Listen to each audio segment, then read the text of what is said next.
This is Audible. One Quick Obsession, Book 4 in the Cage Family series. Written by Carrie and Ryan. Narrated by Kit Swan and Lance Greenfield. Chapter 1. Hudson. When I moved back to Cage Lake, I hadn't thought much of it. In fact, it wasn't technically moving back, as I had never lived there permanently. I'd only been there during the summers and some other vacation times with the family. I'd lived all over the country after high school because I had enlisted rather than dealing with certain parts of my family. Not my brothers, those I could handle. No, it was the rest of them. Being overseas hadn't been a picnic. I held back a shudder, trying not to go too far down that path. And yet here I was, in a town that was not my own, but I had nowhere else to go. I didn't want to live in a big city, didn't want to live in a place where I had to truly start over again. I just wanted to live in the woods and not deal with people. I was never allowed to do that because apparently when you lived in a small town, all you did was deal with people. That was not in the terms of service when I decided to move here. Because, of course, my family owned the damn town. Maybe not the title of each property, but enough of them that they named the frickin' thing after us. There was really no going back to normalcy and anonymity after that. In retrospect, moving to a town that held my last name probably wasn't the best place to hide, but I hadn't been thinking clearly when I had come here. So now I had to deal with people, daily, because once my dad died, may he rest somewhat in peace, somebody had to take care of all the properties. And it wasn't like he had been doing a good job of it. So Aston, James, and Flynn had been doing a decent go of it, with Flynn being the one who dealt with things in the majority once Dad had walked away from the company. Flynn rarely came to Cage Lake with his full-time job at Cage Enterprises in Denver. So when I had decided to move back permanently, they had all been so happy. Not that I was back in the country, well, maybe, but no, because now somebody could do their dirty work, and that of course made it sound like we were part of the mob or something, and I wasn't sure we weren't. I mean, I'd been away for a while, and who knew what some of my brothers got up to, but I was pretty sure we were clean on that front. Dad, however, I wasn't quite sure about. We owned multiple businesses, residential properties, and land which we knew we would never develop so we could keep the town looking how it needed to, like it wasn't some overrun piece of land in the Colorado mountains, which these days was hard to find. The number of developers who came after my family, including stomping up to my fucking house, was ridiculous. Once they got to know me, though, nobody came by my house. They knew better than that, and I hadn't even shot at one of them. I was growing. I held back a snort at that. Okay, maybe not growing, but I was too tired to deal with that bullshit, and now they knew it. So while the Cages owned many of the businesses in town, our biggest source of income was right on the edge of town, and the source of my annoyance, and possibly my nemesis. I hated the resort, full of uppity rich people who did not care about anybody else. They paid for their overpriced hot toddies, cocoa, bourbon, and rental skis because, while most people brought their own, some people wanted to rent something from the Cages because apparently that meant something to them. If they only knew all of our family secrets. Of course, I didn't even know all of our family secrets, and the media had given most of them away. But when Isabella had met Weston and decided to spend half of her time in Cage Lake, I was thrilled. Yes, because I liked my sister. Not that I would ever tell her that, but also because she, a brilliant forensic accountant, was also going to take on the responsibility of dealing with the business side of the resort. Well, I didn't go through books or anything, not unless they needed me to.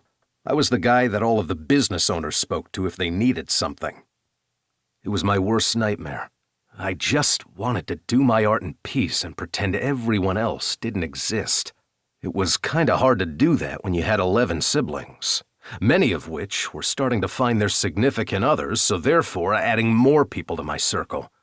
And since Isabella was out of town doing something with Weston's siblings, I really hadn't paid attention. I had to deal with the resort. I was just not okay with that. I rubbed my temples as I made my way inside the back entrance. The place was closing down, although just the public areas. There was 24-hour room service, a full-time concierge, and people would be milling about throughout their rooms, but the main lobby would be quiet. The daytime staff would be gone and the nighttime staff would come in. I didn't need to speak to any of them. Instead, I just needed to fix a couple things.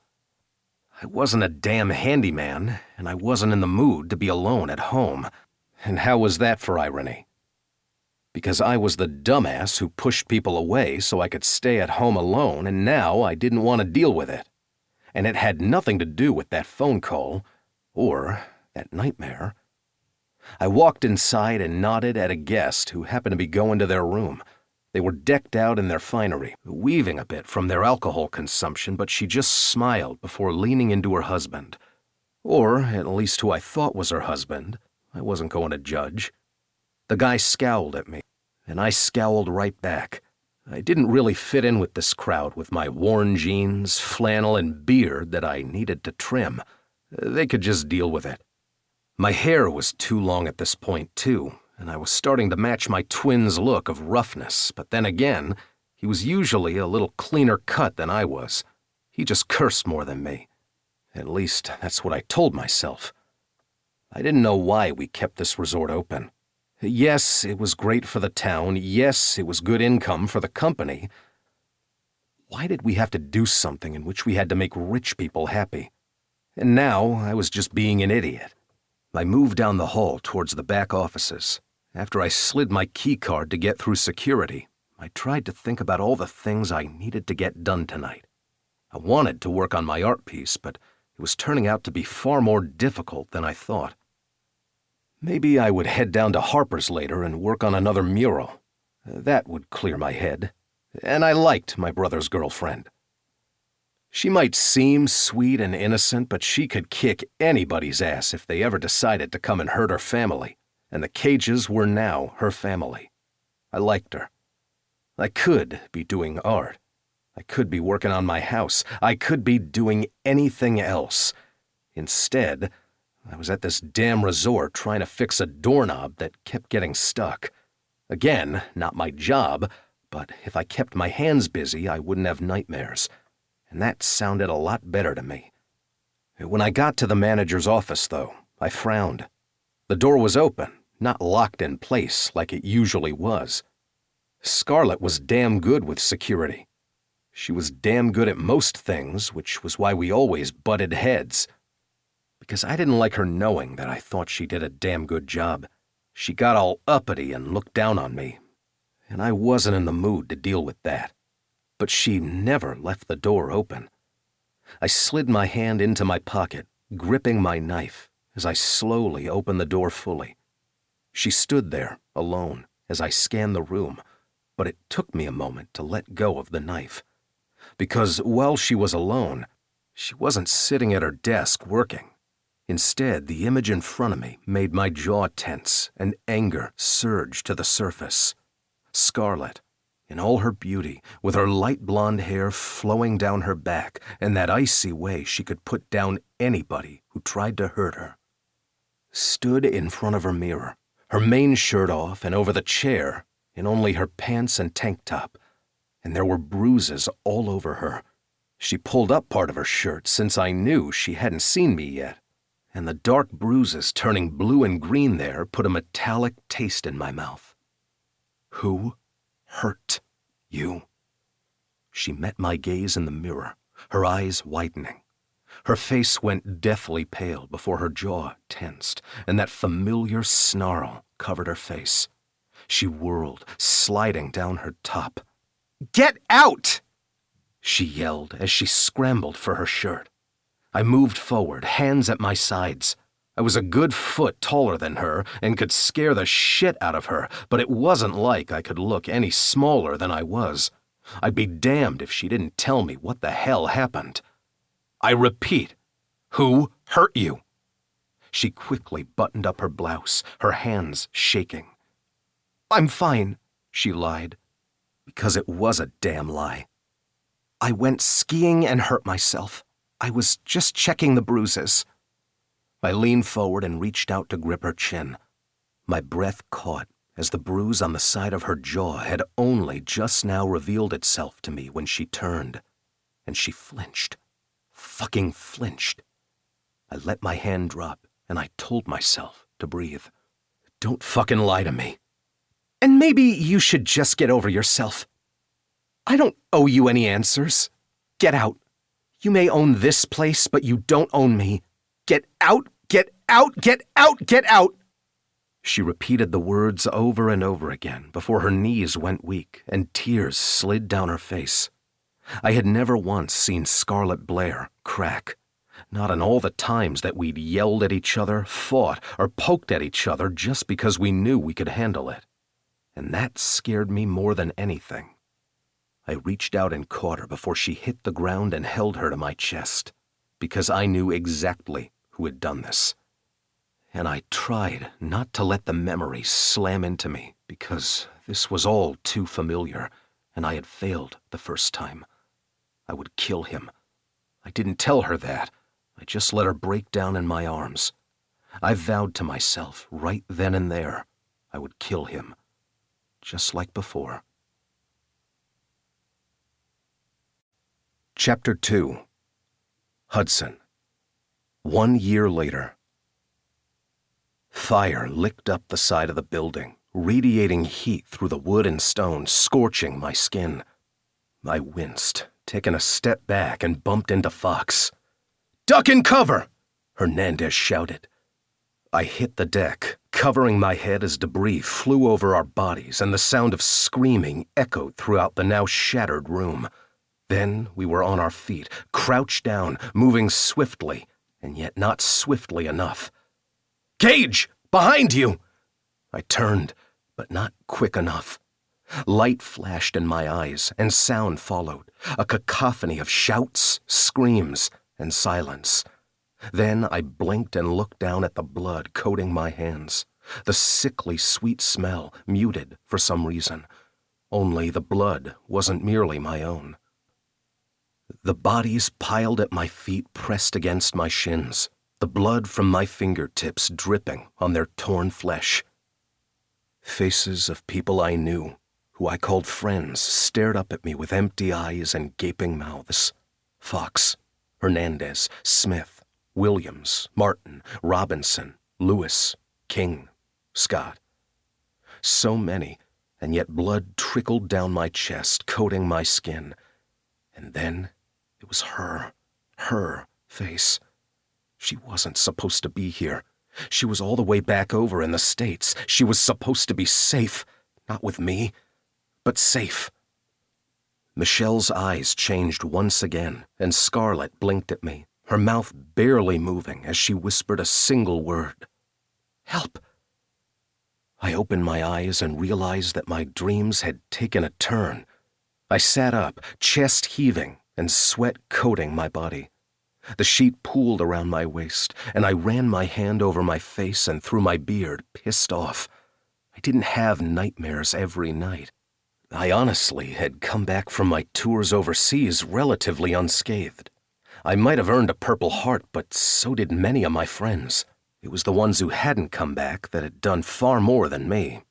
But it wasn't as if I thought about that every day. It had been years since I'd returned home. Years since my life had changed, and I joined the family instead. I hated the fact that even after all these years, I couldn't get the sight of their blood on my hands out of my dreams. And real life had been far worse than my dreams, though I hadn't held each of their lifeless bodies in my hands. I had been sent home before a few of them had died, and wasn't that a pleasant thought to think of in the morning? My alarm went off at that moment, and I cursed.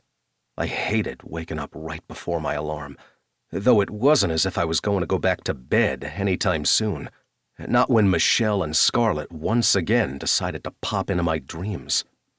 With a grunt, I slid out of bed and padded my way to my bathroom. I stared into the mirror, annoyed that no matter what I did, getting a full night's sleep wasn't going to work. With a sigh, I brushed my teeth, knowing that today was going to be a long fucking day. Thankfully, I didn't have to go to the resort. I shuddered, remembering the last time I had truly been there.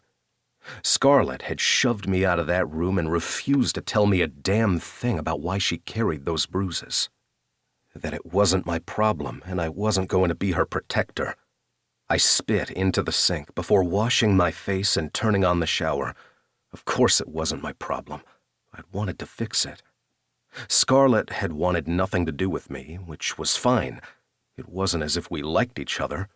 We yelled at each other more often than not. She was just so perfect. She snapped at me with her orders, as if I were some flunky who was supposed to do what she said. She always thought she knew better and ignored anything I had to say, except, of course, when she wanted to counter it. That was just Scarlett for you, and I couldn't stand it. Why she couldn't be as nice as her twin, I'd never know. Because Luna might not be soft-spoken or unopinionated, neither of which were things that I needed or cared about. But she didn't butt her way into everything that you were doing at all times. I ran my hand over my beard and figured I should probably trim it eventually.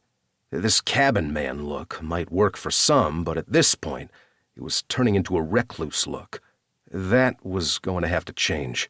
I smirked, imagining my family's faces if I went to our family dinner tonight clean-shaven. I rolled my eyes and washed my hair and beard.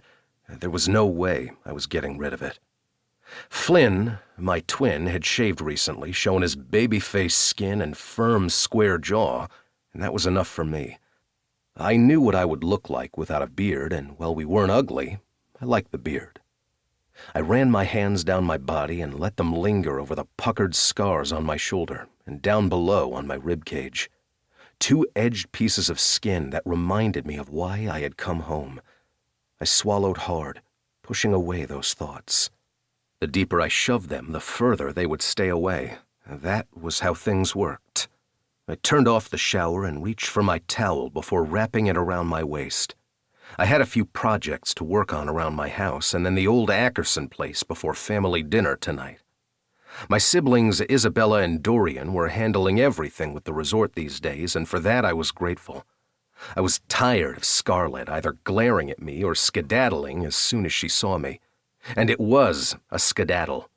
Even in those stilettos that she loved to wear, she took her little steps and practically hid behind a fucking pillar if I walked by. Well, that was just fine for her. She could handle everything on her own. That's what she claimed, after all.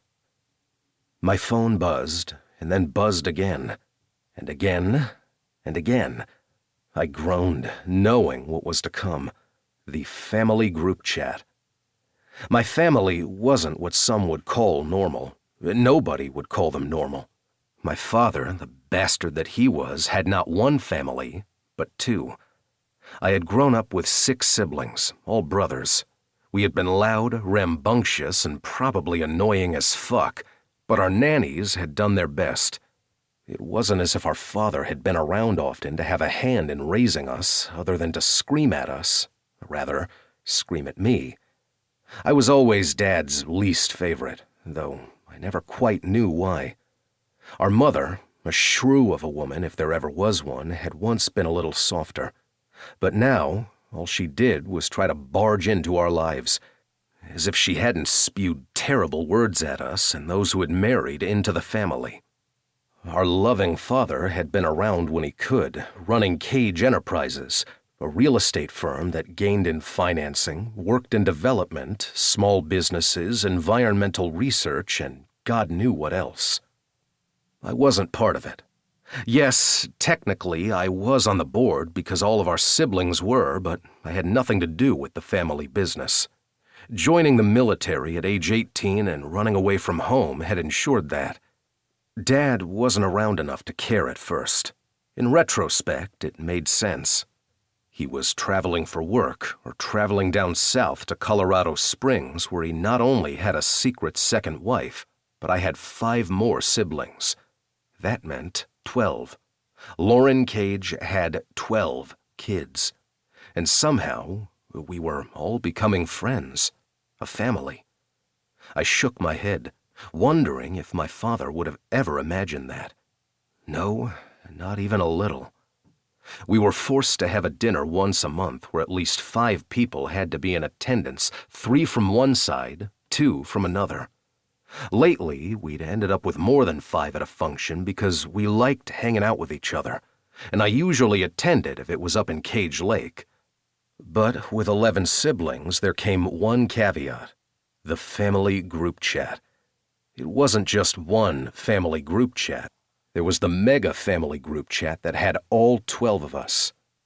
Then there was the ultra family group chat that had all 12 of us plus any spouses that had been added in over time. Considering Phoebe, Ford, Aston, Isabella, and Sophia were all married, that included a lot of spouses.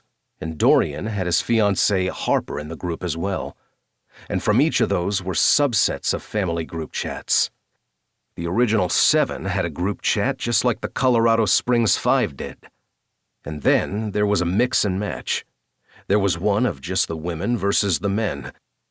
There was the one of people who lived in Cage Lake. Because, of course, our family, not wanting to just take over part of Colorado, had its own small town set in the mountains of Colorado. Just off I-70, with a beautiful mountain to the west and a large lake at the north, Cage Lake was everything you could want in a small town, complete with flower beds at each street that changed with the seasons, and what once was a simple stop sign had turned into multiple stoplights. The town halls that made those happen apparently had been slightly dramatic. The main income for the town was tourism, and the resort that the Cages owned to the east of it, a resort that I wasn't going to step into anytime soon. As my phone buzzed again, it pulled me back to the present. Family, and their group chat. I was in at least 7 of them, maybe more, though I didn't initiate. I tried to leave them often, but Dorian always found a way to pull me back. If it wasn't Dorian, it was Flynn. My damn twin loved reminding me that I was part of this family and I needed to participate. He had my face, he could just participate for the both of us. But that didn't quite work when it came to reality. Today's group chat was the group chat of all group chats, the ultra, all 12 of us, and spouses. If I had my sound on, my phone would probably be constantly making that ding sound with the number of texts going through. I sighed and scrolled back to the beginning of the current conversation, trying to see where it had started and if I needed to be a part of this at all. The answer was usually no, thankfully. Aston, dinner tonight. Isabella at Weston's place. I'm sorry Blakely and I won't be there. Blakely, morning sickness is a 24-hour thing and I hate it. Sophia, I'm sending you some of the drinks that helped me through. Rest, Blakely. Blakely, thank you, Sophia. Everything is just, ugh. Dorian, and now that I'm done thinking of Blakely puking, Aston, look at you handing over the reins by having the dinner at someone else's place. Isabella, we had it at your place in Denver last time. It's my turn. Flynn, don't forget the pigs in a blanket. Dorian loves the pigs in a blanket. Dorian, this is true. They are the best. I don't care if it's processed food. They make me happy. Harper, are you kidding me right now? Pigs in a blanket? I'm a baker. I could make you anything you'd like, and that's the appetizer you go with? Dorian, why are you texting the group chat when you're sitting right next to me? Harper, so that way everybody else can see what I'm saying. Weston, is there a way for me to be removed from the group chat? Isabella, you're lucky I love you, husband of mine. Phoebe, you guys, we were sleeping. You do realize that we're visiting friends in Seattle, so we're not in the same time zone as you. Ford, sadly, we were up. We do have a 9-month-old at home. Why are we starting a group chat so early? Isabella, kiss Micah's little cheeks for me. Sophia, at least the girls are still sleeping. But yes, kiss Micah's cheeks. Aston, I don't know why everybody has their phone not on silent while sleeping. All I was doing was reminding you of dinner. We're almost done with these, thank God. Flynn, I feel like you should throw salt over your shoulder as you text that. Aston, who says I didn't? Dorian, marrying Blakely really has made you a lot calmer. I like it. Aston, I would flip you off, but there might be children watching. Weston, again, can I please leave this group chat? Isabella, no. Flynn, no. Dorian, you can. I'll just add you right back in. My lips twitched as they continued to text about what they were doing for the rest of the day, and I set my phone down, knowing that I didn't really have to respond. I would be there at dinner, and that was going to be enough. When my phone buzzed in a way that told me it wasn't a text message, I groaned before answering the video call. My face filled the screen, although there was a brightness in Flynn's eyes that hadn't always been there, a little shinier than mine, at least if you asked our parents. Are you naked right now? Flynn asked as he put his hands over his eyes. Maybe. Hold on, let me put on some clothes. Why the hell did you answer the phone if you're naked? Because we look the exact same? I don't give a fuck. Why are you calling? I slid on my boxer briefs and jeans and slid on a t-shirt. Flynn had moved his hand from his face, and I watched his eyes narrow at the scars on my body. I hadn't covered them all with ink yet, so we could still see them, so we weren't quite identical anymore. I ignored the twinge. Why are you calling? I thought you were enjoying yourself in the group chat. Flynn's brows rose as he adjusted his tie. He was the vice president of Cage Enterprises and looked the part. We were exact opposites in most ways, but I didn't mind. Just the idea of wearing a suit gave me hives. Ah, I'm surprised you're reading any part of the group chat. You just hate the fact I turned off the red status on my phone so you can never tell. That is true. Flynn ran his hands over his hair. It was getting longer than usual and nearly matched mine. When I cut mine next, Flynn would probably do the same. Only we wouldn't tell each other about it first, and it would just happen. Sometimes the twin thing really was a twin thing. And I don't know why I'm calling. My heart raced earlier when I was in the shower. I snorted.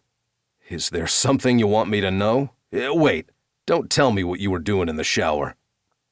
Flynn rolled his eyes. Oh, shut up. But really, I don't know. I just felt like I needed to call you. A twin intuition thing. I sighed and brought my phone and brother into the kitchen so I could get a cup of coffee. The house was far too quiet and reminded me that I kept putting off getting a dog.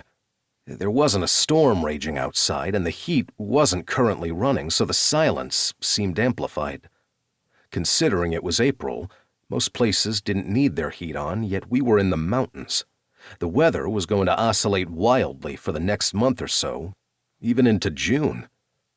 I had a nightmare, I finally answered as I pulled out my mug, the coffee brewing.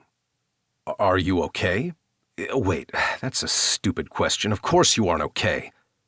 Flynn's tone left little to the imagination when it came to his annoyance at my lack of communication. I knew he wanted me to open up, but what was there to tell him? People I cared about were dead, and there was nothing I could do about it. The one time I thought I'd make amends, someone had already taken care of it for me. I'm fine, Flynn. Just a normal nightmare. That had ended with Scarlett's face. That wasn't quite so normal. While the coffee brewed, I leaned against my counter, looking at Flynn on my phone that I had set on the kitchen island, resting against a fruit bowl that Isabella had brought over that currently held apples for some reason. Flynn studied me for a moment before giving me a slight nod. That's good. I don't really like this whole twin thing sometimes. You say that, and yet you're the one who mentions it most often. You need a dog, Flynn blurted. My eyes widened. What? Your house. It's so quiet. You need a dog. I sighed. I was just thinking my house was too quiet. Damn you, but I don't know if I really want a dog. Or a cat. Maybe a goat. Flynn snapped his fingers. Get a goat. I couldn't help the groan that escaped. I'm not getting a goat, because then Harper and everyone else is going to want to dress that goat in pajamas so it won't get cold. Oh, please, for the love of God, get a goat in pajamas. I'm asking one thing of you. Flynn held up his hands, and I couldn't help but laugh. My chest shook, and Flynn grinned, his shoulders releasing some of that tension. My brother had made me laugh. He had done exactly what he had been going for. Flynn looked down at his watch, wincing. Anyway, I'll see you at dinner tonight? Yes, since it's in Cage Lake, I'm going. Isabella would probably drag me up the mountain if I didn't. Oh, good, I worry about things like that. I shook my head, pouring my coffee. You'll be there? Flynn nodded. Aston won't, which I know is killing him. He loves organizing all of us. Isabella takes over for him when he can't. Flynn grabbed his keys, taking me and the phone to his garage. Get to work, brother. I'll see you tonight. And don't forget to smile. Flynn winked and hung up before he could see my middle finger. Dinner, I had a feeling, was going to be a long one.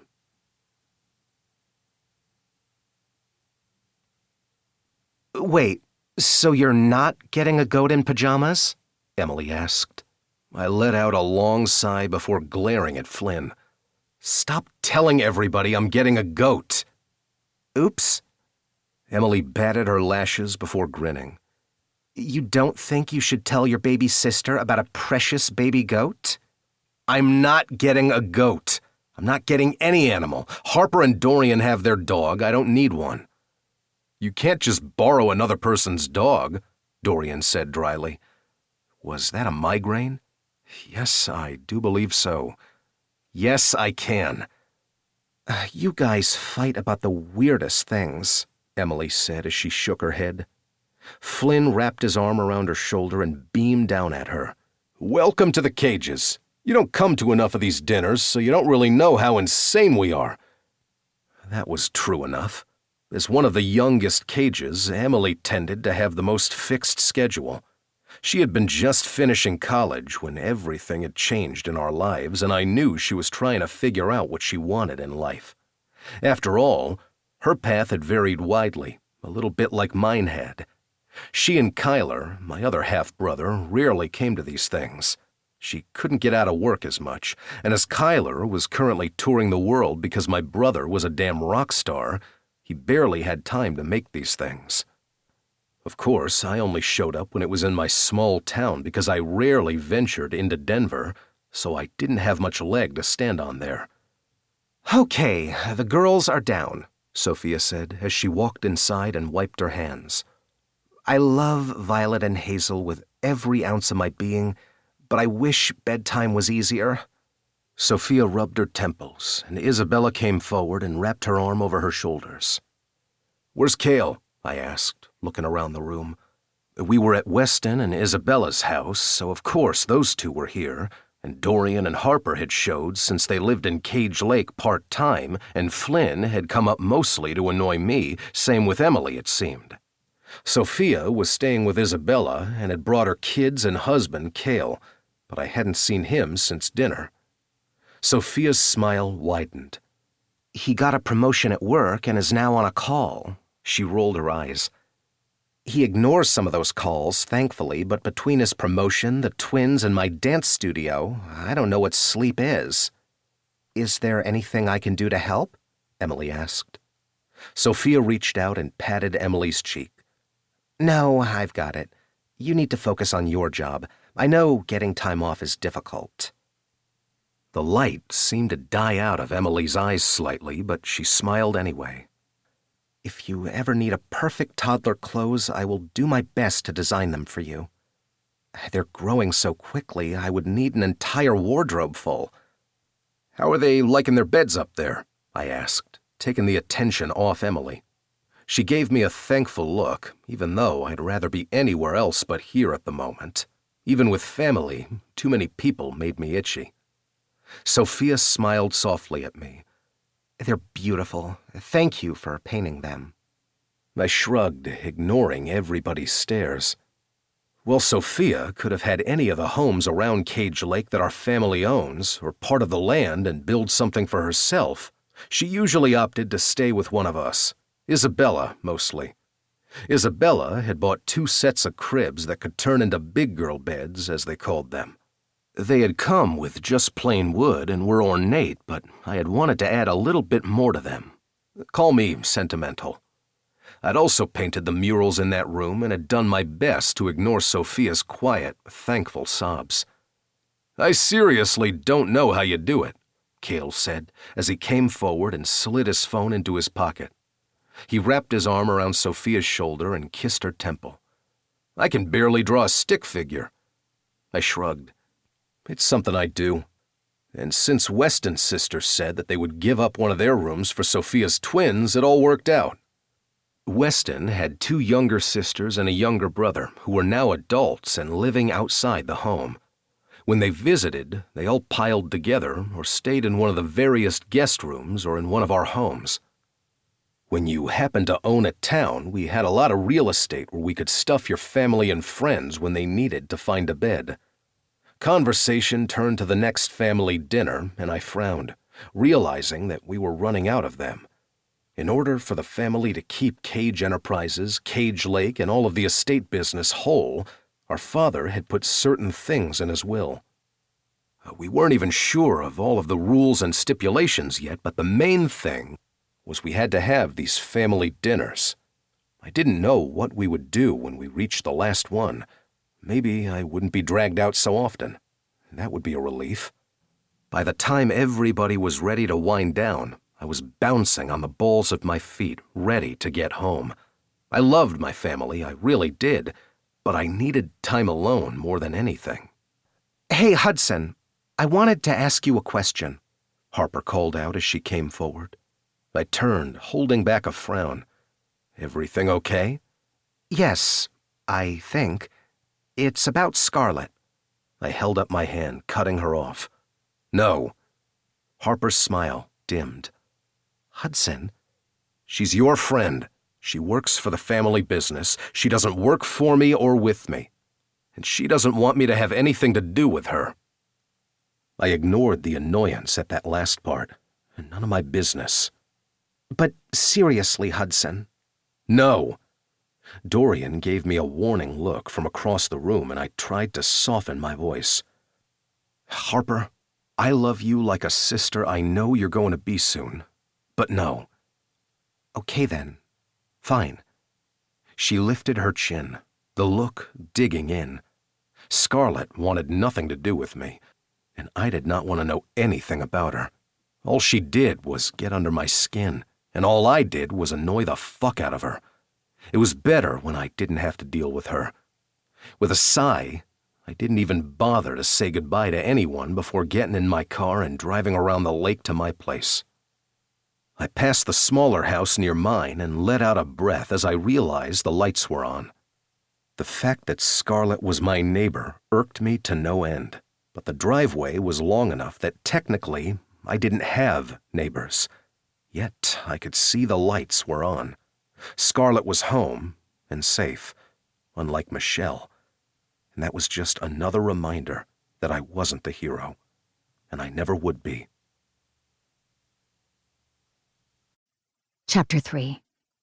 Scarlett. "How is Mom?"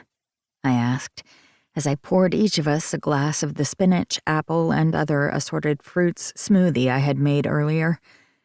I'd been trying different recipes the past month and finally found one that I liked that didn't taste like kale. I hated kale and never put it in my smoothies, and yet, no matter what I did, I could sometimes taste the evil plant if I mixed too many greens together. Luna eyed the concoction warily, but took the glass from me anyway. The ingredients may sound a little off, but I made a good smoothie. Plus, I could add all of my protein and fiber powders to it and call it a day. No, it didn't make up for the fact that I sometimes missed lunch while working at the Cage Resort, but that was just life. When you needed to work hard and prove yourself, sometimes you skipped a meal or two. Mom. She stared into her green smoothie, frowning as she answered. There was so much in those words of hers, I wasn't sure I wanted to dive deeper. After all, I knew what mom is mom meant, because it could mean nothing and everything all at once. I reached over the kitchen island to tap her glass. Drink it. You'll like this one. I added extra honey for you. She perked up and took a sip. Tasty, surprisingly. For somebody who spends her days out in the wilderness most of the time, you would think you wouldn't mind eating something with greens in it. It's healthy. Luna rolled her eyes. Excuse me, I think you're confusing me with Ivy, our bestie. She likes to take pictures of green things, and probably eats them as well. Me, not so much. You do your studies out in the real world. All of your research grants force you into that forest to actually hike and gather specimens. You might be a general science and chemistry professor down in Denver, but you're still somewhat outdoorsy. You're just lying to yourself because you don't even go out to the slopes anymore. Jerk. Dork. We giggled. The same pitch, the same laugh, the same expression on our faces. Whenever somebody asked me what it felt like to be a twin, I wasn't quite sure what I was supposed to say. I had always been a twin. Luna and I had shared a womb and hadn't been separated until after college. We were in the same classes, did the same sports. We had the same group of friends. We never dated the same guy, thankfully. And we had similar interests. While my type A went into managing and organizing, her type A went into the sciences. I couldn't read her mind, and she couldn't read mine, much to each of our consternations. But she was my best friend. She had seen me at my worst, but so had he. I quickly pushed that thought out of my mind and went back to my original question. Thanks for stopping by Mom's house. I couldn't make it yesterday because I had a late delivery that I wanted to check on with the resort, as there's an event coming up that I'm really excited about. I pushed my white blonde hair behind my ear and knew I would just put it up in its usual bun later. While Luna tended to have hers flowing around her face, unless she was in the lab, I needed mine back. I looked far more professional that way. I don't mind. She's my mom, too. And it was nice coming up for the weekend to hang out with you both. It would have been nicer if we could have gotten her to go to Harper's Bakery or to the Cage-Free Diner. The diner has the best pancakes, but Mom makes good ones, too. I winced. We've both been trying to get Mom out of the house for years now. We're just lucky that our doctor makes house calls for certain things. I shudder to think what would happen if Mom needed something more than just a checkup. Yes, we got her out of the house for certain appointments, but we practically had to drag her to our doctor. He helped where he could, but it wasn't enough. Slowly, over the years, our mother had lost herself to her own demons, becoming an agoraphobe in a way that I had never thought possible. My mother, with her bright smile that had dimmed over the years, and a laugh that I hadn't heard with such sincerity in far too long, was afraid of the outside world. I didn't blame her, not when our father was still around. He might not be in Cage Lake anymore, but he could show up at any minute, and all of us knew it. Mom felt she was safer behind the four walls of her house and locked doors. I ran my hand over my shoulder, remembering the bruise that had darkened there, and swallowed hard. I didn't blame my mother for wanting to hide. Wasn't I doing the same? "Scarlett," Luna whispered. "Have you talked to anybody about it?" My gaze shot to hers, and the glass slipped from my hand. It shattered on the counter, leaving its green contents and glass shards spraying over the granite. "Shit," I whispered as I reached forward to clean it up with my hand. Luna gripped my wrist. "Scarlett, you'll cut yourself." I froze at her touch, bile coating my tongue, and immediately felt ashamed. This was my twin sister, not our father. Not Ronan, my ex. Luna didn't miss the motion and let out a soft sigh before relaxing her grip. "Let me clean it up, okay? I won't talk about it again. Not today." I hated the worry in her tone, but I knew there wasn't much I could say to make it better when it came to this particular subject. "I'm fine, Luna. I'm leaving the house, even though Ronan still comes into Cage Lake. If you would talk to the authorities, you could get a restraining order." I snorted. Oh, yes, because restraining orders worked just fine and dandy with Dad. He routinely pushed past that to beat our mother, don't you remember? Luna wrung out a towel underneath the faucet and glared at me. "I was there too, you know. I remember it all. I know what our father did. And I know Mom is healing in her own way. But you have to stop blaming yourself for all of this." I rolled my eyes, even though my hands shook. "I'm not blaming myself, thank you very much. It's done. Ronan hasn't come by again. If he sees me across the street, he goes the other way. And our breakup was just a breakup. Nobody has to know that I fell into the common trap of becoming a statistic." "I never want to hear you say that again," Luna warned, her voice harsher than I'd ever heard it. Tears pricked my eyes, and I pressed my lips together. "Scarlett, I love you, but we both know that you are not a statistic. You are a woman whose boyfriend hit her." "Luna, I thought you weren't going to talk about it anymore." My twin held up her hands. "Just because our father was an abuser doesn't mean we're both destined to fall for abusers. It's not how it works." And yet I did. A single teardrop slid down my cheek, and I angrily brushed it off. I thought I knew better. I thought I could see the signs, and I didn't. But it's done with. And Mom's being taken care of, and we'll figure something out whenever she needs to leave the house again. Maybe I should just move back up to Cage Lake. No, you don't. You have a job you love at a prestigious university in Denver. You are going to stick it out because you've earned this. I can take care of Mom. You don't have to do it yourself. And Mom should also take care of Mom. I'm going to be late for work, and I know you have to head back down to Denver soon. So I need to go and gather my things." I turned on my heel and did my best not to react to my sister's sigh. If we wanted to, we would continue going in circles and there would be no coming out of it.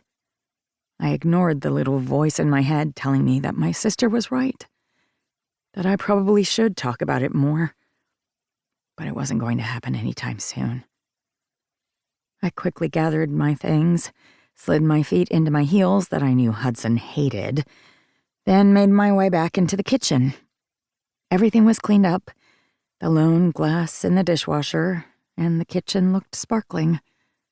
A note lay on the counter, and I swallowed hard, heart thudding. "S. Love you. I'll see you soon. Remember, you are the light as well. You deserve happiness. L." I closed my eyes tightly, willing myself not to cry, before setting the note back on the counter. I patted the paper with 2 fingers, feeling lighter, and left any worries that I probably should focus on behind. Luna hadn't left for good. She'd probably only left the house to give me a moment. She would be back to gather her things and then head to Denver for work. She didn't teach on Mondays, at least not this semester, so she had been flexible in her downtime. I was grateful for it because even though the pantry, our local grocery store, and other places delivered, our mother still needed help.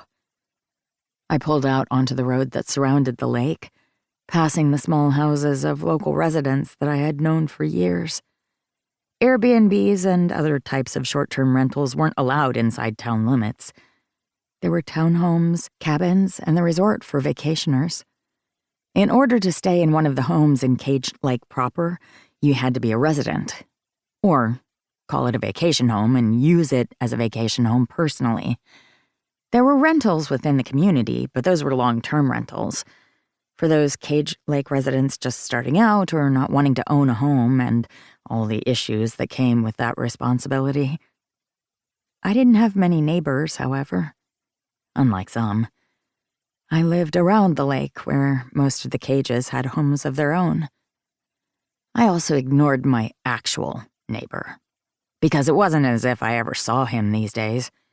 We had both made our stance firm.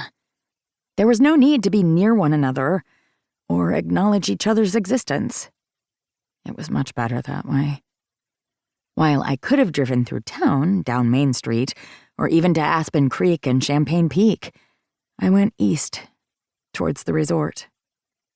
Whenever the original Cages had founded the place, not that I wanted to know too much about that family history, they had taken the environment into consideration. Much like the current Cages, to be fair.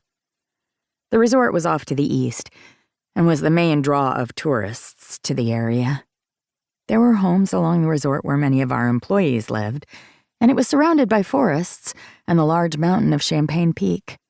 The place was known for its rolling hills and great skiing and snowboarding. I didn't do either one of those often anymore, mostly because I didn't think my knees could handle it. But there was a spa, and enough conference space that people could have weddings, events, and other types of conferences. And if I had my way, the Cages would allow me to do even more with it. Hikers could go through any one of the numerous trails that began and ended at the resort, and we worked with the local authorities and rangers to keep everybody safe. I loved my job. I loved the views, the history, and working with countless little pieces to ensure that everything did what it was supposed to do. Life didn't work out the way it needed to, and my personal life clearly didn't. So having my professional life succeed was the only thing that mattered, which meant I needed to get the Cages on board. As manager, I wanted to upgrade Cage Resort. People loved the place already and came out in droves. However, I thought we could do better. There were a few upgrades that I wanted to do on the structure itself, a few housekeeping items, and I wanted to do a decent social media push for weddings and other high-class events. I had been working on a plan for months, and I knew if I just asked, they would probably let me. The Cages were nice, at least some of them, and they wanted the place to succeed. I just knew that the family was going through its own issues recently, with the whole secret family thing, so asking them before hadn't seemed prudent. I pulled into my parking space and made my way into the resort offices, speaking with my night crew team members one by one as I said the goodbyes for the day. I was usually the first one there for my shift and the last one to leave. But I was the boss, at least right below the Cages, so that was what I was supposed to do. While I was the manager of the resort, I didn't have the final say in things. That was Cage Enterprises. Flynn used to be the one who would come to town to work on any business that the Cages owned, which happened to be the majority of them. Hence why they even had their name in most of the businesses. The coffee place was named the Cage Bean, the bakery, Rise and Cage, the diner, Cage Free, And my favorite, the Italian restaurant, Cage Italiano. The latter made 0 sense, and the recent crop of cages hadn't named any of them, but it still made my eyes roll to the back of my head. When Hudson had moved to town after getting out of the military or whatever else he had done, everybody thought he would be the one to take over for Flynn so they wouldn't have to continually drive through the mountain pass. Only that hadn't happened. Hudson wanted nothing to do with us. Fine by me. Dealing with that bearded, growly man near my home and around town was enough. But then he'd stepped in a few times for Flynn, until Isabella had taken over. She had married Weston, a local, and now lived here half of the year, meaning when Isabella was down in Denver and Flynn couldn't make it up, we still had to deal with Hudson. That was fine. I'm an adult, and I didn't need to think of him. I hated the fact that I kept thinking of him, however. I refused to be weak. I refused to let anyone see that I could be. He had seen me at my weakest, just like my mother. I pushed those thoughts from my head and went to work. Cage Lake and its resort was going to shine, and I was going to make it happen. By the time I was done for the day, I was exhausted and my feet hurt. I probably should be wearing more sensible shoes, and I did so when I was outside, but I liked my heels. I liked the way they made me feel, the way they made me look. I liked that Hudson hated them. Not that I had seen him today, and I wasn't going to be too relieved about that. I drove the winding road home, darkness settling in, and pulled into my garage. I loved my home, as small as it was. I didn't live where the majority of people did in town, but I had my silence and my alone time. I had 3 locks on each door because being a woman alone wasn't easy. I needed to be safe. I changed into comfortable clothes, reheated my dinner from leftovers thanks to Luna, and settled onto the back deck, letting the sound of nature sink into my pores. Off in the distance, I saw a light and smiled, knowing that Hudson was probably in his studio back there. I wiped the smile from my face. Why did I have to know that? And why did he have to be my neighbor? I sighed and took another bite before the sound of footsteps echoed through my backyard. I froze and reached for my dinner knife. I wouldn't do that. Hello, Scarlett. I whirled, knife in hand, my plate shattering to the ground. Another dish in one day. I was going for a record. But as my ex stepped into the light, I couldn't care. I swallowed hard, my hand surprisingly steady as I held it out in front of me. What are you doing here? Is there a reason you're holding a knife at me? Ronan asked. My pulse raced. Just the idea of him nearly sending me into a pure panic. I hated the fact that he could do this to me. Get off my property! I just want to talk, Scarlett. We ended things on bad terms, and I need you to get my side of the story. Of course, that's what Ronan wanted, or at least said he wanted, because he would never be the villain, only the victim in his own story. There is no your side of the story. You hit me. He sighed, giving me those sweet puppy dog eyes that I might have fallen for once, but now could only see the lies beneath. It was an accident. I was angry. I didn't mean to take it out on you. You hit me, and it's never happening again. Now go away. And you think threatening me with a little steak knife is going to help you? I don't care. Just go. Bile coated my tongue, and my hand began to shake. His gaze caught in the movement, and his lips twitched. Do you even know what to do with that, Scarlett? Lifting my chin, I tried for the strength I knew I needed to maintain, even if it were only veneer. Just come closer and see. Okay, then. I should have stayed silent. I should have done anything. But instead, he took a step forward and I swiped out, knowing it was no use. Ronan used to box and then went into MMA. Not the legal stuff. Not the things that were about passion and strength and showing your humanity. No. It was about beating someone brutally because you could. He knocked the knife out of my hands and shoved at my shoulder. I just wanted to talk. Why do you make things so hard? Heart beating rapidly in my chest, I lifted my knee and slammed it into his balls. He staggered back, cupping himself even as he shouted. I ran inside, closed the door, and locked all 3 locks, tears sliding down my cheeks. I just wanted to talk, Scarlett, he shouted through the door. And I stood there, my head pressed against the door, waiting for him to leave. And when he finally did, I sank onto my welcome mat, wondering why he wouldn't leave me alone. My phone buzzed on the counter where I had left it in a fog of exhaustion, and I reached up for it, hand shaking. I nearly knocked it to the ground before I caught it. Hudson. Are you okay? I heard a shout. I squeezed my eyes shut, blowing out my breath. He had heard. I wasn't alone. I wasn't alone. Me. I'm fine. I just dropped a plate. Hudson. Open your back door then. Alarmed, I stood up, nearly fell down again, and looked out my kitchen window. Hudson stood there, staring at the mess I had left behind, and I wanted to curl into a ball and hide. I'm fine, I called through the window. Hudson turned to me and shook his head. Are you sure? Just go, okay? He didn't miss the crack in my voice. He let out a breath and met my gaze through the window. I need to see you. Just see you. Then I'll go. Promise. I let out a breath, knowing he wouldn't leave. He would sit there and wait.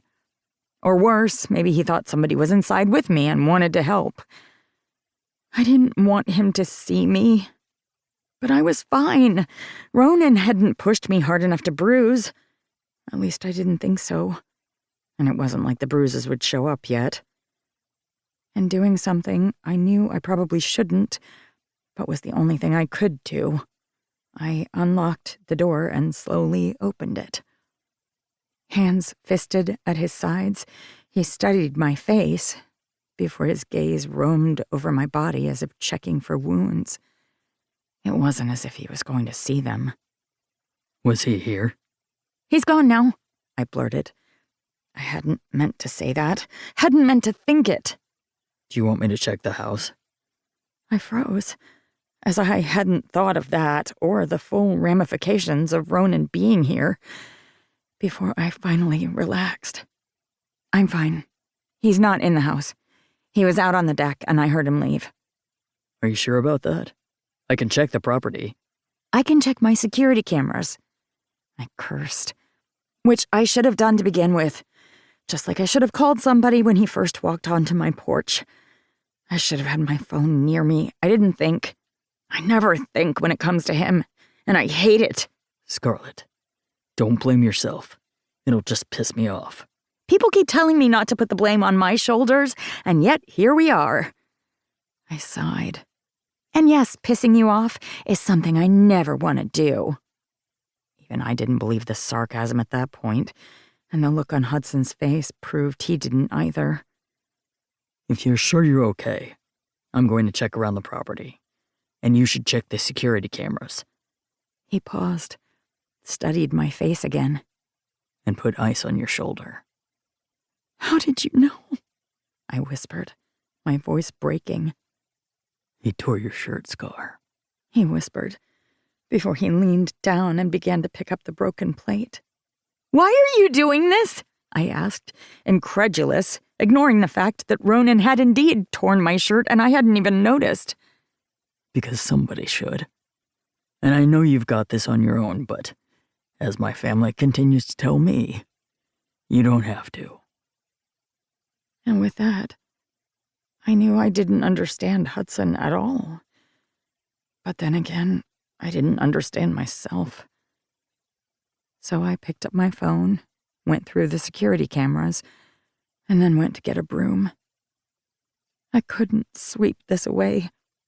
Couldn't push it away. But I could at least help him clean up this mess. Because it wasn't as if he was going to let me do it on my own. At least, not tonight. Chapter 4. Hudson. I had moved to Cage Lake to escape and to get out from underneath the eyes of my family.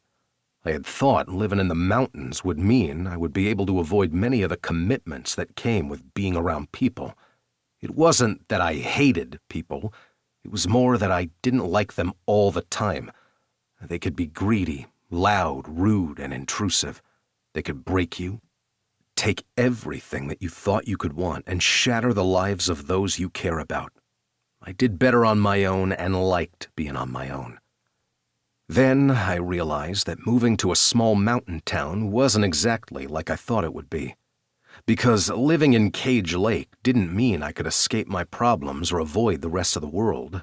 It somehow made it worse. "Why the hell did you drag me down here again?" I rumbled, my voice as low as possible.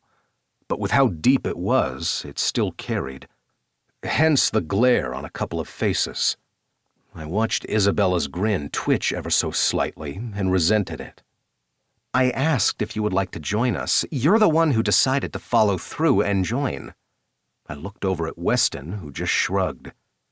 "Hey, I'm only here because I fell in love with her. I didn't have a choice."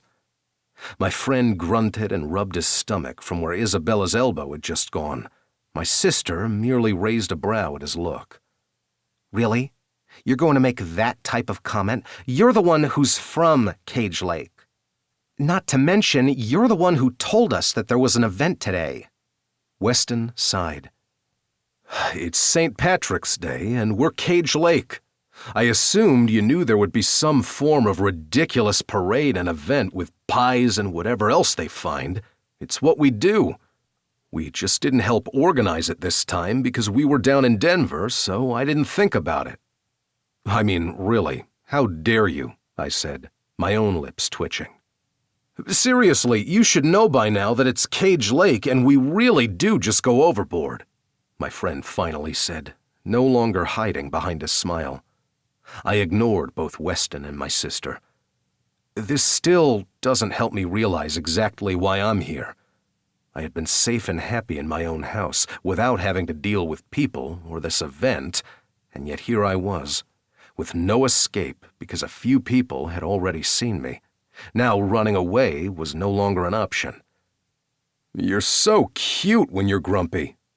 I flipped off Weston and ignored the glare on one of the passers-by's face.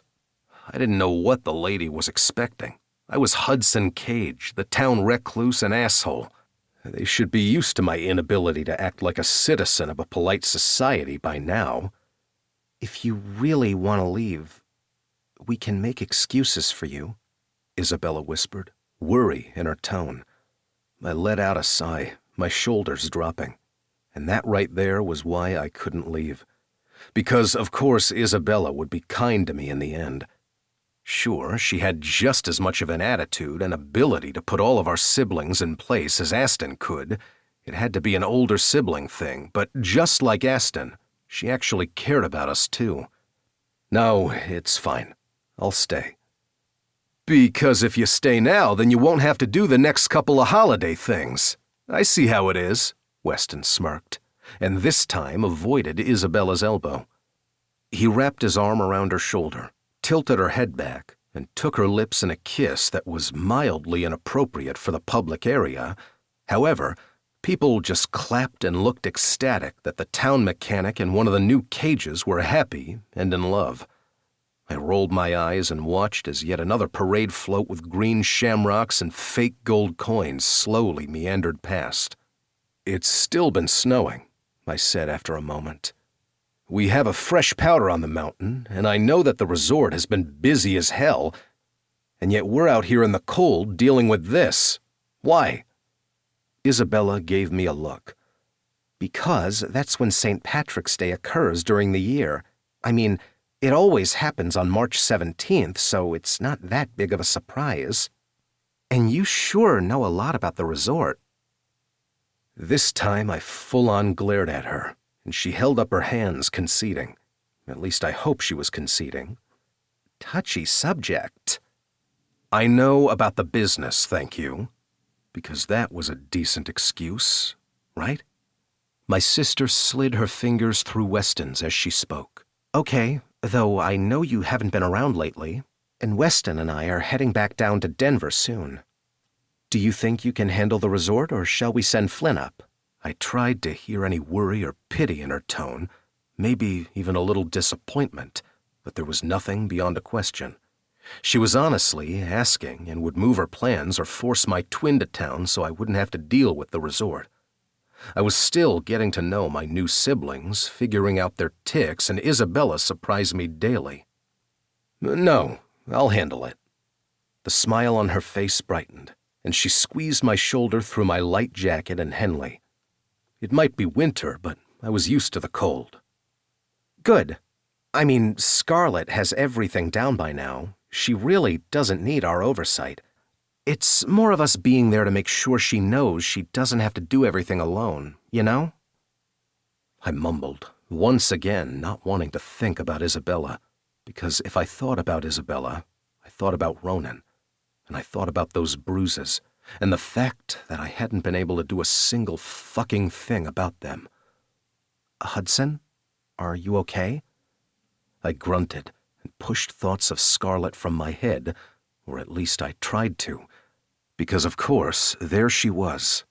The sun bouncing off her hair like it always did, so she stood out like a beacon. I got it. Don't worry, I finally answered, not knowing if it was an actual answer to what Isabella had asked. After all, no one was paying attention at this point. Isabella didn't say a damn thing, but then her attention moved to Scarlett, and she let out an odd noise that I couldn't decipher. It couldn't be good for me either way. Scarlett, over here, Isabella called out. I wanted to curse. Why the hell would she ask Scarlett to be here? Why couldn't she just leave well enough alone? And why was my sister doing this to me? Of course, that was just selfish thinking. After all, the two were friends. That had nothing to do with me. For once, I just wanted to be self-centered enough to think it like that. Hello, Weston and Cages. I didn't realize you would be here. Scarlett reached out and hugged Isabella tightly, then did the same to Weston. When she made it to me, she just raised her brow, but her cheeks flushed. At least we could both be awkward in this. Isabella didn't miss the interaction, but it wasn't what my sister probably thought it was about. No, there was nothing going on between the two of us. Instead, there were only memories that we both wanted to forget. Hudson? I lifted my chin. Scarlett, surprised to see you here. You're usually chained to a desk at work.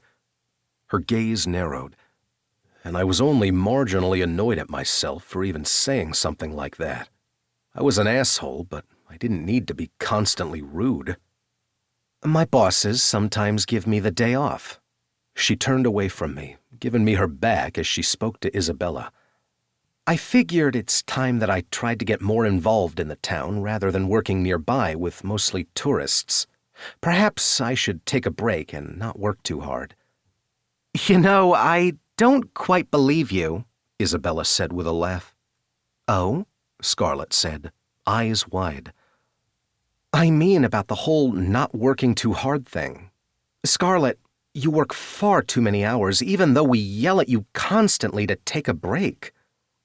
The pretty flush on Scarlett's cheeks deepened, and I held back a groan, hating the fact that I was even thinking about her skin. What the hell was wrong with me? Oh yeah, she was what was wrong with me. Another parade float passed by, but this time, when they began tossing chocolate coins, everyone around us began to move closer, laughing and reaching for the chocolate. I cursed, not wanting to move as they shoved by. But as a supersized chocolate coin the size of my fist flew in an arc in the air, I moved without letting myself think about it.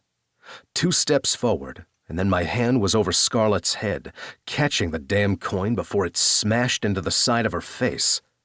Somebody cheered, ignoring us, as I looked down at Scarlett, who was now so close to me, I could feel the heat of her against my chest. Eyes wide, she blinked. Thank you, though I could have caught it myself. I clenched my jaw and dropped the chocolate into her open palm.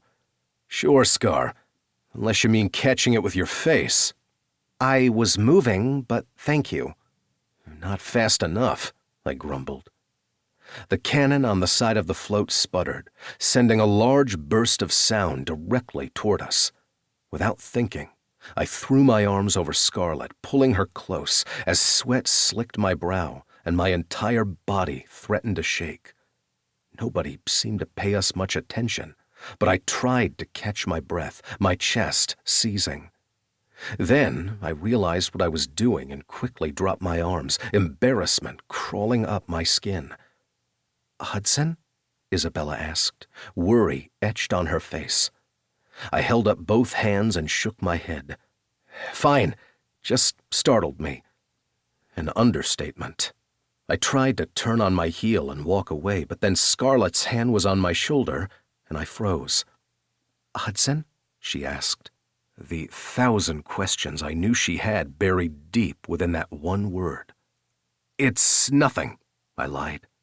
I pulled away from her, bumping into a few others as I moved back to the main street. I'd done my duty, shown up as a cage in a town that our family owned. I nodded at a few townspeople, knowing they would probably gossip about me later. Just another soldier coming home from deployment, jumping at loud noises, a shocking development. I sighed and turned down an alley so I could take a deep breath. I wasn't like most of the people who had come home. I could sleep during a thunderstorm and fireworks didn't bother me, but every so often, a single loud noise would take me right back to a time I didn't want to remember. But it wasn't what came at me. It wasn't the memory of the burning metal tearing its way through my skin, leaving puckered scars. No, it was those left behind. Every loud sound that slammed into me was a lashing at my brain of those who didn't come home. And the person I couldn't save. I ran my hands over my face, and I knew I needed to get back to my truck. Maybe I did need that dog. Somebody that would be at home waiting for me, or hanging out with me at something like this. Maybe then Isabella and the rest would get off my back. I let out a breath and turned, only to run smack into Scarlett. I reached out, grabbing her shoulders to keep her balanced. "What the hell are you doing here?" I snapped, embarrassed that she had seen me trying to catch my breath. Her eyes widened. I was just checking on you. No need to yell at me. "I'm not yelling," I yelled. It sure sounds like it, but if you're just going to shout, I'll go. I didn't need you here to begin with, Scarlett. That's what we do, right? What the hell do you mean by that? I didn't know what the hell I meant by that. Because if I went down this path, we would talk about the one thing that we didn't ever talk about. It's nothing. Her eyes widened. You're not still mad that I wouldn't let you help me, right? Because I didn't need help. Just like I don't need help. Now, if you're done, I'm heading home. I did the small town thing. I'm out. Then go. Isabella's already here, and your family takes turns doing the cage thing and showing the rest of the town that you're nothing like your father. There's no reason for you to be here. What the hell would you know about it? Is that what you think? That we're trying to right wrongs? Everyone knows that we're not like our dad. He was a philandering asshole who didn't like his kids, which is funny because he had so many of them. He didn't like this town, didn't like anything. He only liked gaining power, so I don't think this entire town thinks we're anything like him. I couldn't believe I had said those words, or even spoken at all. What was it about this woman, and why did she have to ruin everything? We don't think that any of you are like your father. Even Aston turned out to be a nice guy. I snorted. I love the qualifications on that. Though marrying Blakely did seem to make him a little nicer. My lips twitched. That is true. I like Blakely. She let out a breath. I'm sorry, Hudson, for intruding. My shoulders stiffened again. There's no need for an apology. I'm heading home. Because you did your duty. I nodded, feeling the disappointment dripping from her tone. Because I did my duty. I moved past her, out into the crowd, and towards my truck. I could feel her gaze on me, but I ignored it. We didn't need each other, and we sure as hell didn't need to help each other. Life would be better off if I just stayed out of the main part of Cage Lake and away from Scarlet Blair. Chapter 5. Scarlet. Oh, I love this shawl so much, Mom. It feels smooth and airy. It's so light and intricate, too. You're getting quicker, too, because you weren't working on this very long. I held up the cream shawl that my mother had crocheted and let my fingers slide over the smooth and nearly silky wool. My mom beamed and moved forward, hands outstretched. It turned out really lovely, didn't it? I want to thank you again for the pattern. You don't have to keep buying me patterns that I say I like when we scroll through them online. But I do appreciate it, daughter of mine. She lifted her hand once more and cupped my cheek. I leaned into the touch, loving the light in my mother's eyes. I would work constant hours and do paperwork until my fingers bled in order for my mother to smile like that again. I only wish she'd smile outside of her home. At first, her leaving the house had been a difficult but not nearly impossible thing. Yes, we could still get her out for important appointments that couldn't be done at home, but a few years ago, she would get in the car, take deep breaths, and we would traverse Cage Lake. We would have afternoons where it was girl time, and we would enjoy lunches, coffees, and sunning ourselves on the lake. She would shop for wool in person, knowing the exact dye lot that she wanted. And yet, with each passing month, as each additional threat of my father would slyly blend into our lives, even from afar, her circle would shrink. Eventually, she would only go to the closest shop, and then she would only walk to the edge of the street. Now, unless we physically forced her, which would result in crying and sobbing for all parties involved, she didn't leave the house. My mother was the queen of online shopping and finding the best deals to make that happen. She still worked a full-time job, but was able to do it from home. The invention of the internet was honestly the best thing that had ever happened to my family, and something that made it easier for my mother to walk away from. The idea that my father was still out there, lurking, made things even more difficult.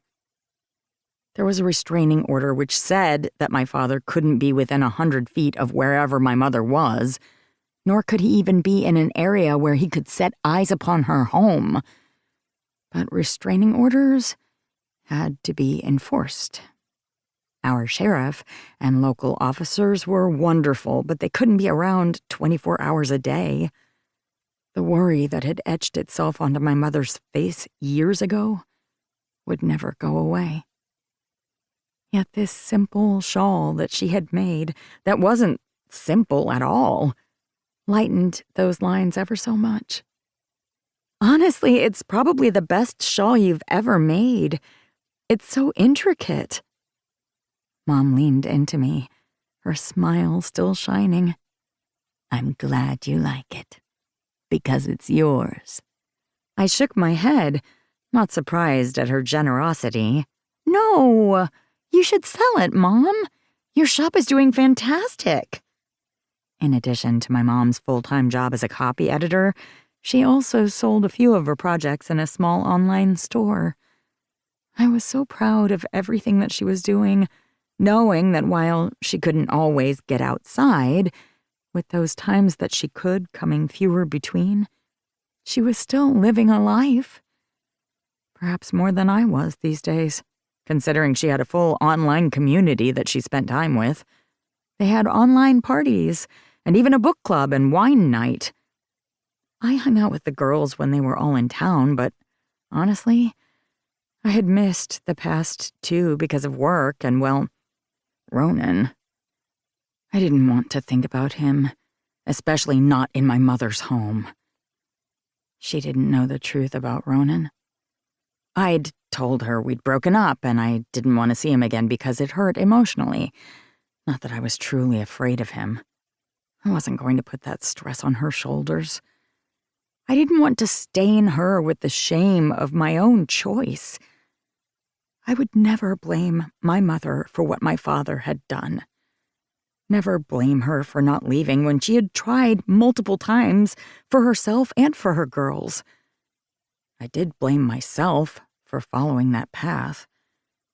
She might not have paved it for me, but I hadn't listened to the signs that I had learned the hard way through my mother's pain. I pushed those thoughts from my mind because they weren't going to help anyone right now, and shook out the shawl once more. I still have that lovely sage green one you gave me. You should sell this. Mom pressed her lips together slightly before giving me a shake of her head. I might when I make the next one. But this one's for you, and I'm not taking no for an answer. She lifted her chin, that fire in her eyes reminding me of years past. Oh, thank you. Seriously. I love you, Mom. I slid the shawl around my shoulders and then wrapped my mom in a hug. She held me close, each of us standing there for a long moment, just breathing one another in. I stood back as her computer dinged. That's the group chat. Carla is going on a date, and we're all helping her choose what to wear. I didn't know who Carla was, but she had to be one of my mother's friends. I love that so much, Mom. Does she do a little fashion show for you? Of course, just like you and your sister used to do for me when you were younger. Never on dates, since I know you didn't date until after high school, but for your events and outings with your friends. Of course, Luna and I had gone on dates, just not when our father had been around. We'd hidden so many things from him. So we'd find ways to bring Mom into our lives while trying to hide our happiness because he'd use it to punish Mom. When Dad hadn't been there to judge or to yell or to throw Mother down the stairs because Luna and I had to be whores for daring to date a boy. I pushed those thoughts out of my mind, hating the memories that always seemed to creep up. I grabbed my purse as I followed my mom to her little desk where she'd set up her laptop. She no longer lived in our childhood home. The memories of her screams no longer dug into the patterned walls. This new place was all hers, and had slowly become her self-sustaining prison. You tell them hi for me. I need to get back to the house. It's my day off, so that means errands. That's how it always is. I hope the cages aren't working you too hard, dear. She tapped my hand as her attention drifted to the chimes of the active group chat. My lips lifted into a smile since I knew she was distracted, but I couldn't help but defend the job I loved. Not that Mom had a problem with the cages. They aren't. I just want to show them that I'm the best at what I do. They deserve to have the best. So do you, light of my life, and you're allowed to take time for yourself. I know, and I'm doing it right now. Spending time with your mother, she said dryly. You're one of my best friends. You're just going to have to get over it. She rolled her eyes, laughing, and it made the long nights worth it. because my mother hadn't left in a long while until recently. She was doing good, at least in some respects. So when she kissed my cheek and walked me out of the house, careful not to step a toe off the threshold, I held back a small sigh and made my way to my car. She had an upcoming doctor's visit soon, one that we couldn't do with just a home visit, and she would fight it. She would never yell at us, never push, but she would break down inside, and it would break me. But as the sister left in Cage Lake, it was my responsibility. I would never begrudge Luna for moving to Denver, for finding her passion at a university there. But some part of me wished that life could be different. But that wasn't the case, and wishes never came true. I drove down the side streets of Cage Lake before turning right on Main Street and going north towards the lake. Soon people would no longer be near the slopes and instead on the lake for something other than ice fishing. Of course, weather in Cage Lake meant that one could probably do both within the same day and not find it odd. I nodded at a few people that I knew and waited as tourists jaywalked across the road without paying attention. I rolled my eyes and told myself that tourists were my bread and butter. They were literally why I had a job. Part of me wanted to check in on my staff to see how they were doing today with a full resort, but I had promised my second-in-command I wouldn't. They would call me if there was an emergency. I, apparently, needed to just have a day off. I tapped my finger along the steering wheel and finally pulled into my driveway. The sun shone brightly through the tall trees, and I smiled at my small 2-story cabin. It was mine and no one else's, my little refuge. With another sigh, I got out of the car and made my way around the back of the house.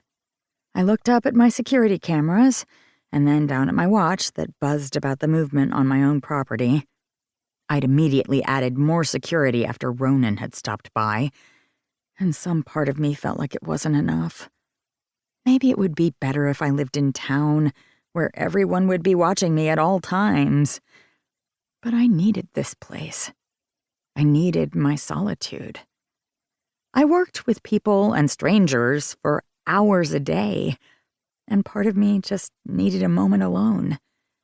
So I would do all that I could to make it safe. I resented that Ronan was trying to take that away from me.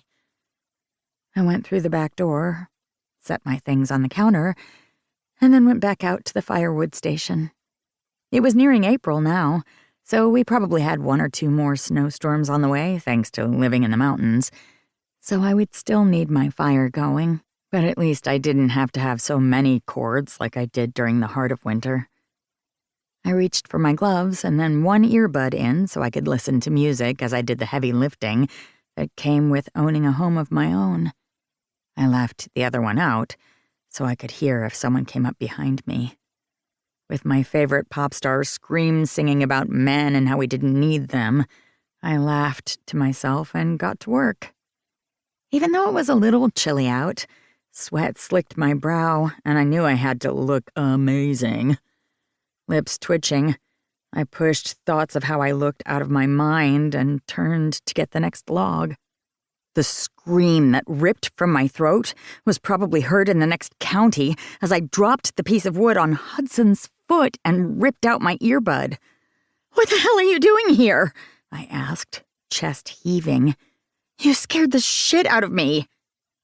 Hudson blinked at me, then looked down at the wood that had barely missed truly hurting him. I called your name 3 times and you weren't listening. Good to know that you're careful about your surroundings.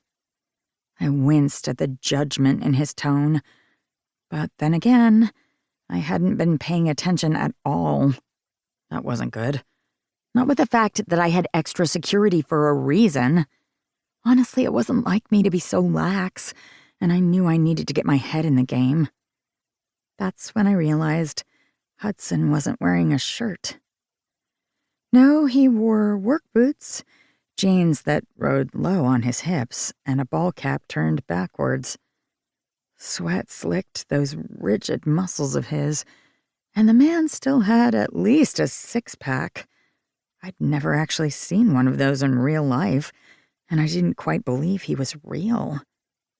The hoops sliding through his nipples nearly made me want to press my thighs together.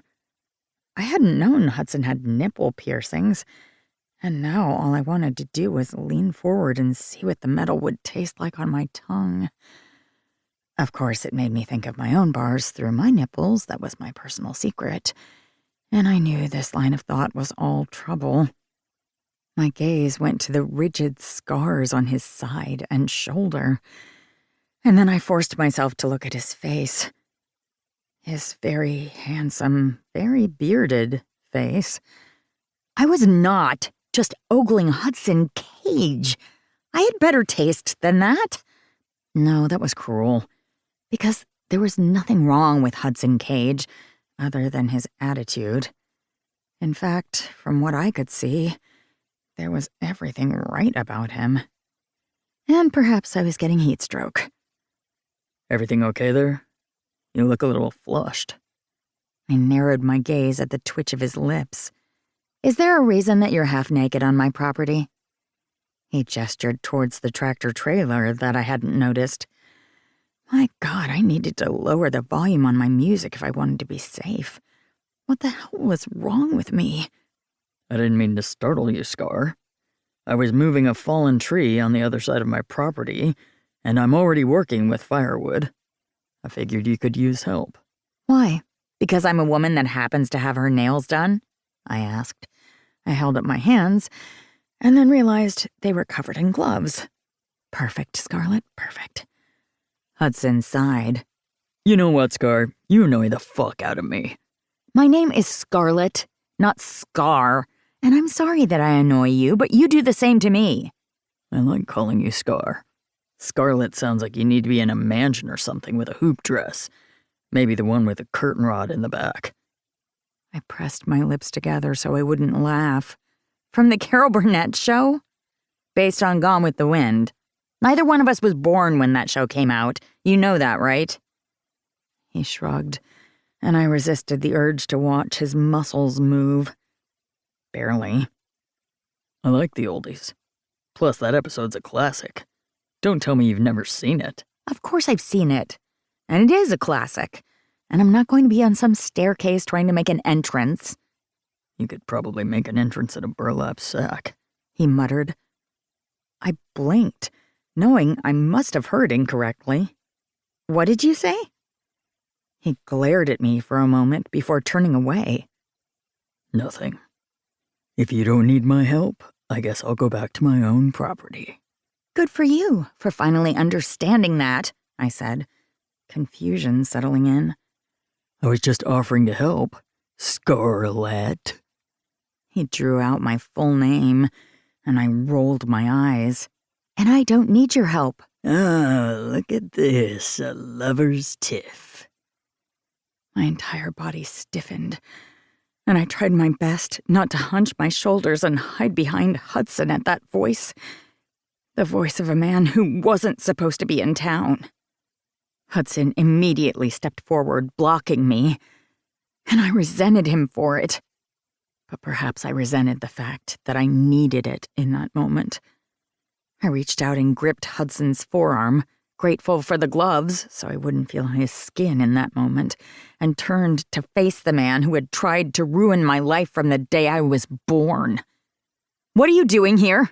I asked, embarrassed once again that a man I didn't want to be near me was on my property and I hadn't even known.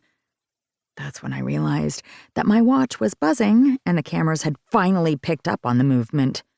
I don't know why you're getting such an attitude when I'm just here to check on my baby girl. I was down in Denver but didn't have the chance to see your sister. He smiled that perfect smile of his, and dread crawled down my spine. Had he found Luna? It wasn't as if her work was hidden, but we had done our best to make sure Dad could never find her home. Our father had never laid a hand on her, and had only hit me once. It was our mother that he had broken down. It was our mother who had sent him to jail. No, that wasn't right. He had sent himself to jail. But his fists on her body and soul had been what had finally pushed the authorities to take action. Because the old sheriff hadn't cared as much. Probably because he had used his own fists on his wife. The new sheriff cared. The new sheriff had done his job. And yet here my father was, looking perfect as always. Jail hadn't changed him in any way from what I could tell. He still had the perfect, coiffed, honey blonde hair, that chiseled jawline, and bright white smile. He didn't look like the drunk who used his fists to take out his anger on his wife. But that was the problem, wasn't it? You couldn't always tell the monster beneath the facade. Sometimes they hid in plain sight. Dirt and grime didn't cover my father, at least not physically. No, his soul was the shadowed part of him, and he hid it damn well. You need to get off my property. And you need to learn some respect. I'm just here to check on you. Why do you have to be so mean to your father? Maybe because you're an asshole? I don't have time to deal with you. Just go. I sounded far more confident than I felt, but I needed him gone. I needed Hudson not to be here. Why did he have to witness not one but two men in my life trying to break me down? Why did the man who wouldn't leave my thoughts have to be my neighbor? I just needed everybody to be away so I could just live my life and not deal with anyone. But that wasn't my life. And part of me was glad Hudson was here. Because my father would be on his best behavior if another man was around. He couldn't be seen as anything but loving and doting, even though most of the town already knew he had been in jail for assaulting my mother. Hudson, can't you see that I'm just here to visit my daughter? Maybe you could have a word with her, set her right. I nearly hunched into myself, hating the idea that Hudson was here to witness this. But then Hudson stepped right to my side. He didn't block me. Didn't let me block him. Instead, it was as if he was letting me know that he was on my side. He folded his arms over his massive and naked chest and didn't say a damn word for long enough that my dad rocked back on his heels, looking uneasy. I needed to learn that look. I tore my gaze from my father completely and looked up at Hudson. He just stared at my father, narrowing his gaze. I'm pretty sure Scarlett told you to leave. There's a reason you're not allowed on this property, Mr. Blair. And there's a reason that you're not allowed on any Cage property from what I can remember. I mean, didn't you get that cease and desist letter from my brother? I can have another brother send it to you.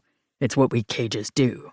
Isn't that what you said the last time you yelled in my face and practically spit? I froze, wondering what the hell he was talking about. What had I missed? And what other secrets was this man keeping from me? You Cages. Just because you own a couple of properties, you think you own this whole town. But you're wrong. We residents know our rights, and you can't tell me what to do. On any property my family owns, you bet your ass I can tell you what to do.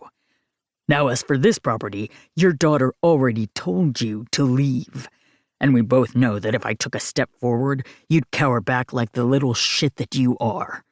I could force it, or you could leave with your tail tucked between your legs and maybe act like the man you're supposed to be. You don't intimidate me, Blair. You sure as fuck don't intimidate your daughter. Maybe for once in your life, you should listen to a woman and go. My father looked between us, lip curled. Fucking a Cage, are you? That's one way to raise yourself on that ladder of yours. How many blowjobs did you have to give this one to get your job? I moved forward, ready to throttle my dad, but Hudson was already there. With one movement, he had my dad by the back of his neck and lifted enough that my dad's toes dangled against the ground. My God, I hadn't realized Hudson was that strong. But from the way that his muscles bulged, well, it would make sense. You're going to want to watch your mouth. Hudson! Listen to the little girl. My dad snapped, as if he wasn't dangling along the ground from a man who could probably break him with his pinky. Go, before I stop listening to my inner demons and take it out on you. If possible, my dad paled even more, and when Hudson let him down, he nearly fell down on his knees, but then scrambled away, indeed, looking like he had his tail between his legs. Hudson stood there with his back to me, hands fisted at his sides as his shoulders moved up and down with each deep breath. I would say thank you. Don't say a damn thing. He cut me off. He would have left eventually. Maybe. Hudson turned then, staring at me with those intense eyes that nearly forced me to take a step back. Maybe he would have. But I didn't like the fact that he wasn't budging when you told him no. My dad never hurt me, I lied. Hudson just shook his head. If you see him around, let me know. I'll handle it. That made me narrow my gaze. You don't have to handle it, Hudson. You don't have to fix everything. His jaw tightened, and he gave me a slight nod. True. That's not in me. I don't fix things. I never did. And with that, he stomped past me and to his tractor. I watched as he turned on the engine and slowly made his way back to his property, leaving me standing there alone, wondering what the hell had just happened. I looked over at my home, my oasis, and it didn't feel like mine anymore. Why did men have to continually come and try to take something that was mine? Why did they have to try to break me along the way? Why did I resent the idea that Hudson had been there to witness everything? And why did I finally feel a slight ounce of comfort that he did? Chapter 6. Hudson. Hi, Uncle Hudson. Another little girl came on the screen, her hair in pigtails as she grinned wildly. Hi, Uncle Hudson. I smiled despite myself as Violet and Hazel each waved dramatically at the phone and continued to repeat the phrase, Hi, Uncle Hudson, until Sophia finally took the phone from them. Okay, girls, it's back to finger painting. Your uncle needs to get off the phone and go back to work. Work, work, work, work, work, Hazel sing-songed. Work like Daddy, Violet put in. Daddy loves work. Sophia winced and then smiled into the camera. Sorry about that. Let me just set them up really quick, and I promise I will ask you the question that made me call you in the first place. I let out a rough chuckle and waved it off. It's okay. It's good to see my nieces. If you asked anybody in the family, I was probably the asshole of the group, the grumpy one who didn't speak much, and that was fine with me. I had my reasons, and I had never been like Dorian, who could smile and pretty much get what he wanted, or at least pretend he could. There was just something about my nieces and nephews who could make me do anything. I still couldn't quite believe we were all old enough to have nieces and nephews. Time flew when we were finally free of our father. I didn't get to see them often, since I didn't live in Denver. But we were close enough that the girls knew me in person. And since Flynn and I looked different enough these days with our facial hair, the girls could tell us apart. Plus, I wouldn't be caught dead in a suit. Especially not for the upcoming show my agent wanted me to do. I shuddered at the thought. I was already ignoring my agent's calls because he wanted me to do an entire art show down in Denver. Hell no. He could sell my art, do whatever he wanted with it, as long as I didn't have to deal with the paperwork or talking to people who wanted to judge my work. They didn't know what I was thinking while I did it, and I wasn't doing it for them. I was barely doing it for me some days. I liked painting, It was something I was good at that wasn't shooting things, but I wasn't about to let someone dictate what I was supposed to do or not when it came to my job. And that meant I didn't want to deal with assholes in suits who thought they knew better than me. I didn't know much and wasn't the expert on any of this, but sometimes I knew my own mind. I could hear the girls giggling in the background as Sophia set them up with their water-soluble finger paints that I sent them a couple of weeks ago. And then Sophia made sure the drop cloth was all ready to go. They were going to be a complete mess later, but it would be an easier cleanup than otherwise. Thank you again for the paints. They come out of clothes as well. At one point, I thought I was just going to have to get the girls naked and let them paint that way. Sophia shuddered. That would make quite a spectacle down at the park, I said dryly. Oh, yes, I can just see it now. Either me or the nanny getting judged by other parents for not letting the kids get dirty enough or getting too dirty. I grimaced. Other parents sound exhausting. Sophia grinned. Tell me about it. Anyway, I wanted to thank you for agreeing to do the mural at the dance studio. I waved her off, wanting to duck my head. I loved what I did, but I didn't like when others mentioned it. Weird artist shit and all that. It's fine. It's a blank wall and you're letting me do what I want. Within reason, she qualified, eyes dancing with laughter. She had dark circles under those eyes, but I knew between work, owning the studio itself, and the girls, she couldn't be getting a lot of sleep. Cale traveled a lot more these days with his promotion, and I knew they had a nanny. But maybe I should talk with some of the other siblings to see what we could do to help. I might not be as physically connected to them as the others, but I wasn't about to let one of us work ourselves to the grave. I'll be down next month to work on it. My agent wants to meet with me anyway, so I'm not getting out of it. I still think it's wonderful that they want you to do an art show. She held up both hands. Not that you have to. Please don't do anything that you don't want to. But I'm glad that I'm getting an original Cage mural on my wall. I'll be the talk of the town. I snorted. Oh, yes, because everybody knows a Hudson Cage original by sight. Her lips turned down in a frown. I don't know. You're more famous than you think. I'd rather not be. I rubbed my hand over my chest, that lingering doubt edging its way through the storm. Was it any wonder that voice of doubt varied between my father and Michelle? It didn't take a therapist to get to that point. As in just famous enough to be able to afford 2 homes? Sophia raised a brow before looking over her shoulder to check on the girls. I winced and looked around the nearly bulldozed house I currently stood in. Without having to use extra Cage money, that is. With what you have planned for it, you know that all of us would do what we could to pitch in. I know. I ran my hand over my chest, not realizing what I was doing until her gaze went to the gesture. I let my arm drop. Anyway, once it's done, you and the girls can come and take a look. Just not right now, because it's not safe for 2-year-olds to toddle around. That makes complete sense. And thank you again for everything. She turned and called out. Say goodbye to your uncle, girls. Goodbye, Uncle Hudson. We love you. My cheeks heated as I said my goodbyes and hung up.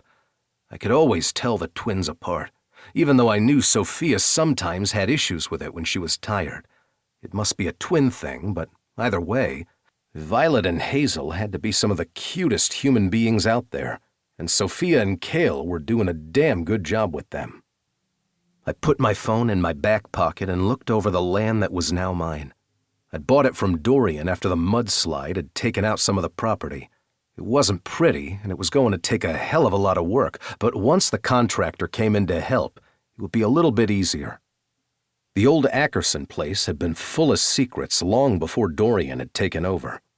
Our father had used it to hurt our family repeatedly, and I had a feeling our dad hadn't been the first one to use the place for illicit ongoings, but it wouldn't be that way anymore. Once I was done, it would be something a Cage could be proud of, at least our generation of Cages, because I was damn lucky that I had a refuge to come back to after getting back from deployment. I had been broken, mentally and physically, and no amount of therapy would have worked if I hadn't had the lake. I knew that, and so did my therapist. So this place would be a refuge for those who couldn't do it on their own. A place for veterans to breathe once they could, to be with their families or connect with their friends that they couldn't see otherwise, and they wouldn't be charged a damn penny. I had enough money despite what I joked about with Sophia.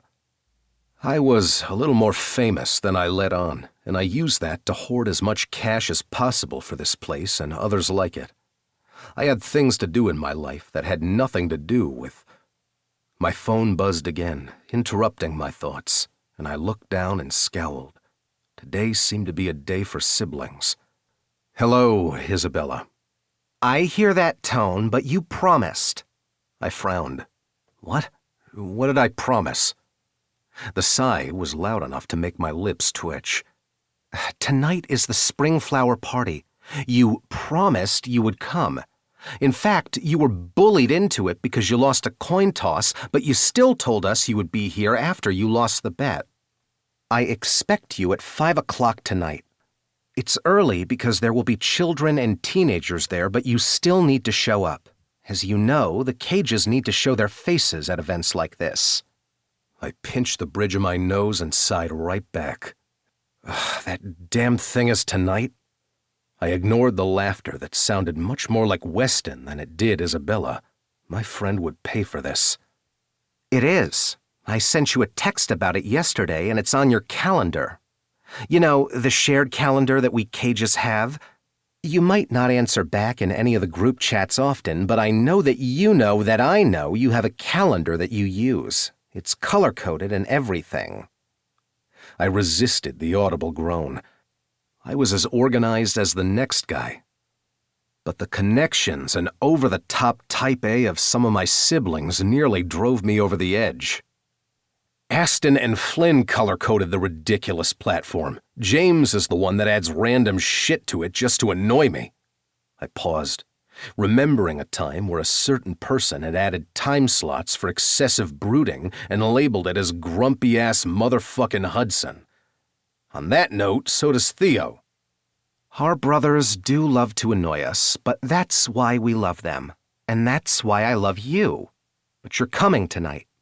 You haven't been out of your cabin for like a month. Because it had been a month since I'd nearly killed a man on Scarlett's property. She'd had no idea how close I had been. With just a few movements, I could have snapped his neck and not felt an ounce of remorse. The fucker had laid his hands on her, just like the old man had done to her mother, and Scarlett had been scared. Scarlett Blair never got scared. She could stand up to anyone, including Ronan and her father. But she had broken down in my arms at one point because of those men, and she had nearly done it again. Yes, I would have killed him. I still didn't know why I hadn't, because of my own restraint or due to Scarlett being right behind me. Either way, I had stayed on my own property since then, not bothering to come to town. I had promised to go to this damn party after the St. Patrick's Day parade when I had stormed off, and now I regretted every single moment I had ever spoken to Isabella. Be there at 5 and wear something nice. Maybe don't scowl the whole time. You're welcome to scowl most of the time. Weston will because I'm dragging him. That made me smile. So he'll be in hell as well? It's a dance. There'll be punch and alcohol and food. And flowers because it's April, and we like to plant flowers in the beds at each street corner as if we're not going to get snow. They're the spring flowers that are hardy through bouts of snow. The summer flowers we get in will do just as well. Be part of the community, Hudson. I heard the worry in her tone and pushed it back. I didn't need a mirror shoved in my face. I've been part of this community longer than you. No, you haven't, and we both know it. I cursed. I really don't like that you don't back down. She laughed into the phone. Of course I don't. I'm the eldest daughter. It's a thing. I wouldn't know. I didn't grow up with you girls. All the more reason for you to get annoyed by us now. And if you don't show up, Weston will have to drag you down, and then he'll be grumpy. And while I love my grumpy husband some days, grumpy because you annoy him won't be my favorite thing. As long as I don't make Weston grumpy, that's the most important thing, I said dryly. Isabella chuckled and sounded far too pleased with herself. At least you've learned. Now, go shower because I know you've been working on the cabin and the old Ackerson place all day. I paused. And how do you know that? Because I stopped by your place earlier and you weren't there. I have my ways. Well then, glad to know that if I ever die and am rotting alone on my carpet, I won't be rotting for too long. My sister clucked her tongue. This is why you need a pet. That way they can bark and let the neighbors know. I thought of Scarlett being alone for so many hours in the day. She might be safe at the resort, but at home? Maybe she was the one who needed a dog, or a cat. Then I couldn't help but think of a cat in my place. I may love animals, but I was always afraid they'd get out in this damn forest since I like to leave my doors open on the way to the studio and I'd never see them again. Sure, let me get a pet and then the cat or whatever can eat my dead body. No thank you. And on that note, I'll see you at 5. Don't be late. Then she hung up, always getting the last word. I let my head fall back as I put my phone in my back pocket. There was no escaping this family, no matter how hard I tried. I let out a breath and got back to work. I could at least get another hour in before I had to shower and get ready, and deal with this dance. Of course, I couldn't help but remember one of the last dances I had gone to. Michelle had been dressed in blue with glitter and had smiled up at me, all sweet and happy. I hadn't known that she had been cheating on me with Jefferson at that point, or that she would marry him by the time I got back from my deployment. We had gone all through high school at each other's sides, and I had been a different person back then. When I had gotten back from my second deployment, there hadn't been any dancing or smiles. I pushed those thoughts from my head, knowing this dance would be different. I wasn't a kid anymore, and I didn't have a date. I would go and make my sister happy and not step foot on the dance floor. I knew the rules. By the time I was showered and decently ready to go, I already wanted the night to end. However, I didn't really have much of a choice when it came to the rest of my evening. So I parked in front of the old barn that had been renovated a few times over the years and could fit most of the town locals. A few tourists would come as well, since the entry fee would go to helping restore some of the older buildings and the town bridge, and I figured that was a decent reason to have a dance. After all, the last time the town bridge had gone out, tragedy had struck, and the town would never have that happen again. I could hear the music from outside, a country tune where people seemed to be line dancing, and I held back a groan. I was officially entering one of my worst nightmares. At least I wouldn't end up covered in blood in this one. Unless this was going to be a recreation of that old Stephen King book. We did have a farm nearby with pigs. You just never knew. You're here, Harper said as she moved forward and wrapped her arms around my waist. I immediately hugged my future sister-in-law back and lifted my chin at Dorian. I see you've been forced to come here too. Dorian just beamed, his eyes bright. It was a damn fine thing to see, considering the state he had been in last year. I hadn't blamed him for the darkness and had sat next to him through it since I understood, but being with Harper had truly changed him for the better, and it was good to see. Are you kidding me? I get to see my fiancée in a sexy dress as we slow dance? Of course I'm the one who had to come. I donated some baked goods, but really, this was all Dorian's idea, Harper agreed. I rolled my eyes. Well, at least you're consistent. Isabella and Weston came over next, and I said my hellos until I was forced to speak to resident after resident, who were just excited that I was out in public. I didn't always hermit up in my cabin, but apparently going so far as to not leaving for nearly a month was too much for this town. Isabella gave me a knowing look, and I nearly flipped her off, but thought better of it since the local pastor was speaking to me. Oh, there you are, darling, Miss Patty said, and I counted to 10 so I wouldn't scream or run away.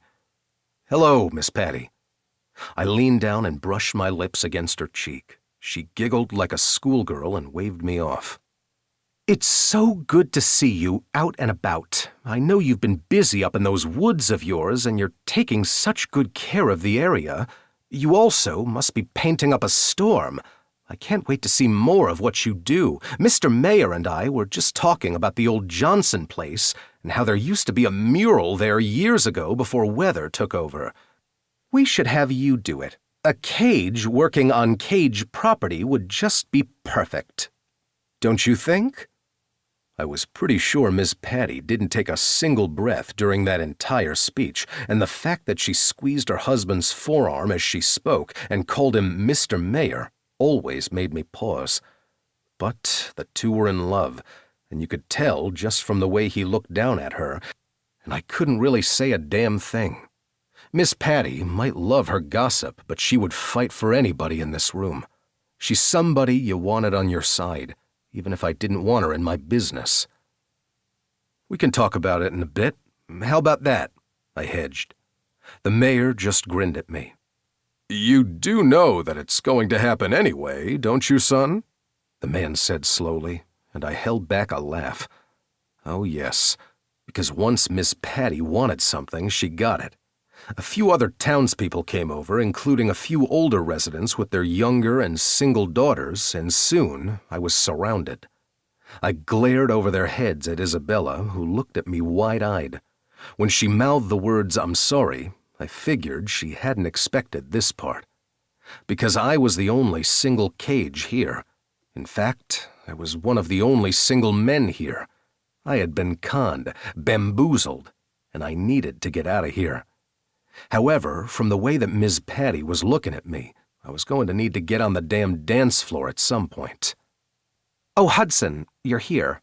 I have a question for you, a familiar voice said, and I immediately turned and grabbed Scarlett's hand. I'm all yours, I growled, and her eyes widened. Okay then, let's talk while we dance. I found myself on the dance floor, Scarlett fitting in my arms far too comfortably as the rest of the town looked on. Others joined us on the dance floor as a slow song began to drift from the speakers, and I let out a groan. Should I thank you? For saving you? Let's just call it tit for tat. I raised a brow and her cheeks pinked. Not in a dirty way, you freak. Is there something you really wanted to talk about? I asked, ignoring the way she felt against me. I could feel her nipples pressing against my chest, and it was all I could do not to lean down and lick her lips, or inhale the sweet and spicy scent of hers. There's something wrong with me. We swayed back and forth, and I continued to ignore the knowing looks as well as the interested ones. I didn't have a question, only wanted to get you out of Miss Patty's clutches. But now I'm regretting all of this. I grunted. Can't be seen dancing with me? You're my boss and everyone will talk. I shook my head and then twirled her around. She snorted, considering this was a slow dance, and I brought her back to my chest, where she belonged. No, I wasn't going to think that last thought. I'm not your boss. I work for your family, and this town loves gossip. I was just getting you out of that awkward predicament since it didn't seem that Harper or Isabella was going to do it. Traitors, I grumbled. She laughed against me, and we continued to dance. I didn't like this feeling, the odd warmth spreading through my chest. I didn't like how she felt right against me. There was something wrong with this, but there was no easy way out of it. Thank you, I ground out. You sound thankful, she whispered. Now that I had this dance, though, I can leave. I did my duty. She looked up at me and studied my face. So, this is all duty? What do you want me to say, Scar? Because I had no idea what I was supposed to be thinking in that moment. The song ended, and I took a step back, letting my hands fall. Thank you for the rescue. Then I turned on my heel and practically ran from the building. I was a coward, and we both knew it. Hudson! I turned as Scarlett ran up to me. She held out my phone, and I frowned. I dropped my phone? Hell, I'm sorry. It must have been hanging out of your pocket earlier. Or maybe Miss Patty was trying to steal it, to check your schedule. I wouldn't put it past her. I slid it in my back pocket, wondering how exactly that had happened, and shook my head. I guess it's the night I should be thanking you. She stood in front of me as I swallowed hard. She was so damn close. What the hell was wrong with me? I looked down at her, my breath quickening, and I licked my lips. Her gaze went right to the gesture, or maybe I was just seeing things. But I reached out, doing the unthinkable, and pushed a strand of her hair back from her face and tucked it behind her ear. I like your dress, by the way. I didn't really say that before. And I did like her dress. She wore red that faded into a pale pink and matched her name perfectly. It was one of those older type dresses that flared around her knees and had a heart neckline. Or at least that's what I thought it was called. Either way, it made her breasts stand out. And I really needed to stop thinking about her breasts. Thanks. I don't get to wear dresses like these often. I'm usually in more business attire. You look good then, too. I nearly bit off my tongue, wondering what the hell I was saying. Oh, well, you look good now, too. I mean, last time I saw you, you weren't wearing a shirt, so you look good then as well, but, well, I'm just going to stop thinking or talking, or whatever. I let out a curse and lowered my head. This is a damn mistake. Totally. And then my mouth was on hers, my hands sliding through the back of her hair, and I stepped off that precipice that told me that this was going to end badly. She tasted of sweetness and scarlet, and it was everything I could do not to press her up against the side of the barn and take her right then. Instead, I just deepened the kiss and let my hand fall to her waist. Her hands went to my back, her fingernails digging in, and when I tilted my head, our tongues colliding, I finally tore myself away, trying to catch my breath. Mistake, she blurted. I nodded, not knowing if either one of us was telling the truth. Mistake. And with that, I stormed to my truck, grateful that nobody had seen. Out of the corner of my eye, I saw Scarlett join the others, so I knew she was safe. Safe from anyone who wanted to hurt her. And sure as hell, safe from me. Chapter 7. Scarlett. After 3 days, I should have been able to push all thoughts of a certain Cage out of my mind. In fact, I should be able to ignore that he even existed in the first place. I hadn't slept a full night since the moment I'd left him, however. I could still taste him on my lips. I could still feel his body pressed into mine. Why was it so difficult for me to even breathe when it came to Hudson Cage? He made no sense. He practically hated me, and I wasn't sure what I felt about him. How could I, when every time I saw him, our push and pull nearly gave me a migraine? He'd seen me at my worst, and yet I'd never seen him close to his. He hid himself so well, it was hard to even imagine what that could be. But I could still taste him on my tongue, and had to wonder where the hell that had come from, because there was no way I was going to ever be able to breathe the same way again when he was around me. I was losing my sense of reality when it came to him. I paged through my planner on my desk, knowing I had a long day ahead of me, and having Hudson on my mind would only complicate things. And yet, there had been something on his face. Not lust, not need, but something else. Something I couldn't quite put my finger on. Perhaps I was looking for something that would appear, but it felt as if there was a damage beneath the surface, other than him being worried about me. other than him always being angry that he had to step in to help me. As if I wasn't just as angry that he had to do the same. I ran my hands over my face and went back to my planner. Today was a big day at the resort. We had a sizable and grand wedding, and I wanted to make sure it was perfect. Not only for the bride, groom, and wedding party, but for anyone else who happened to be at the resort. The Cage Resort didn't normally do weddings on a scope such as this. Yes, there were a few smaller ones that fit the atmosphere the elder Cages had envisioned, but the resort was usually for skiing, hiking, and other outdoor activities. Getting your hot toddy while the rest of your party was out in the slopes or hiking in the spring was the main event. I wanted to help bring the resort into a new era. Climate change was affecting the way the timing of the resort worked. This generation of Cages were environmentally and economically responsible and doing their best to combat climate change. They were putting their money, talents, and designs into making sure the resort was self-sustainable on solar and wind energy, and were looking into different ways to help increase the population of certain wildlife, as well as aid in water conservation and quality, and even had a science team on property working on different erosion studies. I knew Hudson's father had been staunchly against things like this. In fact, I knew that he would rather burn the place down than worry about any tree-hugging nonsense. This generation of Cages cared, truly cared.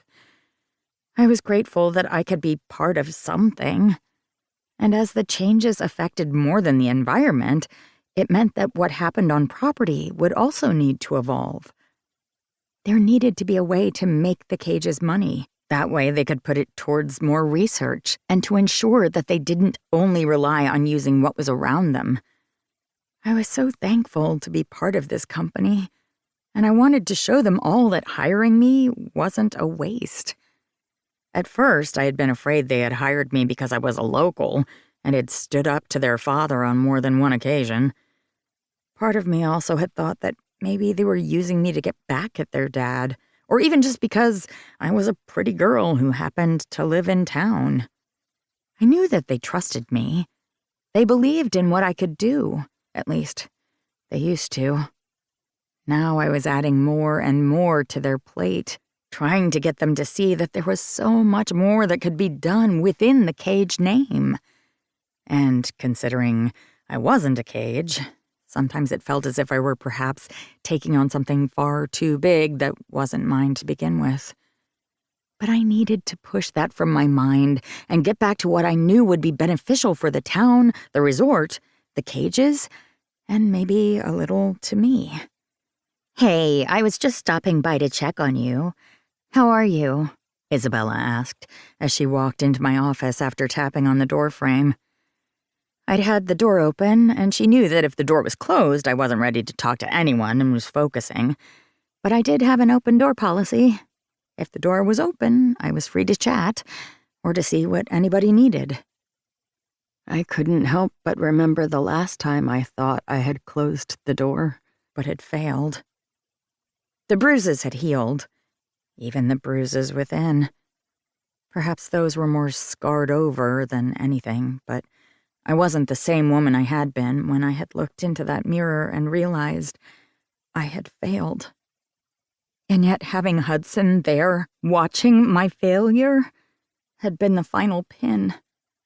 I had yelled, screamed, and hated myself for breaking down in front of him.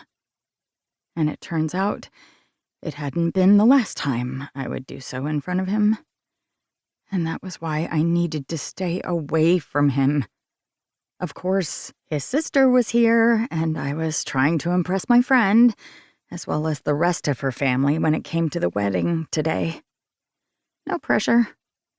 "Hey there, I'm okay. I didn't know you'd be here this early." I smiled, looked at my watch, and held back a wince. Apparently, daydreaming about Hudson had made time move far too quickly. I wasn't behind, but I was no longer ahead either. This man was a menace. I quickly closed down my computer and moved around the desk to hug Isabella. Her hold tightened as she let out a sigh. It's good to be back. I love living in Denver, but I think I'm slowly becoming a Cage Lake resident. You are a Cage Lake resident, considering you're married to a local. It just happens. Isabella shook her head. Weston needs time in the city too, though. So this way we're both able to get what we need and we don't have to choose. And frankly, I enjoy being able to work in the office. Isabella worked with Cage Enterprises. Everybody in the family had the option of doing so, although they needed to find their niche. Not every sibling did, however. Ford owned his own company with his husband and their family. They ran security for the Cages, but they had a completely different business and focus. Hudson didn't work with Cage Enterprises at all. He was an artist. I held back a smile thinking about that art. He always surprised me. How talented he could be, even beneath the gruff, growly exterior. Isabella hadn't always worked with the Cages, and in fact, I knew had resisted working with them even after she'd found out that they were siblings. She was damn good at her job as a forensic accountant and could do most of her job outside of the offices. Getting to know her family and becoming a cohesive unit was a large part of why she spent so much time in Denver. Anyway, I see that your team, as well as the wedding planner, are running around with such efficiency that I knew it had to be your doing. I smiled at that, even as nerves began to tense my shoulders. Oh, good. I'm glad that they're on schedule. I was just working on a few things and then I'll get back to it. I promise I'm not leaving them alone. Isabella frowned at me, and I realized my voice had gone slightly high-pitched. They're your team. Of course they're doing what they should. I'm not here to check on you, Scarlett. I just wanted to see how the wedding was going. I trust you. You're the best manager we could ever want. In fact, you could be managing an even bigger establishment. I'm just glad that you're here. Even as she said the words, I wanted to believe her. Yet part of me knew that she was still part owner of the place that paid my bills. She more than some of the other Cages. Aston, James, Blakely, Flynn, and Isabella were all part of Cage Enterprises and therefore my bosses.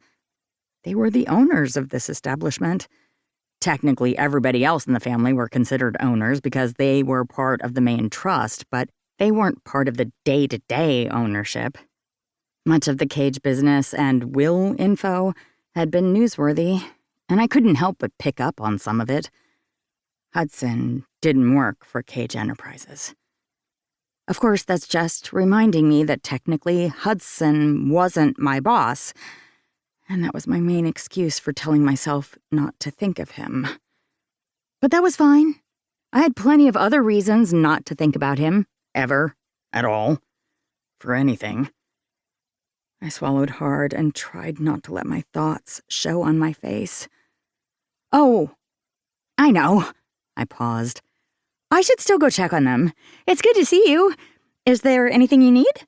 I asked, my voice still slightly high-pitched. We are good. Do your thing. I moved past Isabella and down the corridor. I was stopped by a few of my team members, answered their questions, and kept moving to the beautiful open area where the wedding would take place. The flowers were set, the chairs in order, and yet I needed to go by each point with the wedding planner to ensure this went off perfectly. This wedding and event was the first step in ensuring that we grew as a company. The couple, Mark and Jacob, were fabulous, caring, and had wanted their perfect day, and I was going to make sure that happened. Denise, their wedding planner, came up to me with a list in hand. We have a few little snafus, but nothing we can't handle. I gave her my calmest of smiles. Give me the list and I've got it. The other woman's eyes widened. No, it's okay. I can handle this. You work on the next steps and let me see what I can do for the resort. Out of the corner of my eye, I saw Isabella frown at me before another person came into view. Shoulders tense, I told myself that I could handle him. Of course I could. Just because Hudson was here hovering didn't mean I needed to fall into a heap. Okay, fine. I'm going to take you up on that. Thank you, Denise said with a sigh. You have been doing so much for this wedding, and I know we couldn't have done it without you. She squeezed my hand and then practically ran towards another person on her staff. I lifted my chin and read through the note. There were only small things, ones that my team members could do, but I would make this happen. I needed to ensure that I wasn't going to fail at this. I had already failed at so much. Scarlett, are you okay? Isabella's phone rang then, and she cursed. 1 second, and then you're going to tell me why you have that look on your face. Everything's fine. I'm just working. I moved past her towards the kitchens where I needed to speak with the chef about a minor thing that could turn into a major thing. Scarlett, breathe. I moved out of Hudson's reach and glared over my shoulder as I kept going. I don't have time for you and your growling. I have to get through this list, and then countless other things. We only have a few more hours until the wedding begins, and it has to be perfect. I ignored Hudson's curious look as I went to the chef and went over the minor alterations. He nodded, although I felt like maybe he should be slightly more worried, but he said he could handle it, and therefore it should all be fine. And yet nothing felt fine. If this wasn't perfect, then all of the extra money and time that went into this would be for nothing. The Cages needed to understand that I could handle this, and me running around like a chicken with its head cut off wasn't truly showing that. I moved past Hudson again as I went to the next person, my list feeling heavier and heavier. Why did my chest ache? This made no sense, but it was fine. I could handle this. By the time I got through my list, I realized that Hudson had been following me, but I continued to ignore him. People moved out of his way, eyes wide, and I hoped to hell he wasn't around when the wedding started, or he would scare the guests. As I turned the corner to get to the next person on my list, I bumped into the solid wall of man that was Hudson Cage. "Excuse me, you're in my way." He looked down at me, then gripped my shoulders. He didn't have to say a word, and yet every ounce of trepidation, annoyance, and whatever the hell else I refused to feel burst to the surface. "Get your hands off me!" I snapped, my breath quickening. Scarlett, breathe. As if I didn't want to. As if I wasn't already trying to. Why did my chest hurt? And why did he sound as if he cared? "I'm working, Hudson. If you want to yell at me or growl or do whatever you like to do, do it later, okay? I'm trying to ensure that this wedding goes off without a hitch and you're in my way." He let out a grunt I couldn't quite decipher. You just stressed out the cake decorator because you tried to guarantee that the mother-in-law gets a certain iced flower on her cake versus the other mother-in-law because they fight, even though the wedding planner had already told them and the grooms assured everyone that it wouldn't matter. And yet, you're panicking. Just because it seemed like a little thing to you doesn't mean it's not a huge thing to the person who is worried. Although the idea of an iced flower when there were multiple of them made no sense to me, but it was on the wedding planner's list, and I was going to ensure that everything was perfect. It's a wedding. They're going to say their I do's, be happy, dance, someone's going to get too drunk, and someone's going to break something. But in the end, they'll be happy, and it won't matter. You're doing a great job. And I can do better, I blurted. Scar, he said with a sigh. What the hell is going on? Nothing. I just need to ensure that this goes well. It's the first one of this size that we're doing. And they have a wedding planner that's working with your event coordinator. You manage the entire place. You don't need to be doing these small things. Are you saying they're below me? That's rich coming from the owner. I knew I was losing my mind, but whenever Hudson was around, I tended to do that. Scar. My name's Scarlett. You like it when I call you Scar. You smile, even as you tell me you hate it. I blushed and shoved him softly. Hudson, stop. Though I did like him calling me Scar. There was something wrong with me. By the way, I'm not the owner. I just help out my siblings when they can't be here. And I like to make sure you're not running yourself ragged. It's not your place to care if I run myself ragged. Yes, it is, because somebody should fucking care. Watch your language. One of the guests might hear you. Some of them stayed overnight. And that's great for the bottom line, but I don't care right now. Go get some water, take a break. You're going to end up getting sick if you don't take a break. I'm doing my job. And you're fucking amazing at it. All of us know it. Stop trying to prove that you're the best at everything. You already are. Maybe if I hadn't already been having a panic attack, his words would have meant something to me. Instead, I raised my chin, gripped my note in my hand like a lifeline, and pushed past him. I didn't know what it said about me that his words just then meant everything. That he believed in me. But maybe I was just hearing what I wanted to hear. I needed to be the best, because if I wasn't, that would be one more failure, and I could not let that happen. Not again. Before I could move down the corridor, he gripped my arm and pulled me towards him. "Hudson," I breathed. You've got this, Scar. Stop stressing out. "I'm not stressing." Then don't lie. His mouth was so close to mine that all I had to do was go to my tiptoes and let him take me. No, that would be wrong. Oh, so wrong. Not only was I working, this was Hudson Cage. We didn't even like each other. And yet, that felt like a lie. Such a damn lie. "Scarlett?" Denise asked from behind me, and I realized that if she kept moving towards us, she would be able to see. I didn't know what this was, but nobody was allowed to see this, so I pulled back and lifted my chin. "Thank you for your concern, but I can handle this." Hudson met my gaze, as if searching for something that wasn't there, before finally letting out a breath and letting me go. It was for the best. It had to be. Hudson Cage and I were merely neighbors. Nothing more, nothing less. And I was going to prove to everyone that I could handle this, and that I wouldn't fail again. Chapter 8. Scarlett. I sank into the soft chair and carefully accepted a glass of wine from Isabella. "Thank you. I think I'm going to name this wine my best friend." I winked at the woman across from me. "Other than you, of course."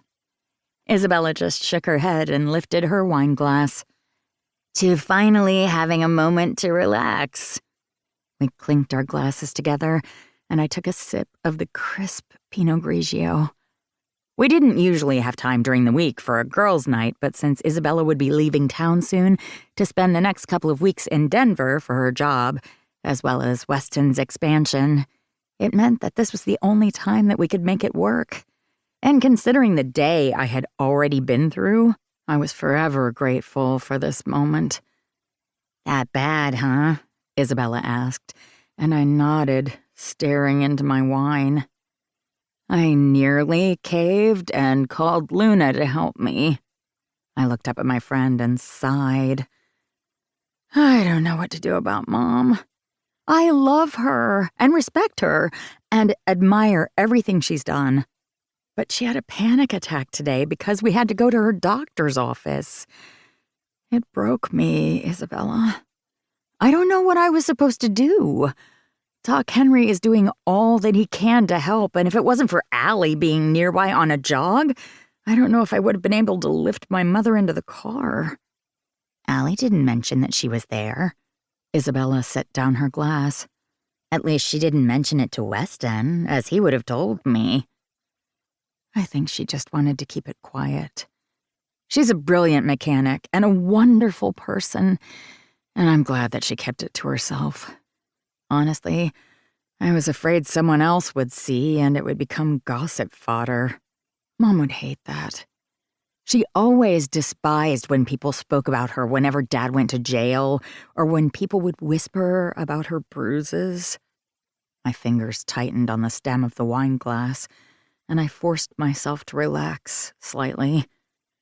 But if you see Allie before I do, tell her thank you. She's the kindest person. Of course I will. And she is kind. I didn't mean that I had expected her to gossip, only that I wish I would have known so I could have helped. I shook my head. We got it handled this time. I just don't know what we're going to do next time. Even a simple checkup today was nearly too much, and Sheriff Brothers was walking by on our way out and helped me get her into the car to take her home. I lowered my voice. They had to use a sedative on her, and I nearly broke down. Scarlett, you have so much on your shoulders. I'm glad others were there to help you, but there has to be something we could do to help your mother. Is she seeing a therapist? I nodded and took another sip of my wine. This time, it was more of a gulp. Yes, but I don't think it's helping. Not the way that she wants. Or, selfishly, not the way I want. It's not selfish for you to want your mom to be able to function as a member of society and be happy. It sure as hell feels selfish.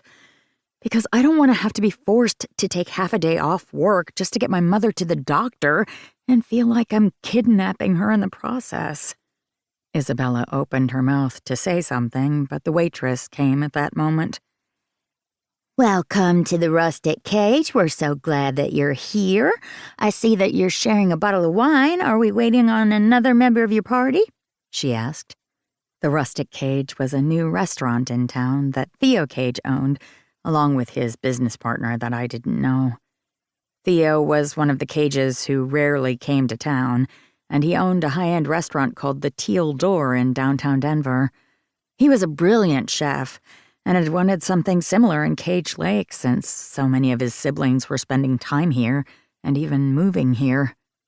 Theo didn't cook here often, as he had hired a chef to run his menu, but the place was reasonably priced, and I loved sending resort guests to the restaurant on the days they weren't eating in our restaurant. Isabella looked up at the waitress and smiled. It was nice to have another person take over answering questions and dealing with organizing. We were both type A, and yet we took turns in taking over. Yes, we're waiting on Harper and Ivy. They should be here soon. My name is Jackie, if you need anything. I'll be back in a moment when they arrive, and honestly, I'm really excited to see Ivy again. She's been out of town for the past couple of weeks. That's our friend, constantly leaving Cage Lake for other forests. Jackie winked. But she always comes back. I'll get you guys some bread while you're waiting. With the amount of wine I'm about to drink, I'm going to need that bread, I said softly, and Jackie gave me a nod, a bright smile, and hurried off, presumably to get our bread. I turned to Isabella and drained the rest of my wine. I didn't know Ivy was coming. Isabella, the wonderful friend that she was, immediately filled up my wine glass from the bottle left on the table. She didn't know she was going to be able to either, but she's on her way. She just needed to finish showering, as she arrived less than an hour ago. Harper should be here soon, though when she called to let me know that she was on her way, Dorian was behind her and there was giggling. Isabella shuddered. Things I don't need to know about my brother. Knowing the two of them, she could be here any moment or in an hour, I said dryly. I don't need to know details, Isabella said, holding up both hands. Guilt swept over me when I realized that I hadn't told her that Hudson and I had kissed, or the fact that we kept bumping into each other, and that heat I wanted to ignore continued to be there. I shouldn't mention it at all, though, because it wasn't going to lead anywhere. Hudson was just as ornery as always, and it wasn't as if he wanted me like that. Maybe for a night, but Hudson wasn't meant for long term. He had even said as much to me before. Hudson Cage wasn't for me, and that kiss would never be repeated. Whatever overprotective urge he had within himself would be over soon, and neither one of us would need to think about it again. The fact that he was my neighbor and his sister sat right across from me meant nothing. And if I kept telling myself that, it would make sense eventually. I'm late, sorry, Harper said as she bounced into the dining room and took one of the empty seats on either side of Isabella and me. "I'm seriously sorry that I'm late." I smirked as I poured her some of the wine. "What made you late?" I teased. Harper blushed. Isabella rolled her eyes. "Seriously, I don't need to know these things." "What do you mean?" Harper asked far too innocently as she pulled her dark hair from her face. "I realized I just poured you wine without asking if you wanted it," I said with a laugh, knowing that the wine was already getting to me. I was a lightweight and probably shouldn't have even had 2 glasses of wine, but I had taken a rideshare here and would do the same back home. Yes, the rideshare was usually one of 2 older men who were retired and enjoyed talking up a storm with the locals and tourists, but it was safer than me walking home around the lake at night. "This wine is perfect, although we're probably going to need at least another bottle," she said with a laugh. "Already on it," Isabella said as she waved at the waitress. Of course Isabella would be on it. I might be type A and could get things done with a list like nobody's business, and yet Isabella could always out-organize me. I didn't have a complex at all. Just as the waitress brought a second bottle of wine and 2 baskets of bread, I was going to marry her, Ivy showed up in a storm of cheeriness and bright smiles. As a nature photographer, she was outside more than not, and though she wore plenty of sunscreen and hats, as well as all sun protection possible, she was currently sporting a golden tan in a time where most people were just starting to see sunlight again after hibernating in the winter. "I'm so glad I could make it. There's a blizzard happening in the next town, and it's sunny here. I was worried that the bridge would be closed, but there was no storm here. Shocking." I pulled out my phone and frowned. Did I know there was a blizzard? I should. "It's miles away and won't affect the resorts. You're off work tonight," Isabella chided. I set down my phone and tried not to think about all the little things I might be missing. "Sorry. Hi, Ivy. So good to see you."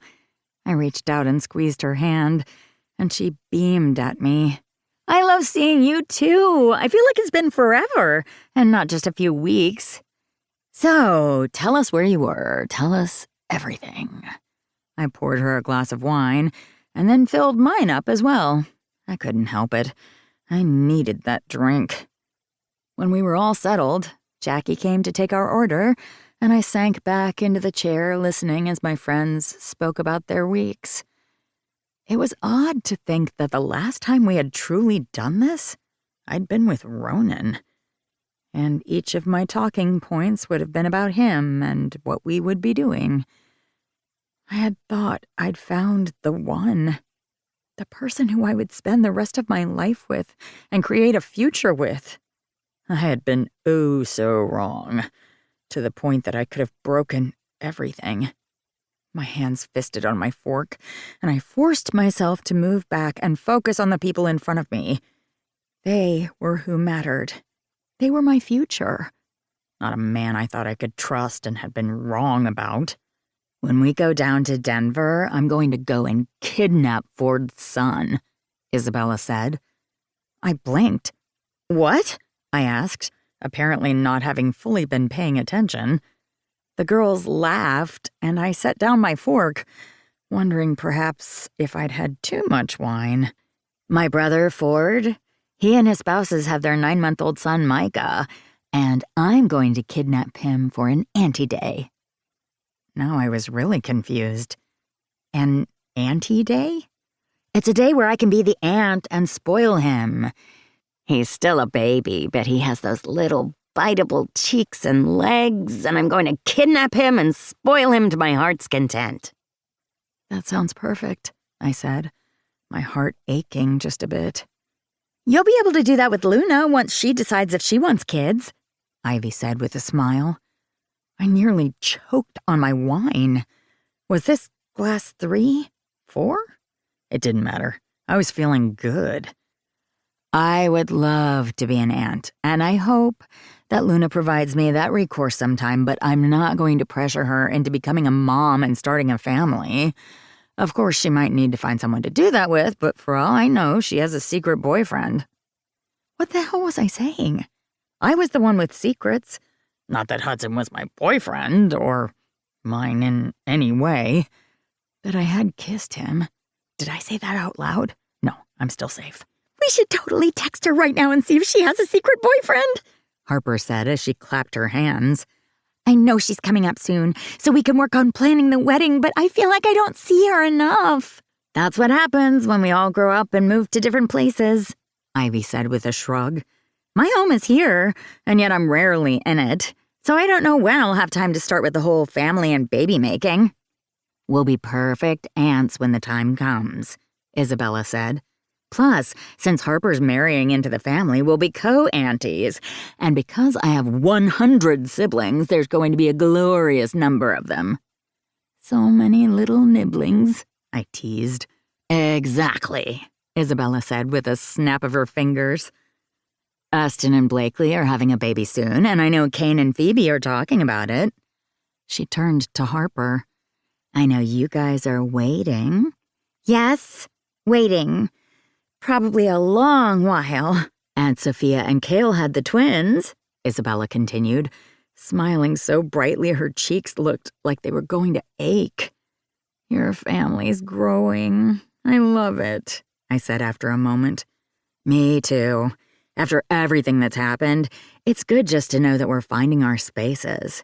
And you should know that Weston and I have decided we are not having kids, she blurted and quickly went to her meal, cutting up her steak as if she was worried what we were going to say. I met Ivy's and then Harper's gazes before we each turned to Isabella.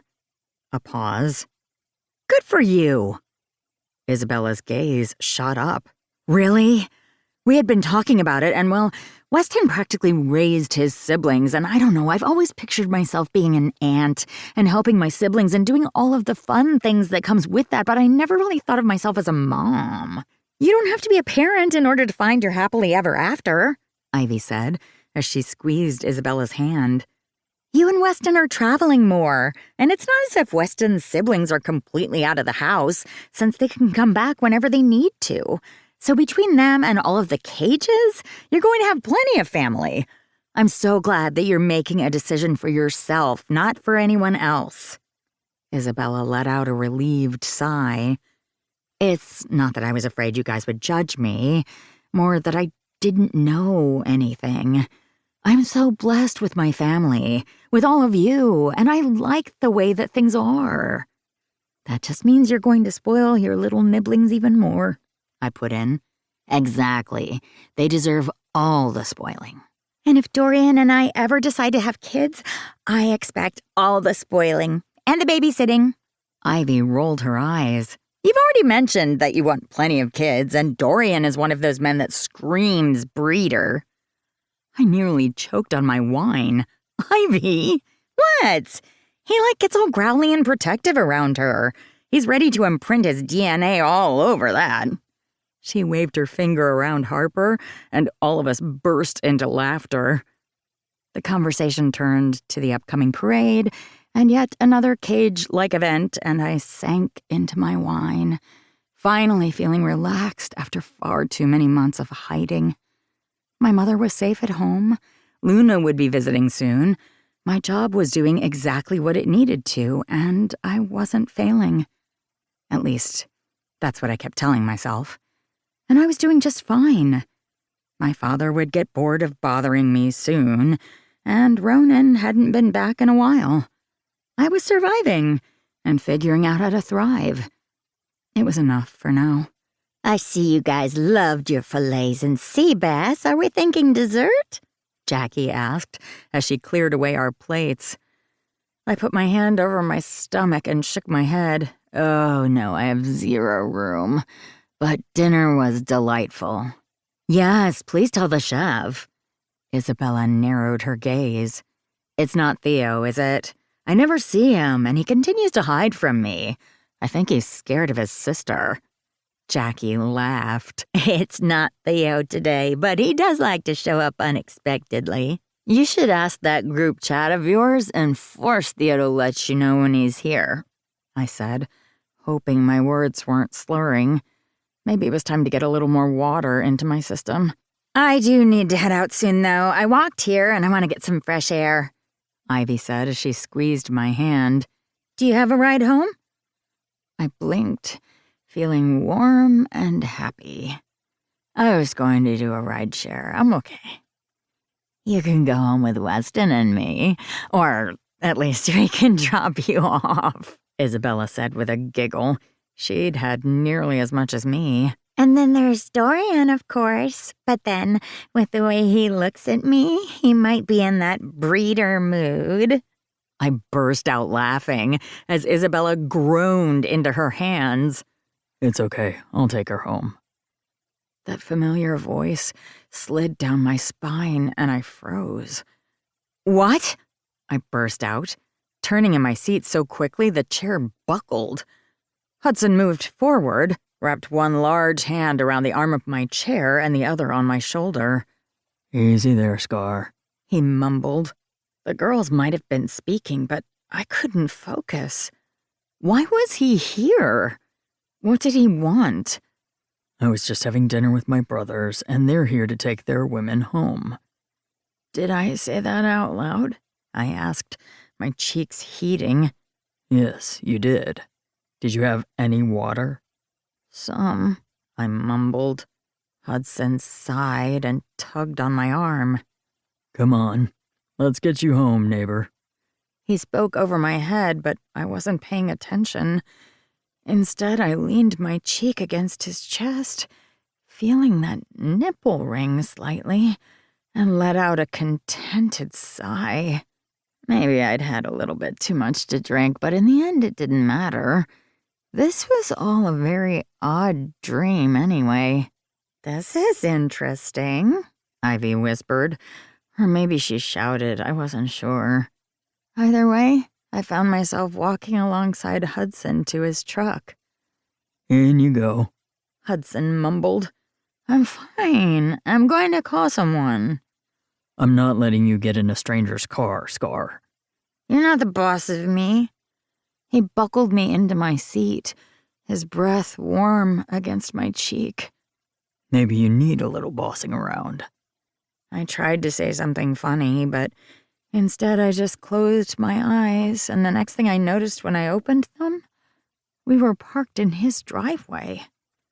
Wait, where are we? I thought I was going home. Can't find your keys, he grumbled, and I reached for my purse only to realize it felt half empty. Oh, no, I mumbled. Woman, you're going to be the death of me. Things were moving rapidly, yet felt like I was 4 steps behind.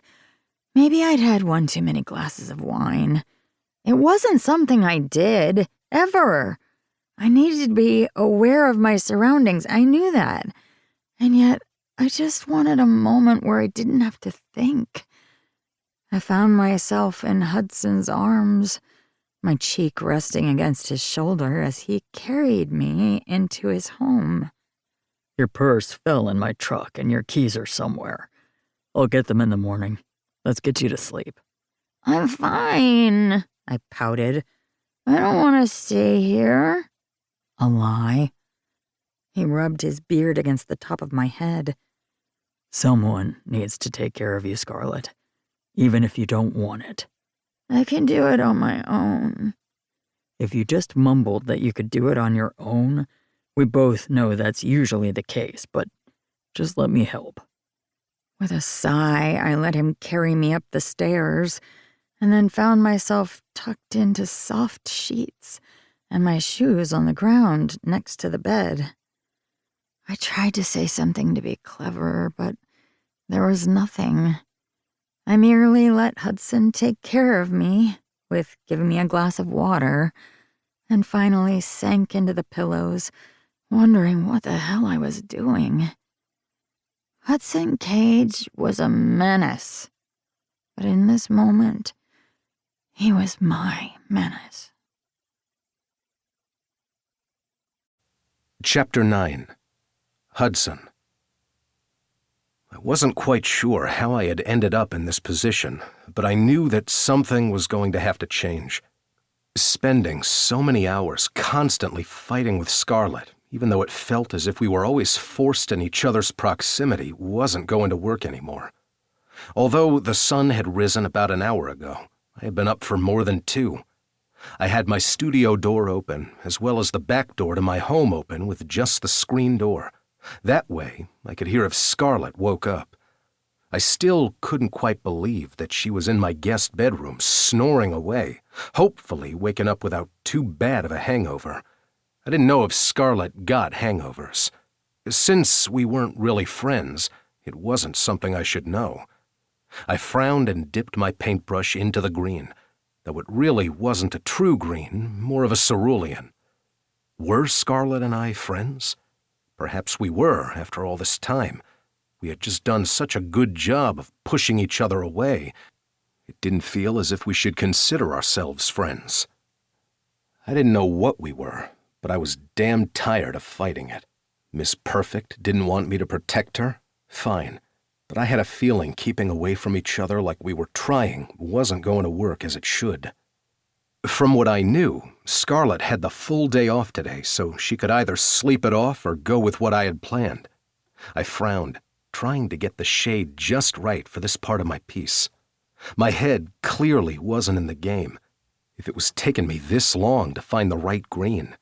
I sighed, set my supplies down, and stared at the easel.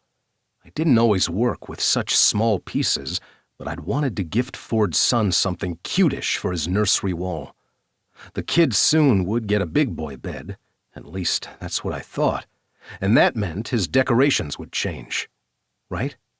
I didn't know kids.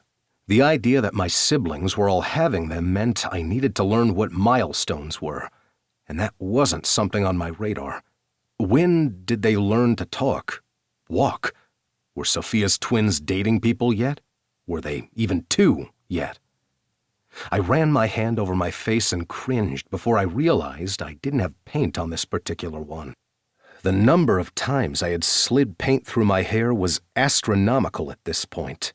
Ford's son liked frogs from what I could tell, since he always babbled and smiled when frogs were around, so I figured I'd paint a frog-like picture for the kid. They could throw it away for all I cared, but I could at least give them something. I had started the tradition with Sophia's kids, and I would continue to do so with Aston and Blakely's once it was born. I quickly cleaned up my area and washed my hands, and figured I'd get back to this whenever my head was in the game. My thoughts had been straying towards the woman in my guest room far too much. I knew some things about her, but not enough. And the part of me that I had thought long since dormant wanted to know more, like why the hell she had chosen Ronan in the first place. Growling, I shook my head and closed up my studio. I liked being out in the mountains, away from the rest of the world. The idea that Scarlett was so close, however, hadn't really bothered me before. Before the huge storm that had taken out part of the Ackerson place, there had been a line of trees separating us. So I hadn't really seen Scarlett that often, but we had lost 4 large trees in that storm, creating a perfect view between the 2 places. My sense of solitude had been disrupted, and that was what Scarlett Blair was good at: destruction. I checked my watch and realized that she would be waking up soon. She was always an early riser from what I could tell, so sleeping off however much wine that she had would end soon. I pulled out bacon and eggs and a couple of potatoes. I figured I'd put up a sort of breakfast for her. A scramble could work. I added some spinach, peppers, mushrooms, and hoped to hell she liked all of this. When I grabbed the Serrano, I grinned and remembered the time we'd eaten all of Harper's dinner because Harper hadn't realized it had been so spicy and Scarlett could handle it. If she wanted heat, I'd give her heat. I frowned in the midst of chopping. What the hell was that about? Did she want heat? Well, she had sure as fuck kissed me back, but what did I want from that? I hadn't dated or wanted anybody in a long while. Sure, I'd slept with people, but it had been transactional. Each of us wanted a single night, and that's what we'd had. And I didn't fuck people in Cage Lake. I went to one of the other small towns around the area, like Ashford Creek or Silver Lake or even Sunrise Ridge. It was easier to find somebody for a single night there than deal with the drama of fucking with anybody in Cage Lake. I didn't know what the hell I was thinking when it came to Scarlet Blair, but she was in my house, and something needed to change, or I was never going to get any sleep. Footsteps sounded on the stairs, and I quickly tossed everything into the skillet, working on my scramble. "Good morning, sleepyhead. Coffee is made, but if you prefer tea, I have an electric kettle because Isabella dropped it off." It amazed me how quickly our two families had begun to blend. Though I hadn't grown up with any of my sisters, I saw them nearly as much as I did the brothers I had grown up with. The only one I didn't see often was Kyler, and that was because he was out on tour. And frankly, he didn't spend much time in Cage Lake. And I did my best to avoid people in Denver. Our father had done his best to split us up and then forced us together, and somehow, in spite of him, we were becoming a family. "Thank you for the water and ibuprofen," Scarlett said softly as she padded towards the kitchen. She'd unearthed a hair tie somehow and piled her hair on top of her head. Thankfully, she had put on the long sweats and t-shirt I had set on the edge of the bed. I'd put her to sleep in her dress, and while part of me had wanted to undress her so she would be comfortable, and probably other reasons, I hadn't.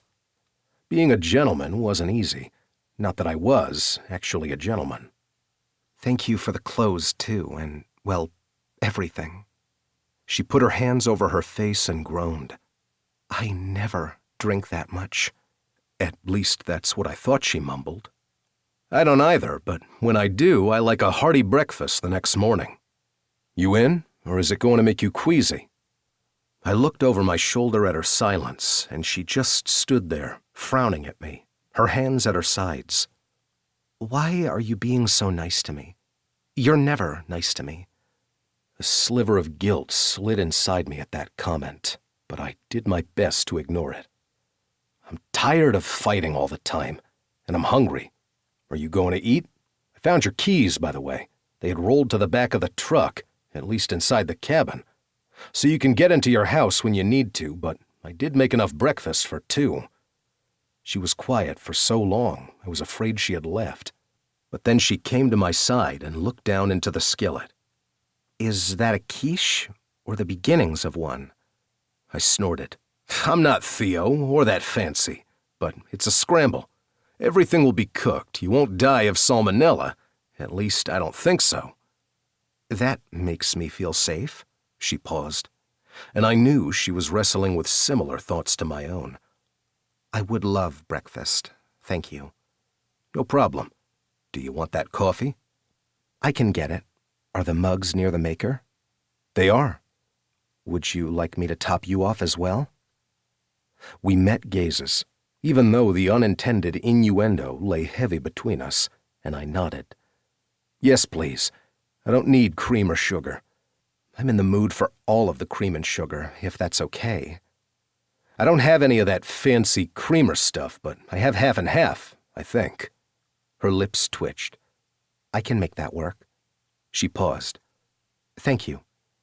"You don't have to keep thanking me." "Would you rather me yell at you, for old time's sake?" "It would feel normal, but come on, let's get you fed, and then we can go on a ride." I had been thinking about that for hours and knew it was probably the best thing to do. I loved riding my bike in the mountains and couldn't for half of the year.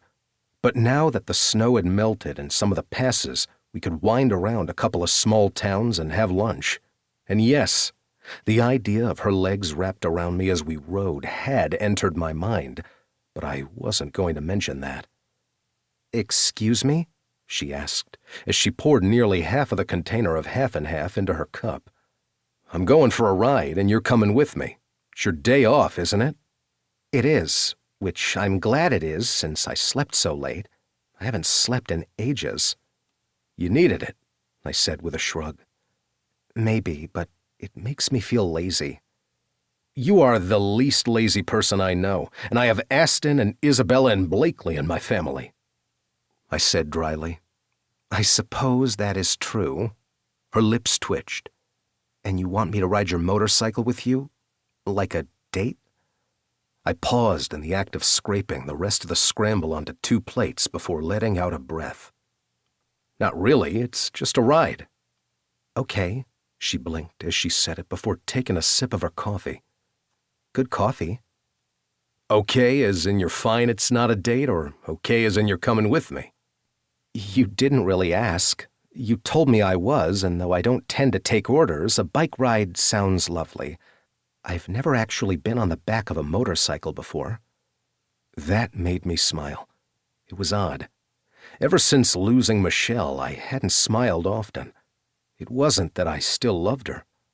I had fallen out of love with her long before she died, but there hadn't been much to smile about. Then the Cage kids started to be born, and who wouldn't smile around babies? And of course, there was Scarlett. When she wasn't making me want to rip my beard off, she was making me laugh. I did not know what was up with that. I scratched my chin, my beard longer than usual. I'll make sure you know what you're doing when you're on the back, and I have a helmet that should fit you. Emily used it last. I don't know her that well, but she seems really sweet. Phoebe doesn't visit often because they have their own lives in Denver, but they're the youngest of us all, so I feel overprotective. Even though Phoebe's happily married, Scarlett added with a snort. Hey, they were already together when I found out she existed. I didn't get to do the whole Big Brother thing. And did you do that with Weston when it came to Isabella, Cale, too? Yes, with Weston, no with Cale. Cale and Sophia were already together as well. And you only do that with the sisters? I figured Isabella can take over when it comes to the women. You know, ensuring that whoever my brothers pick is right for them. That's a lot of trust in her, but I have the same trust. I take it she didn't like Ronan? I asked, and could have kicked myself. Instead of letting her answer, I gestured for her to sit at the kitchen island and put a plate in front of an empty chair. Ignore me, eat. You didn't like Ronan. Nobody did. I thought it was because they didn't know him, but apparently I didn't know him. It's over, though. I haven't heard from him since that night. Thank you for your help. What did I say about thanking me? I'm going to keep doing it, especially if you're being nice. It's kind of creepy. I'm sure I'll be an asshole soon. That would make me feel better. She smiled then and dug into her breakfast. I don't exactly have a hangover, but I feel a little off. And this is perfect. I didn't know you could cook. I can't, really. I'm glad you like the spice, though. It's not that spicy, she added with a roll of her eyes. I'll have to add more peppers next time. I started eating, grunting, as I realized that I had said that there would be a next time, and she hadn't countered that. By the time she went back to her house to change, I assumed she would change her mind. After all, it wasn't like I was forcing her into this, but maybe I sort of was. I pulled my bike out of the garage, grateful that the sun was shining, and it felt like it was going to be a good ride. I put on my leather jacket, knowing it was still going to be a little chilly while on the bike, and packed the saddlebags with water and snacks. I knew where I was heading, and there would be a good lunch there, but it always proved to be safe. We weren't going for hours, so I wasn't going to add the full biker gear. I'd done Sturgis once and never again. It wasn't my type of scene. But Theo and Flynn had had a grand old time, at least for a few moments before they decided it was a one and done as well. Just when I had given up hope that Scarlett would be joining, she came up the drive, wearing boots, jeans, a long-sleeve shirt that made her breasts look fucking amazing, and a red leather jacket. I don't have the Biker Babe attire, but I figured this would work. I let my gaze run down the curve of her body and knew that she had to blush all over, especially with the reddening of the tops of her breasts that I could see. I barely resisted the urge to lick my lips. I think you're a kick-ass biker babe right now. Oh, well, I like the leather jacket. I gestured towards the bike and then leaned down to pick up her helmet. Let's get on our way. Her teeth worried her lip once more, and part of me wanted to reach out and rub the sting, maybe with my mouth. And that was enough of that. Do you know where we're going? Or am I about to find out that you're an axe murderer and you're taking me to another part of the forest to bury the body? First, I wouldn't tell you. She laughed. Second, there's plenty of land on this property for that to happen. Third, after what happened in our family recently, I'm going to flat out say that no, I'm not going to cut you up into 1,000 pieces and bury the body. Her face paled, and she reached out for my arm. I'm sorry. I wasn't thinking. I looked down at where her hand covered my arm over the leather jacket. It's fine. We all make jokes. I know this is an odd segue, but have you heard from your mother?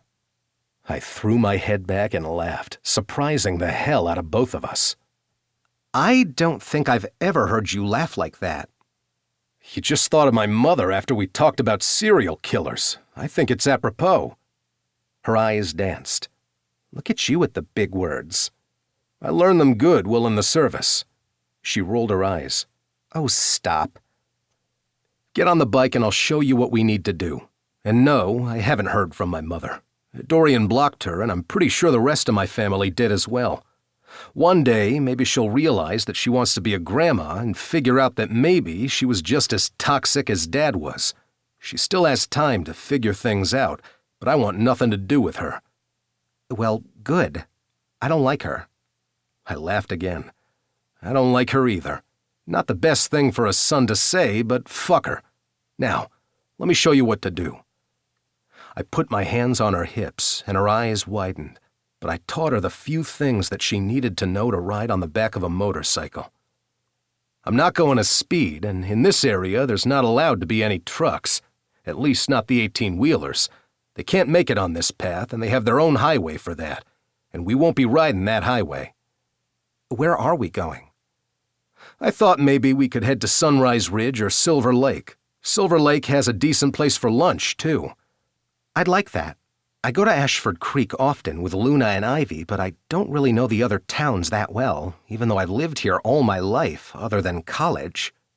They're growing like weeds just like Cage Lake is, but it's nice to get out of town. So says the hermit. I strapped on her bike helmet and tapped the top. So says the hermit. I got on the bike first, straddling it as I held it up straight.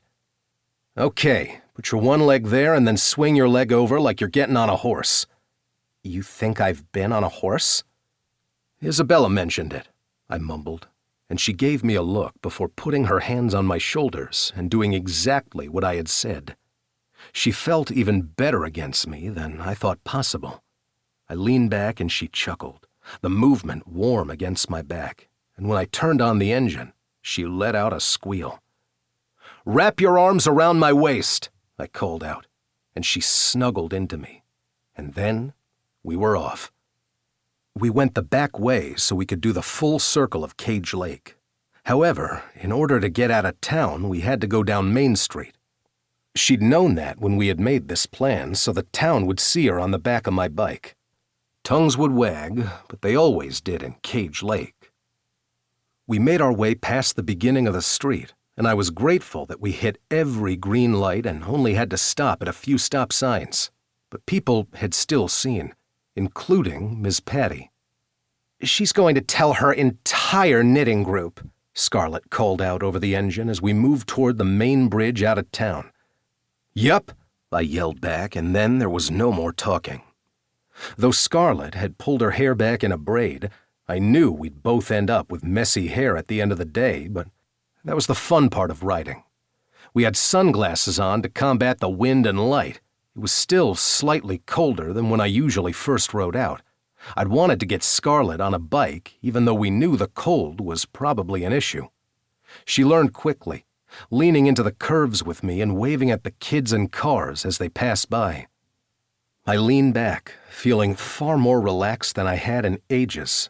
This was going to be a problem, but with Scarlett around, the voices stopped, at least the ones that screamed I was guilty.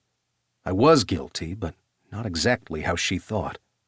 Not exactly as the world thought, but with Scarlett pressed against me, I could breathe. We pulled through Silver Lake, a town decently close to ours, and I parked in front of a small diner. "You okay to eat here?" I asked as I turned off the engine. If you say it's good, I'm game.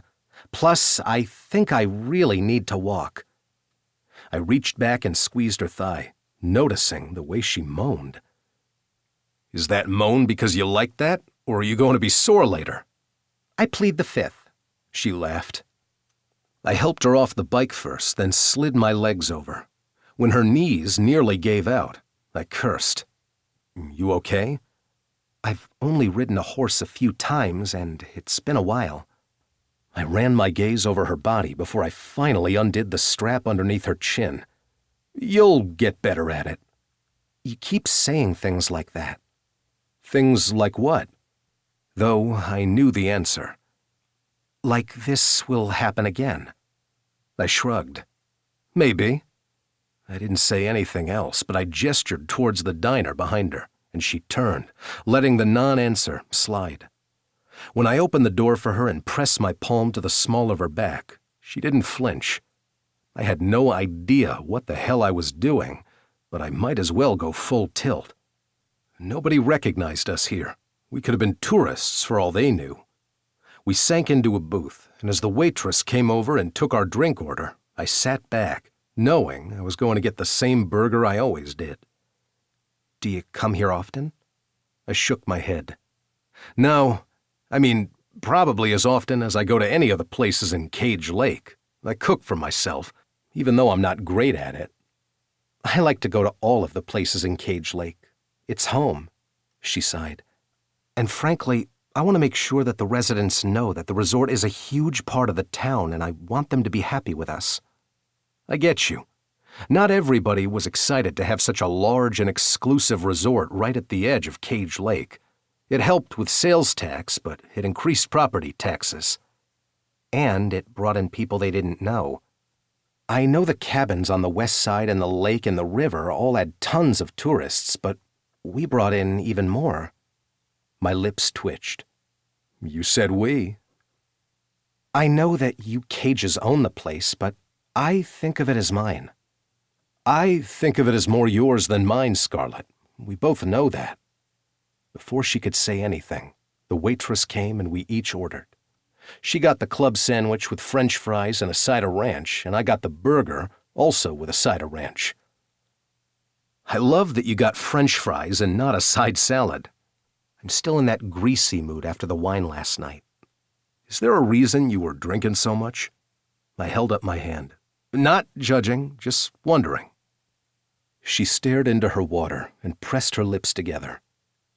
Just everything all at once.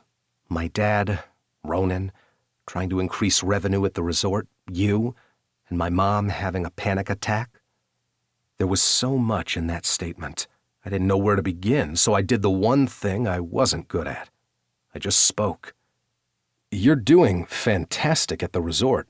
I've already told you that, and the family believes the same. If you weren't, you know Aston, Flynn, and James would say something about it.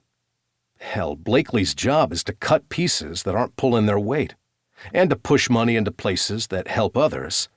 It doesn't matter that you guys are friendly. She'd can you if you weren't doing the job. That makes me feel better. I shrug. I'm not in the family business, but I get the family business, if that makes sense. What would you do with the Cage Enterprises if you had a choice? I shuddered. Me in a suit having to work around people all day? No thank you. I don't know. You would look quite nice in a suit. You like the way that I look? I teased, my voice low. You already know that, or I wouldn't be here.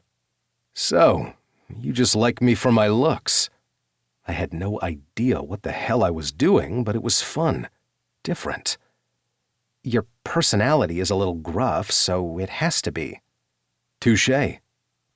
I like wearing a suit and working at the resort. It is customer service, but it's also a strategic business. It gives me so many things to do. And all the better for me, because that means I don't have to have any part of it. unless it's coming to annoy you." So you do come into the resort to annoy me? I shrugged and changed the subject. "Is your mom okay?" She sat in silence for a moment, and I wondered if I had said something wrong. The waitress bought our meals, and I waved her off when she asked if we needed anything else and then nudged Scarlett's plate to her. "Don't answer if you don't want to. Eat your fries before they go cold." She dipped a fry in ranch and took a bite, moaning. That is so good. "Right? But you're going to need to stop moaning. Just saying." A pretty blush slid over her cheeks, and she finished the fry. My mom is an agoraphobe. We've been careful about the word, but her therapist is using it now. So is she. We're trying to figure out what we can do to help her, but it's out of my control, and I hate when things are out of my control. "There's nothing I can do to help with that or anything to say to make it better, but if you need me, you let me know, okay? Even if I'm being an asshole. I'm not going to let your mom feel like she's alone." Scarlett's eyes filled with tears, and I cursed under my breath. "I'm sorry. I'm pushy. Ignore me." You're only pushy when it comes to putting me where you think I should be, but you stand back and watch every other time. I didn't realize you were so nice. She said nice like it was a bad thing, and frankly, it was in this case. I'm not nice. I'm just a cage, and not my dad. That reminds me, what are you doing with the Ackerson place again? I sighed and dug into my lunch as I told her my plans. My family didn't even know my full plans, but now that Scarlett did, it was like a weight off my shoulders. And when she smiled and gripped my hand, I thought that maybe I was doing the right thing. After we finished our lunch and paid, we got on the bike and headed toward Cage Lake, along the winding roads. When I stopped at a park bench so she could stretch and we could walk into the park area where I knew there was a small waterfall, Scarlett slid her hand into mine. I think this was a date, Hudson, and I don't date anymore. I squeezed her hand and pulled her towards the bike. I don't date anymore either. I don't know what this is. Just don't not date anyone else when you're not dating me, okay? My eyes nearly crossed as I tried to figure out that sentence. Okay, I can do that. And then my lips were on hers, and there was nothing else. She groaned against me, her hands going up my jacket and shirt to slide over my skin. I cupped her face, deepening the kiss, needing her close. "We should stop," she whispered, but then kept going. I continued my exploration of her body with my hands, cupping her breasts underneath her shirt, and then sliding my hands down her sides and up. When my fingers slid over her nipples through her bra, I let out a soft groan. "I knew these were pierced," I whispered. "Twins, I guess," she said with a wink. "You're a twin, I'm a twin. That's a lot of twins." "Shut up and kiss me," she muttered. In answer, I crushed my mouth to hers and pressed her back to the bike. With an idea, hoping like hell I didn't break anything, I lifted her up and sat her on the bike. She let out a moan and continued to kiss me as I explored her body with my hands. I let my palms slide down, my fingers playing with the button of her jeans. When she moaned, arching her back into me, I undid the button and slid down her zipper ever so slightly. "Hudson!" "Shh! Just let me." She kissed me, arching for me as I slid my fingers underneath her panties. She was already soaking wet, and I groaned. "Scar, baby, you're killing me." "If we break this bike, I'm not buying it." I smiled against her lips as I flicked my middle finger over her clit. "Deal." She melted into my hand, panting, as I slid 2 fingers into her wet cunt. The walls of her pussy squeezed around me, and I continued to pierce her, slowly, since her jeans were slightly restricting for my hand. "You're going to need to rock on my hand. Go slowly so you don't knock over the bike. Is that okay? Can you do that, Scar?" "Hudson, please." I smiled again and continued to slide my fingers in and out of her, using my palm to grind against her clit. And when she came, her lips parted, her eyes darkened, and she gushed over my palm. I took her lips in a kiss, continuing to ease her down her orgasm, knowing that I was in for a long ride home. Riding my bike down the winding roads back to Cage Lake with a raging hard-on might kill me, but she wasn't ready yet, and frankly, anybody could drive by at any moment. When she finally slowed her breath, I slid my fingers out of her pussy and sucked them into my mouth. Her eyes widened, and I grinned before licking her wetness clean from my skin. So fucking good. "I can't believe you just made me come on the back of your bike." "It's a first for me, too." She narrowed her gaze at me. "Really?" "There's been a few firsts for me, Scarlett, and I don't know what the hell I'm doing." "That makes two of us." She looked down at the clear evidence of my erection, but I just shook my head and kissed her softly. "Let's head back before it gets dark." "Are you sure you're going to be able to ride straight with that third leg of yours?" I barked out a laugh and maneuvered so I could get on the bike in front of her. It wasn't easy, but we made it work. "I'll do my best. Now hang on." She laughed as I leaned down to get both of our helmets, and we got situated. And then I started the bike, and we were off. And I knew I was one step closer to my obsession when it came to Scarlett Blair. And with our luck, we'd both end up hurting in the end. But with her taste on my lips, I truly did not care in that moment. Chapter 10. Hudson. "You're not giving me any slack. You're going to end up leaving me splattered on the rocks below," Flynn grumbled from less than 20 feet above me. I sighed and then did what all twin brothers should do. I flipped him off. "We've been doing this for how many years? You're fine. Now get up the damn side of the cliff face." "I see that life in the mountains has really worked well for you," Weston said with a laugh. "I mean, you have the sun shining on your face, at least whatever face is showing considering your hair's long, you're wearing a hat, and your beard is getting bushier by the moment. You're hardly looking like a serial killer anymore." Weston reached out and gripped my shoulder, but I didn't look at him as I was spotting Flynn. "Is there a reason that you're trying to speak and discuss my facial hair while we're trying to be out here and relax? You're the one who made me come here to begin with. You like hiking and mountain climbing, and also rock climbing, since I guess that's what we're doing right now." Weston moved forward and held out Cale's water bottle. "Hey, keep hydrated. I know you're not used to the elevation out here." My brother-in-law pushed his hair back from his face. "Thanks." He smiled as he took the water bottle from Weston. "I truly appreciate it. I know Denver's the mile-high city, but damn, I guess the elevation change between Cage Lake and my house is just different enough that I'm panting like a dog." "You should get a dog," Flynn called out as he reached the top of the relatively small cliff face we were climbing this afternoon. It was late April, and we'd had a week of full sun with warmer than average temperatures, and that meant we could have a nice hike and not have to worry about a blizzard coming our way, at least not yet.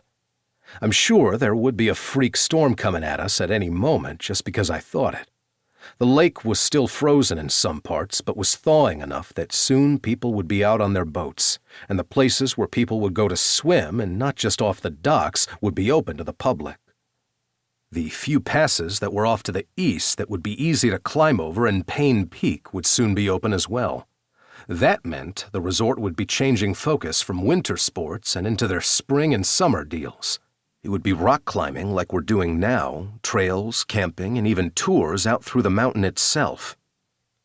I knew that Flynn had set up some sort of deal with the people who own the cabins on the river on the west side of town, and while we as a company owned a few, including the rafting and boating section, they were still a different business than the resort itself. That meant Scarlett was the one who worked on the contracts and ensuring that there were deals when it came to any guests in town. I was just glad I had nothing to do with it. I had finished the painting for sales girls and he would be taking it down soon. I'd also finished the one-floor Ford's son, and rather than shipping it to him, my brother would finally come to visit. Each of my brothers had a house on the lake.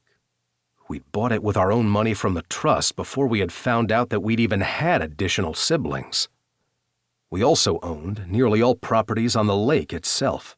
Scarlett's home was set back, so she didn't own the land, but she did own the house. I was the one who technically owned that land, not that I was going to tell her. It didn't matter in the end, because if she wanted to buy it, she could. But it wasn't as if I was going to build on that land. If I'd built something, that meant more people would be out there, and that was one of the last things that I wanted. A bird cawed overhead, and I looked up for a bare instant before setting my gaze back to Flynn, who was rappelling his way down. I could have slipped in that one moment you were distracted by a bird or squirrel. You're fine, I growled as Flynn's feet touched the ground. Did you always whine this much? Flynn grinned at me as he slid his hand over his newly smooth skin. Now we barely looked like twins since he didn't have a beard, but again, it was nice to know what I looked like underneath it. I think you've just gotten grumpier, which you shouldn't be so grumpy considering I hear you have a woman, finally. Oh, really? Cale asked as he got ready to take his turn up the cliffside. I have no idea where you're getting your news, but I don't have a woman. I stood back and let Weston and Cale get set up. Cale wasn't as experienced as we were, but we were teaching him. He might not have the Cage last name, but we were at least trying to be good brothers-in-law. Hell, I was just trying to be a good brother at this point. That's not what I hear. I mean, riding your bike with Scarlett on the back through town probably wasn't the best thing to do if you're wanting to keep things secret. You and the manager of the resort? Wow! Cale's eyes widened. It's not like that, I grumbled. Flynn gave me a look. I let out a sigh. It's a little like that. I don't know. We're just starting out, and I could really use some time before the Cage family group chat goes insane. I have noticed you haven't responded to any texts in the group chat, Flynn pointed out. Neither have I. You Cages and your group chats, Weston put in. I'm truly afraid of the group chats. There's so many, Cale said with a shake of his head. Oh, speaking of, thank you for letting me stay at your place on the lake. No problem, Flynn said with a grin. It was fun bunking with Hudson last night and annoying him, though I am heading home tonight. You snore. I grinned as I said it, and Flynn just flipped me off. I like how all of you guys have houses. You don't always use them, Cale added. Do you know if you and Isabella are planning on getting a house out on the lake? Cale asked. Weston shook his head. We like the house that we're in now, even though I've always been in it. And if we want to head out to the lake for any recreational things, we have plenty of places to do so. I do know you guys are all talking about making sure that the rest of the Cages have opportunities to buy in, right? Weston asked. I looked over at Flynn, and my twin just rolled his eyes at me. Again, it's in the group chat. He turned to the others. We all built on our land when we were younger, and everything just made sense with Cage Enterprises. We have a few houses that we rent out right now, but they should be coming up soon so that we can work on selling/giving them to our siblings that want a place. I know Kyler's been thinking about building on one of the empty lots, and Emily said that she was fine staying with you and Isabella, but I don't know about Phoebe or even you guys. I don't know. I know we were able to come out this weekend, and while Sophia and the girls are with her sisters shopping downtown or doing whatever, it's hard for me to take off so much time at work, but it would be nice to have a house out here, to feel like a cage. He winked as he said it, and I shook my head. It's not always fun feeling like a cage, to the point that I don't even know what that means anymore. Huh. Cale gave me a puzzled expression before he turned to the cliff face and began climbing. Speaking of not understanding what's going on, are you going to tell us about the Ackerson place? Flynn asked. Because Dorian's being very careful about not talking about it. Considering I'd bought the place from Dorian for $1 and all of the negative aspects that came with it, I wasn't surprised. I didn't want to hurt my brother, but I wanted to try to find a way to pay it forward, at least pay for what my father had done. The whole place is a gut job. I'm tearing it down. James's eyes widened. Seriously? Good on you. You need help? I laughed. Demo is the fun part of the job. I'm in too. I thought you were going to refinish things, but with half of it gone, I guess it makes sense. I was going to try, but I know my own limited. I have contractors coming and doing most of the work, but I'm going to build some of it. What are you putting in its place? Weston asked, his attention on Cale. I'm putting in cabins. Cale nearly slipped down the rock face and looked over at me. You? Cabins? I barked out a laugh at the 3 incredulous looks staring at me and let out a breath. Not for tourists, but for people like me. Mountain men with attitudes that like to hide in the forest? Flynn asked, but I heard the worry in his tone. Because I remember seeing his face after I'd come home. All of my siblings had been worried about me when I'd nearly died. The day that I'd lost all of my friends in that explosion and gunfight. The bullets had torn through my shoulder, had nearly taken me, but it had been Flynn's face that nearly sent me into the abyss. He hadn't been able to feel my physical pain, but I swore he could sense everything else. I knew the jokes and the laughing were to set me at ease, just like he did with everyone else, but he was worried about me. I want them to be for veterans, even active duty that are on break. I have a shit ton of money that I don't need from the family and from my art, so I'm going to use it for good. I'm not going to charge them, and they can come with their families and pay it forward in other ways. But this place let me breathe for the first time in too many years. I met Flynn's gaze, knowing that Cale and Weston probably had questions of their own. I need to do something. You're a good man, Hudson, Flynn whispered before he hugged me tightly, and I shoved him off. So we're really not going to talk about Scarlett? Weston asked, and I just shook my head, a smile playing on my face. No, because I don't know what the fuck I'm doing. Michelle was really the last person that I know you talked about, so I don't know if I've ever really seen you date. Cale rappelled down the cliff face again and landed softly on the ground in front of us. Michelle? Do I know a Michelle? Weston winced. Sorry, bro. Did I step in something? There's so many of you and you have detailed layers of secrets that sometimes I step in it. Cale shook his head. Sorry. No, it's fine. Michelle was my ex.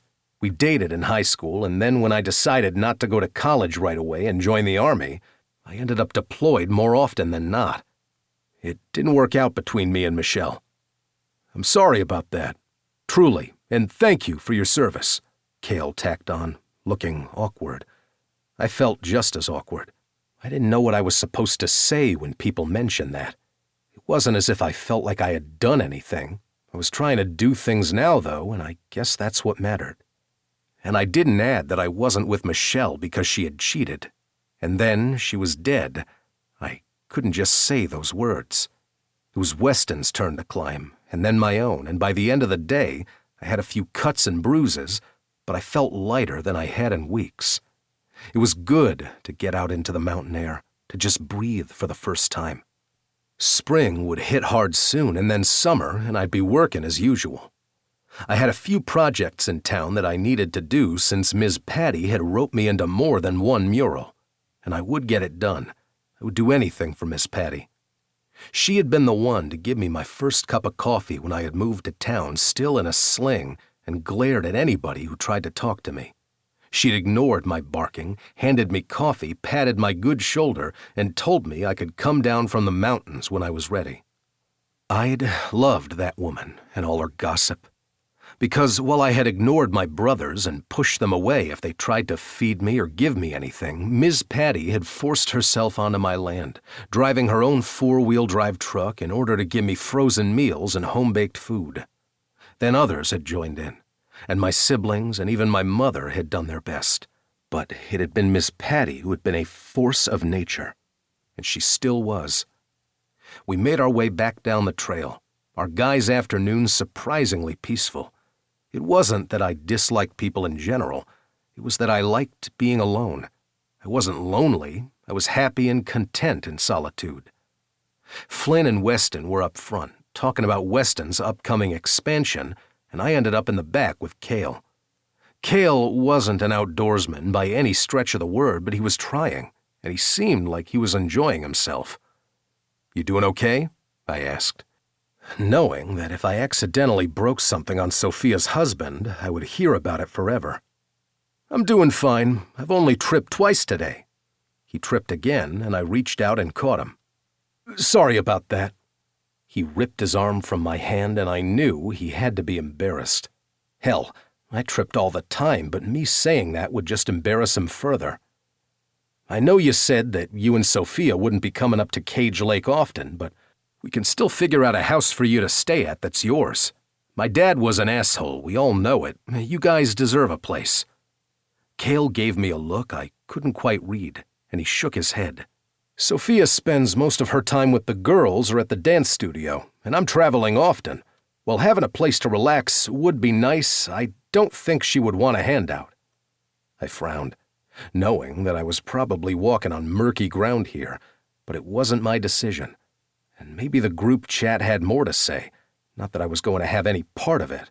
I just nodded, and we made our way down the path to our respective cars.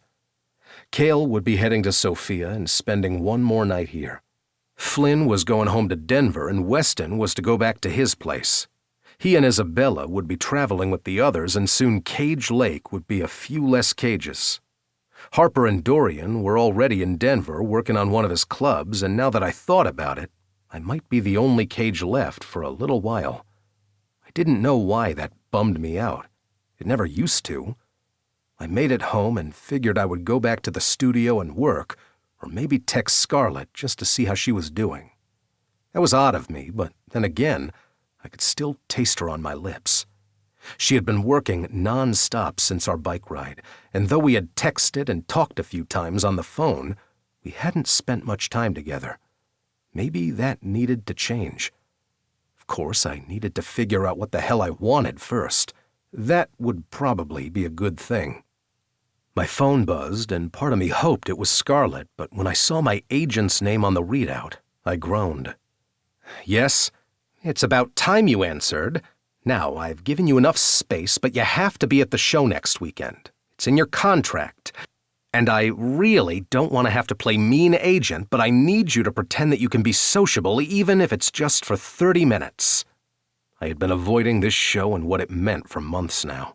A high-end art dealer had found one of my pieces, and now I was starting to get a little more recognition. I hadn't been lying when I said I didn't need money. I got top dollar for my pieces. And if the rest of the town knew what I was making for the pieces that I sold through my agent, they would probably think twice about asking me to make so many murals. I paused in that thinking. No, Miss Patty would probably ask me to make more. I snorted at that, and my agent finally snapped. "This isn't funny, Hudson. I know you hate doing these, but I need you for just this once. Please, I don't ask you for much." That was true. My agent was actually pretty accommodating, and I knew my success was helping him. Maybe Scarlett was right, and I needed to stop acting like an asshole all the time. And that made me think. The whole weekend? Maybe getting out of Cage Lake would be good, and not just for me. "I'll be there." Did I hear that right? No, don't answer that. I'm just going to go with a yes, and then I'm going to dance when we're off the phone. My lips twitched. Okay, then. Just email me all the details. Done. Thank you. You're not going to regret this. Well, you might later, but I don't care. That made me laugh. I get to bring someone, right? I blurted.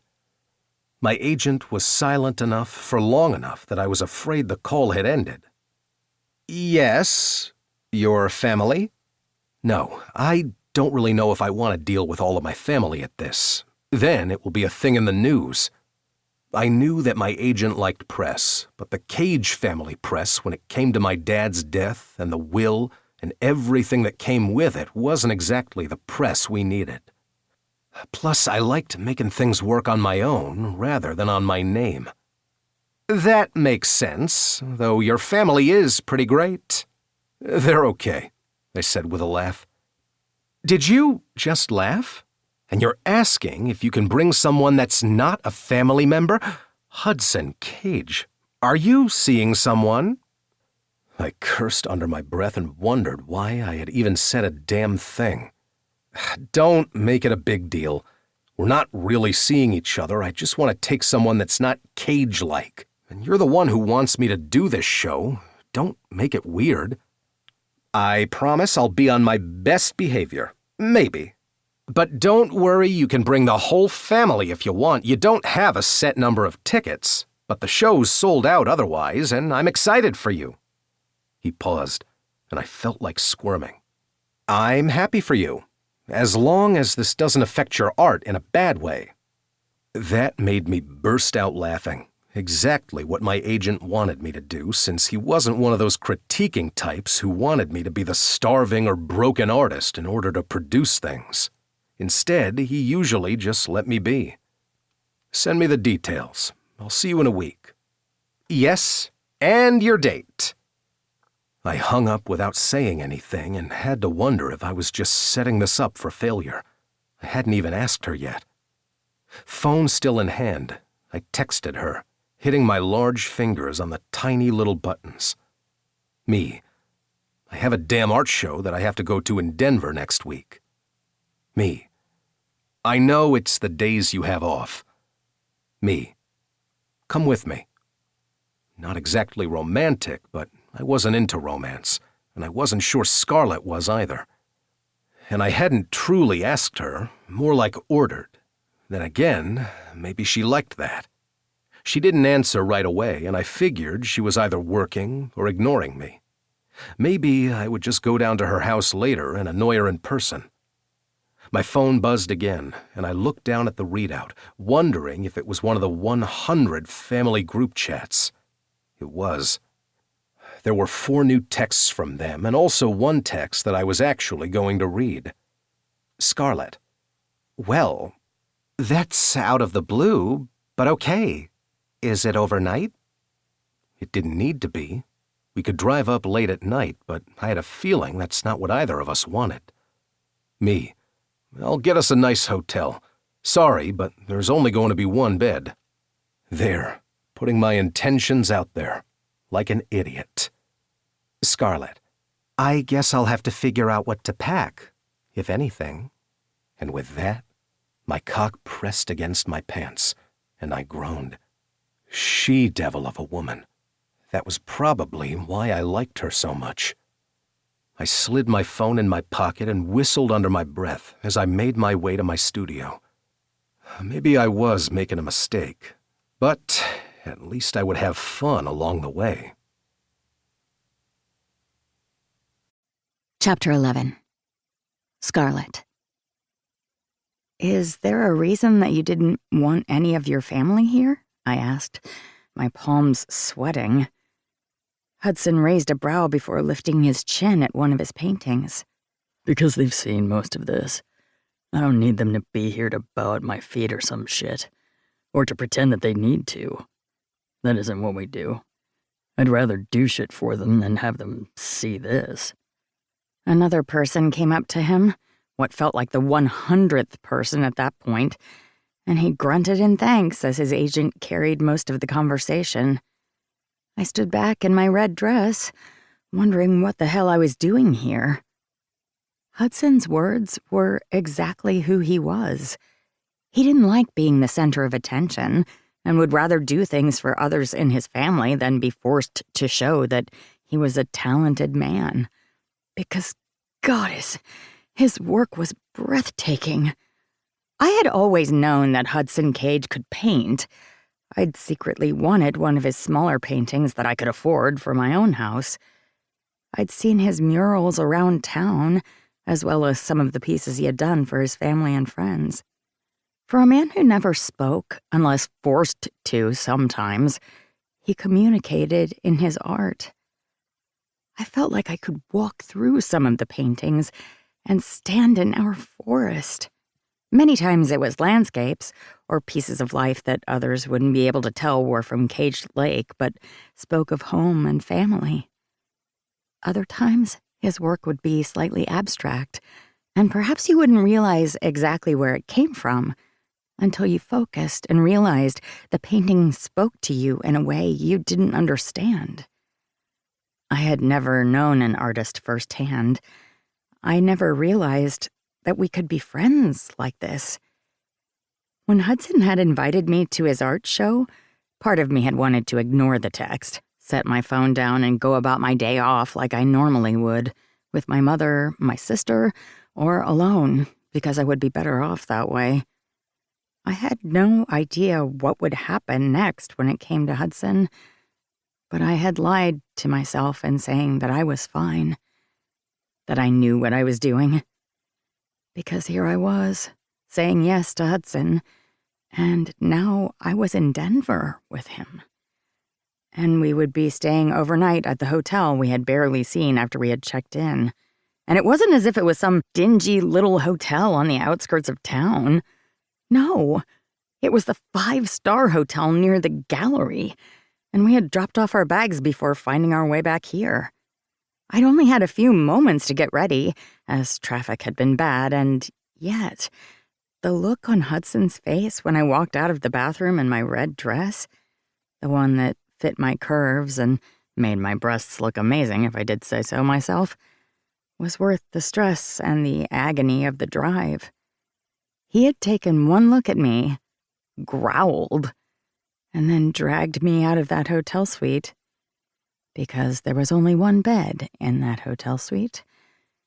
And I knew as soon as we were finished with this art show, we would be using that bed. We had danced around each other long enough, and I was tired of pretending that I didn't want Hudson. This would break me in more ways than one when it ended. And it would end. I did not make good decisions when it came to men. And I was just like my mother, after all. I didn't think Hudson would ever hurt me in that way, but he could break me in countless other ways. He would break my heart without even trying, because we hadn't made each other promises. We hadn't truly spoken about what would happen. Yet it would. When his hand touched the small of my back, I pulled myself out of my worries and turned to his agent. His agent was nothing like I had expected, though I wasn't sure what I had expected. Ellis had to be 6'5" at least, broad shoulders, and could fill out a suit perfectly. He'd also come with his husband and his wife, the three of them looking like damn models.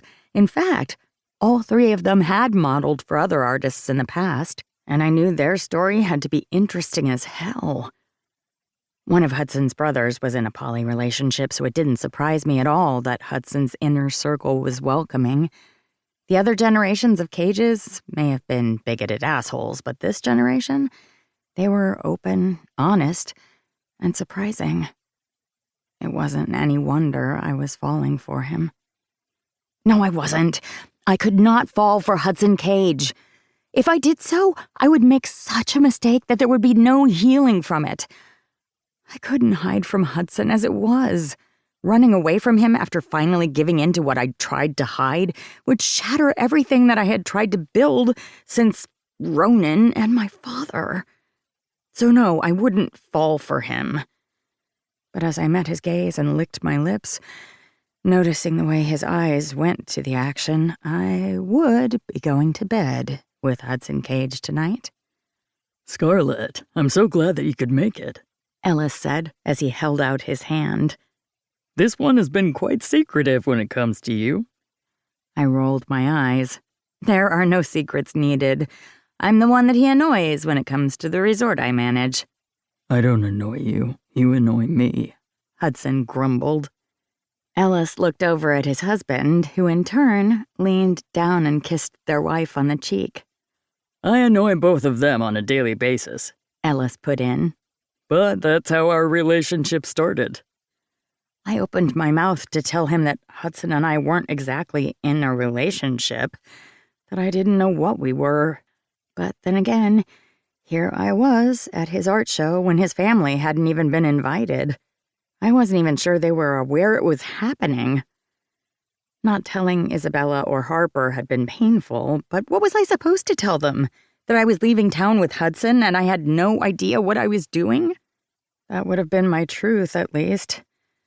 But Hudson was clear that he doesn't want to bother his family, and I didn't think overstepping the first time I left town with him on a trip like this would be appropriate.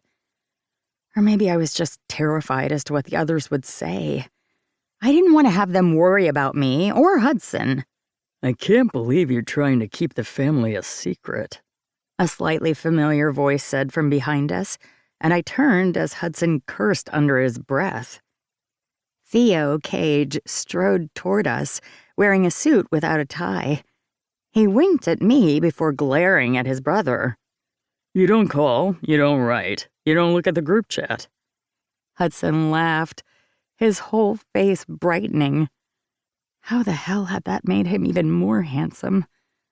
I took a deep gulp of my champagne, and Ellis gave me a knowing look that I ignored pointedly. How did you know I was here? Hudson asked before giving me a look. I held up my free hand. I didn't tell anyone. You asked me not to. I think that was a mistake because now I feel weird for keeping secrets, but it wasn't me. She didn't tell me a thing, but I'm taking notes now, Theo said as he hugged his brother, and the two did that backslapping thing that I never understood before Theo took my hand in his own and kissed my knuckles. Oh, Scarlett, it's lovely to see you. I rolled my eyes because I knew he was just trying to get a rise out of Hudson, who in turn glared at his brother and put his arm proprietarily around my waist. I didn't dislike it, yet it was just one more complication. How did you find out? Hudson asked once again. I saw it on the flyers that went out. You do realize that I'm in the high-end restaurant scene, and sometimes we work with the gallery. I've catered here before. Theo gestured as he looked around the place. You're stuck with me as the resident Cage. Then he pointed towards the man I hadn't noticed behind him, who also wore a suit without a tie. Scarlett, I don't think you've met my business partner, Luke. Luke, Scarlett. And you know the asshole over here, Hudson. This is his work. Apparently, he's some brilliant artist. He rolled his eyes as he said it, but I heard the pride in his tone. You couldn't help it. All of the Cages were proud of Hudson, even though they did their best not to show it. After all, Hudson would just get growly, and while I didn't mind some of the growls, I knew sometimes it was a little too much. Of course, when had I learned to love those growls? Scarlett, it's lovely to see you. Luke took my hand just as Theo did, and this time Hudson grabbed my elbow, pulling me back. Hands off, Luke. The hoop in Luke's nose glinted under the light as he laughed. Well, well, well. Theo winked, the tiny stud in his nose also shining underneath the strategic lighting of the gallery. It's good to meet both of you. And I do believe somebody else just arrived that's going to take focus away from both of you. Sorry. I winked as I said it, and the other two men turned. Hudson closed his eyes and groaned. Was there a bulletin in the group chat that I missed? I laughed, leaning into his side as Kyler Cage Dixon made his way into the gallery. Though he didn't have any of his team with him and was dressed in a suit with an open collar where the tattoos on his chest and neck were easily visible, he didn't look quite like the rock star he usually did. Yet there was no mistaking exactly who he was. Your group chats seem wild, but from what I heard, you don't pay attention to them, so maybe there was an alert in one and you just missed it. Oh, I like her, Theo said with a laugh. She has you there, bro. Don't bro me, Hudson snarled before turning to the resident rock star of the family. I didn't know you were in town, Hudson said as he lifted his chin towards Kyler. Kyler, in turn, lifted his chin back, and the two continued their male greeting. They might as well show their plumed feathers and shake on it. I held back a grin, my lips twitching. There was no need to tell them that they all resembled those birds from the Amazon with the black and blue feathers that would do the little dance to attract women. I know the manager, Kyler said in answer, and I laughed along with the others as Hudson sighed. If any other cages walk through that door, we'll fill the whole place. I wouldn't mind that, Ellis said as he came to my other side. And if those cages like to buy things, the more the better. We do have a couple other artists here that aren't Hudson, that are new to the area. We'd like to use Hudson's reach in order to help other artists. I smiled at Hudson, who closed his eyes and pinched the bridge of his nose. I moved my arm so I could squeeze his hand, and when he tangled his fingers in mine, I realized he was nervous. The grumpy artist who likes to live in his cabin and not talk to anybody was nervous about this show. Maybe I had made a mistake in not telling his entire family to arrive, but Theo and Kyler were here, so perhaps that would be enough. I strategically took out my phone and snapped a few photos where Ellis said I could. I had my own group chat with some of the cage women, so I would let them know what they were missing, and apologize that I hadn't told them to begin with. You should take a photo of the three of them, Luke whispered, and I turned to see Theo's business partner standing close to me. Oh? I asked, and swallowed hard. The man was dreamy, though he had nothing on Hudson. Not that I would tell anyone that.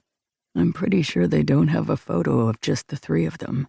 In fact, I don't even know if this particular group has been together without the other cages around.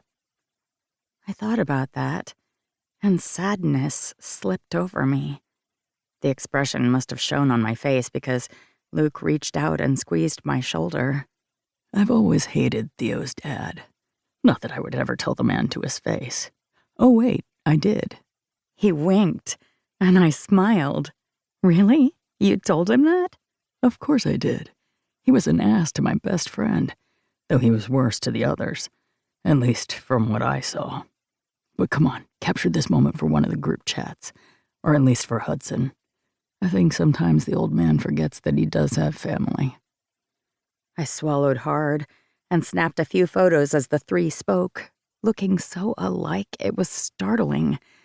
I knew Hudson had a twin, and I liked Flynn, but in that moment, all three looked like full brothers who had different personalities and individualities of their own. What would it be like to not have known of each other's existence until recently? The idea that these three had never been alone without the other cages or some form of combination astonished me. But then again, since Hudson and Theo didn't live in the same town, and Kyler was rarely in the state, it made sense. When Hudson glared over at me, that's when I realized Luke's hand was still on my shoulder. He dropped it, and I raised a brow at the other man as he just smirked at me. Just testing the waters. You better not be testing them with me. I don't take kindly to being the center of whatever male testosterone dance you guys feel like having. Luke threw his head back and laughed, and then Hudson was at my side, and I couldn't help but nearly swoon at the sight of him. There was seriously something wrong with me. He's pretty amazing. Good on you, Luke said, before he went over to where Theo and Kyler were speaking to one of the other artists. I looked at Hudson, who shook his head. Theo invited us to dinner at his restaurant after this, but I declined. I frowned. I've always wanted to go to the Teal Door. It's hard to get in there. I'm just glad that he has another version of it in Cage Lake, or I would never have his delicious food. Hudson grunted. The man can cook, I'll give him that. But no, I have other plans for you. I pressed my thighs together and swallowed hard. Oh? Unless Luke has your attention. I narrowed my gaze at Hudson, wondering why men could get so thick in the head. He was teasing you. And if you think I'm the type of woman who would just flitter away with another man when you brought me down to Denver, you don't know me at all. You're right. But I want to know you. I wasn't sure what else there was to say to that. We stayed for a few more minutes, saying our goodbyes to Ellis and his spouses, as well as the Cages and Luke. I couldn't help but notice the multiple sold stickers on every piece of art around the gallery, including the other artists who were here for their first show. I had seen some of the costs of those paintings, and they had made me nearly drop my drink. The Cages had money, that was for sure. But Hudson was turning out to be in a league of his own when it came to his career. And I couldn't be prouder of him. And more nervous for exactly what would be happening tonight. By the time we got back to the hotel, I could barely think. My thoughts went in a million different directions, scattered as if light through a prism. Or did a prism make light go into a rainbow? Why could I not remember basic science or the English language when I stood next to Hudson Cage? Now we were walking into the hotel suite as Hudson undid his tie and I set my purse on the small table near the door. Do you want me to order room service? He asked. I turned to look at him, confused as to what he wanted or what I was doing in the first place. You did really good tonight, by the way. He tilted his head as he looked at me, then toed off his shoes. I hate those things. Because you have to be the center of attention. But you're brilliant, Hudson. And I'm not saying that because I had 2 glasses of champagne. We know champagne doesn't do anything to me. I do know that. And I'm not brilliant. I can just use a paintbrush every once in a while. It's more than that. And if you want to play the humble artist, I'm fine with that. But you are a fantastic artist. And I've always been a little jealous because I can barely paint a rainbow when I have a color sheet. A color sheet? He asked, sliding off his suit jacket. I found myself undoing my bracelet and sliding out of my heels. We were both getting ready for the evening, finally stripping in front of each other. And yet we weren't saying a word about anything important. Why could Hudson do this to me? And why did I continually want him to? You know, with a coloring book, where they draw the rainbow for you and you just have to fill in Roy G. Biv. His lips twitched as he moved forward and gently slid his finger along my jaw. I shivered and tilted my head back. When his fingers slid through the back of my hair, his thumb gliding over my jawline, I swallowed hard. Did you know they rarely teach Roy G. Biv like that in some schools? I blinked, confused. Seriously? Seriously. Just like they don't teach Pluto in the solar system anymore. The Earth is going to hell in a handbasket, and the main things we learned as children just don't make sense anymore. Even my times tables are now all messed up. I grinned at that. You don't have to memorize the numbers anymore. Not really. Now you can get there along a path that makes sense no matter what number's there. You said a bunch of words and they don't make sense to me. But I was never good with numbers. Lucky for the resort, I am. I licked my lips unconsciously, and then Hudson's mouth was on mine, and I moaned. Tell me you don't want this. He whispered against my mouth. Tell me you want me to stop and I will. But if you kiss me back right now, I'm not stopping until I'm deep inside you and you're riding my cock. You get that, Scarlett? I don't want to hurt you, so you need to let me know what you want. I shivered, and then slid my hands up his chest and dug my nails into his flesh through his white button-up shirt. I don't want to think of the consequences. I just want you. Good answer. And then he tugged on my hair, and I was lost. He moved his free hand down my side, cupping my breast. When his thumb went over my nipple piercing through my bra and dress, I groaned. Damn it, I nearly forgot about these. Liar. Then both hands were on my hips, and then underneath my dress.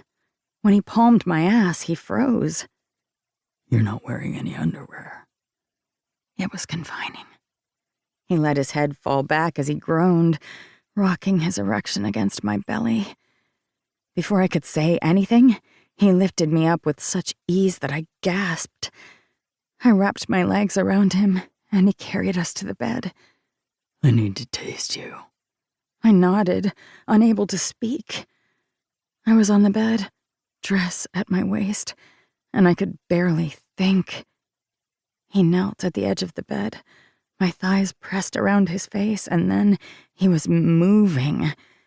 He tongued my clit, taking his sweet time to explore my pussy as he ate me out to the point that my eyes nearly rolled to the back of my head. I slid my hand through his hair, forcing him closer to my cunt. His beard tickled my inner thighs, but it didn't matter. All I wanted was to come on his face and then to touch him. I just wanted him. He continued to explore me until I could barely breathe. And when I finally came, I whispered his name and he groaned against my flesh. He pulled back, and I blinked up at him lazily, my breasts heavy, my body flushed. He undid his shirt quickly, showing me those rock-hard abs, his chest that I wanted to bite. I noticed the puckered scars there, the ones that I knew had come from bullet wounds when he had been overseas. But I didn't ask him. This wasn't the time. I didn't know if there would ever be a time. I reached up and glided my hands over the hoops in his nipples, and he smiled. Like that?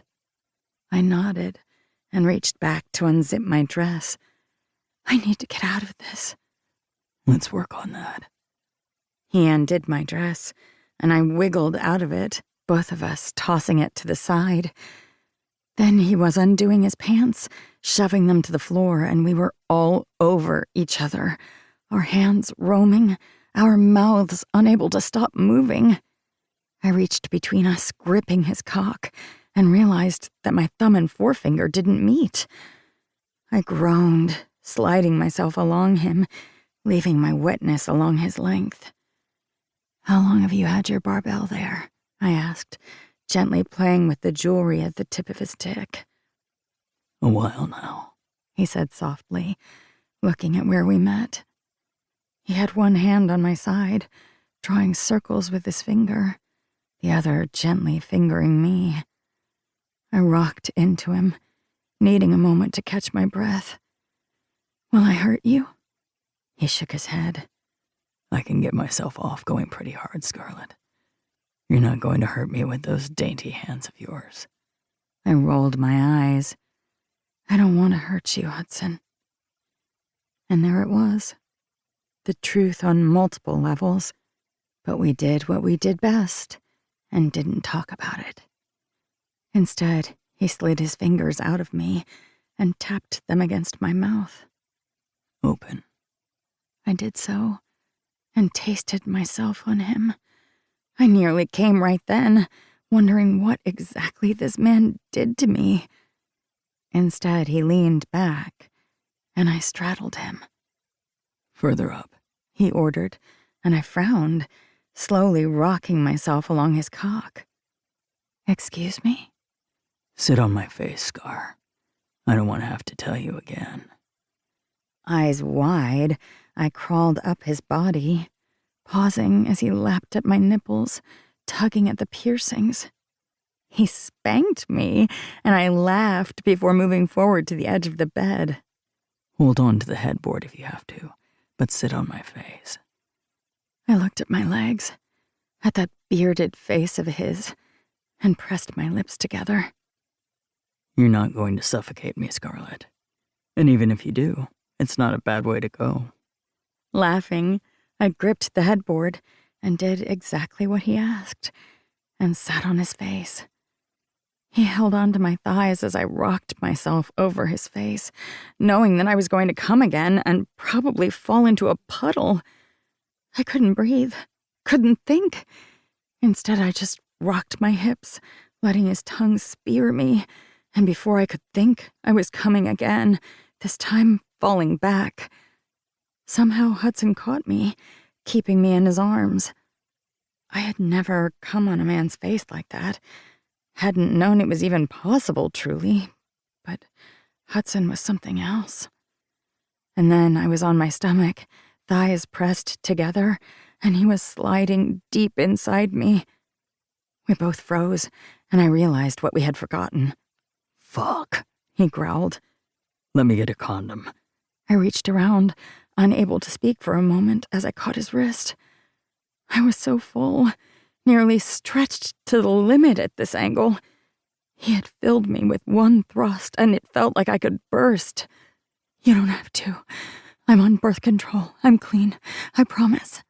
Hudson let out a curse through his gritted teeth as he dug his palms into my lower back and ass. I had a vasectomy a few years ago. It's reversible, but I'm clean, and I'm not going to get you pregnant. Not now. I didn't know what the phrase "not now" did to me in that moment, but in the end, I lifted my hips slightly, drawing him in deeper. His piercing hit me, and I nearly came again. In his answer to my movement, he slid out of me, and before I could whimper at the loss, he thrust hard. I gripped the duvet, hands shaking, as he slowly worked in and out of me, gently at first, before moving harder, faster. He pressed back to me, tangling one hand with my own as he rocked his hips, both of us meeting each other thrust for thrust.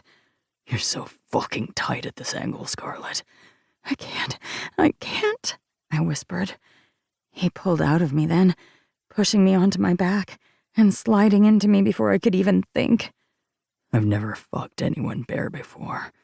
You're so fucking tight, so wet. I don't think I could ever go back to normal. I looked up at him then, tears filling my eyes even though I hated myself for it. I don't think there is normal.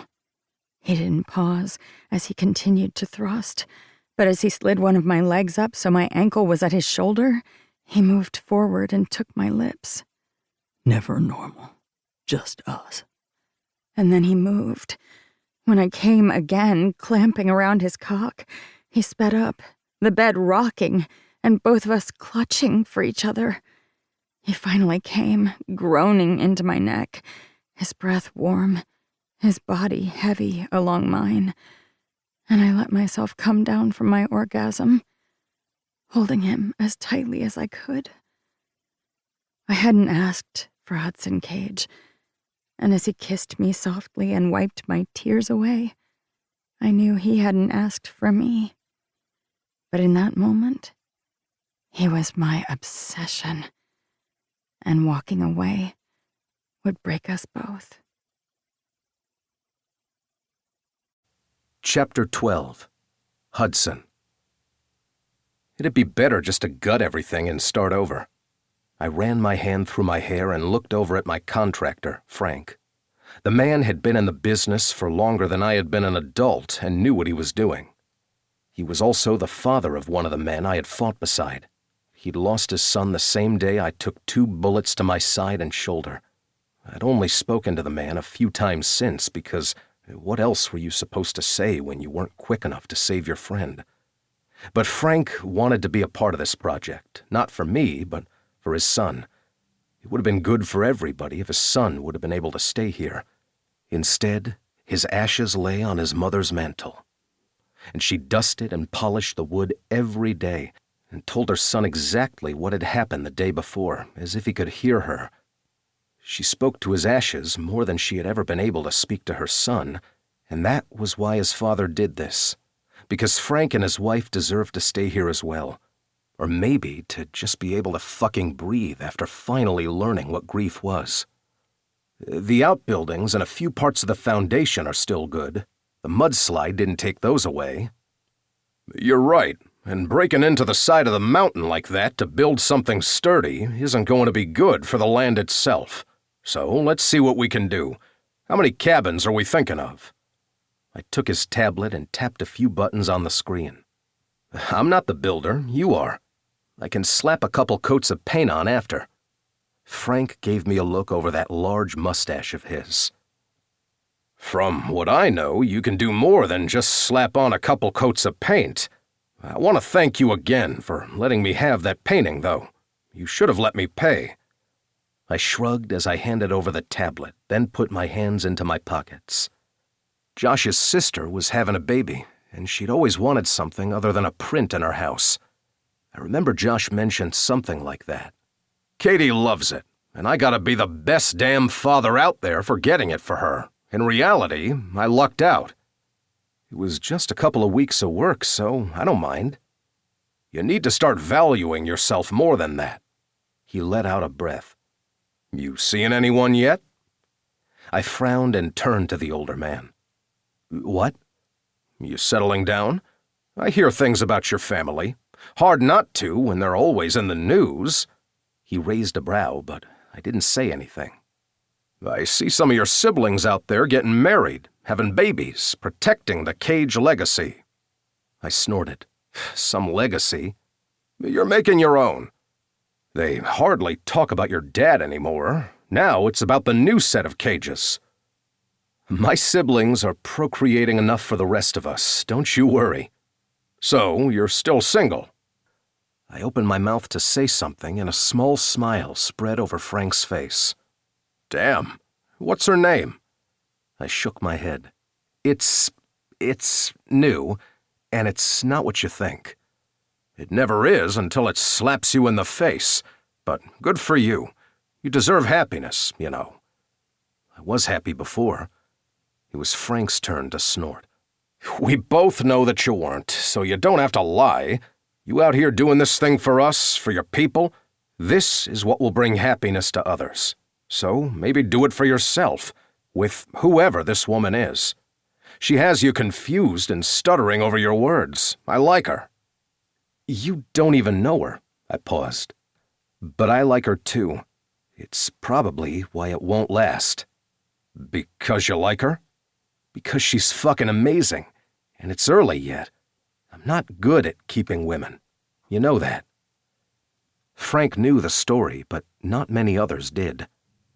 I had told Josh about Michelle and Jefferson, and the accident that had happened afterwards. Of course, Josh had only known part of it when he'd been alive.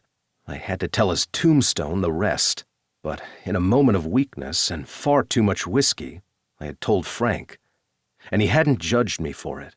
If anything, he had been disappointed I'd not been able to finish everything with my own hands. Maybe that's why I talked to Frank more than I talked to my brothers about certain things, and I talked to him a hell of a lot more than I ever talked to my father. Frank wasn't a father figure, but he'd lost his son, and I'd lost my best friend. We both stared off into the distance, and I had to wonder if Josh was on his mind, or the future that we were trying to make. When do you think you can be out here again? I asked, clearing my throat. Give me a couple of weeks to finish our current project, and then we'll be out here in force. We will take down whatever needs to be pulled away and start with zoning. You got all the permits that you need? I nodded. I do. Thank you. Isabella helped there. Your sister-in-law is good at the whole spreadsheet thing. I like the email she sent. Of course, she was good at it. I paused. I might ask Scarlett to help with a few things. She's a resort manager. Scarlett, is it? Fascinating. Frank, I warned, and the other man just laughed. Come on, let's do one more round and you can head out. I promised Mary that I would have lunch with her down at the diner. She's shopping now with a woman named Ms. Patty. I couldn't help but laugh. Your wife's been adopted by the town's Mrs. Mayor. Her last name is Mayor? He asked, confused. No. Let me tell you a story about the small town of Cage Lake. Frank just shook his head, and I laughed for the first time in a long while while in this man's presence. I mourned my friends. I mourned Michelle, but I didn't wallow in it. At least I didn't think so. Yet, when it came to figuring out what would come next, sometimes I couldn't help but be stuck in the past. That was why we were making this retreat, or whatever the hell we were going to call it. Taking something broken, used beyond measure, and trying to make it for good. By the time Frank and I finished, it was noon, and I was hungry. I put together a quick sandwich and planned on heading back to the studio, figuring I'd get a few hours of work in. The art show had done tremendously well, surprising me. My agent hadn't been surprised at all, and so I had more work to do. But I didn't have a direction. I could go anywhere I wanted with it, and I couldn't get Scarlett's face out of my mind. I wasn't into portraits, but maybe it was time to start. Before I could go out the back door, my front door opened. "You should lock your door, twin." I rolled my eyes and got out all of my sandwich fixings again to make Flynn one of his own. Even though he might have already eaten for all I knew, he'd want a sandwich if he saw one in my hand. Flynn grinned and handed me a bottle of Coke. "I got the fancy bottles, too, with real sugar. How did you know I wanted a sandwich?" I rolled my eyes. "I didn't, but I was having one, so I knew you would whine until you got one." "You say the sweetest things. Thanks." I bit into my sandwich and took a sip of the crisp, real sugar Coke. Damn, that's good. My teeth are going to rot, but worth it.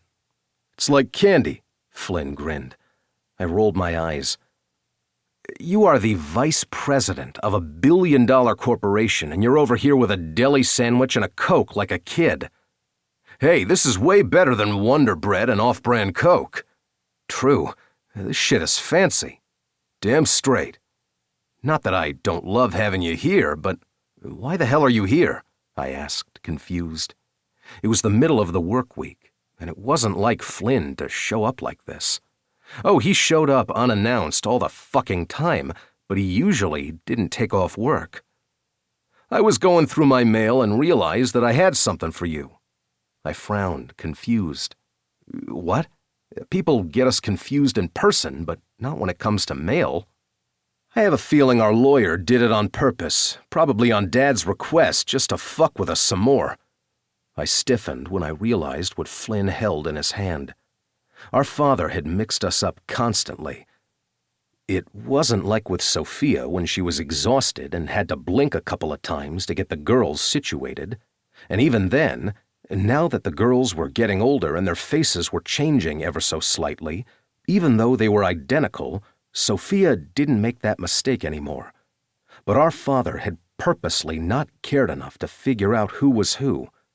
Though, of course, he'd make sure that the letter that I wanted nothing to do with would go to Flynn first. Fucking with us had been his favorite pastime in life. Why not in death? I was wondering when that was going to show up, I said in lieu of anything else. When our father had died, not only had we realized we had another set of siblings, but there had been countless addendums to the will. The main one being that we had to have dinner once in a month as a group, as we had been doing for the past few years.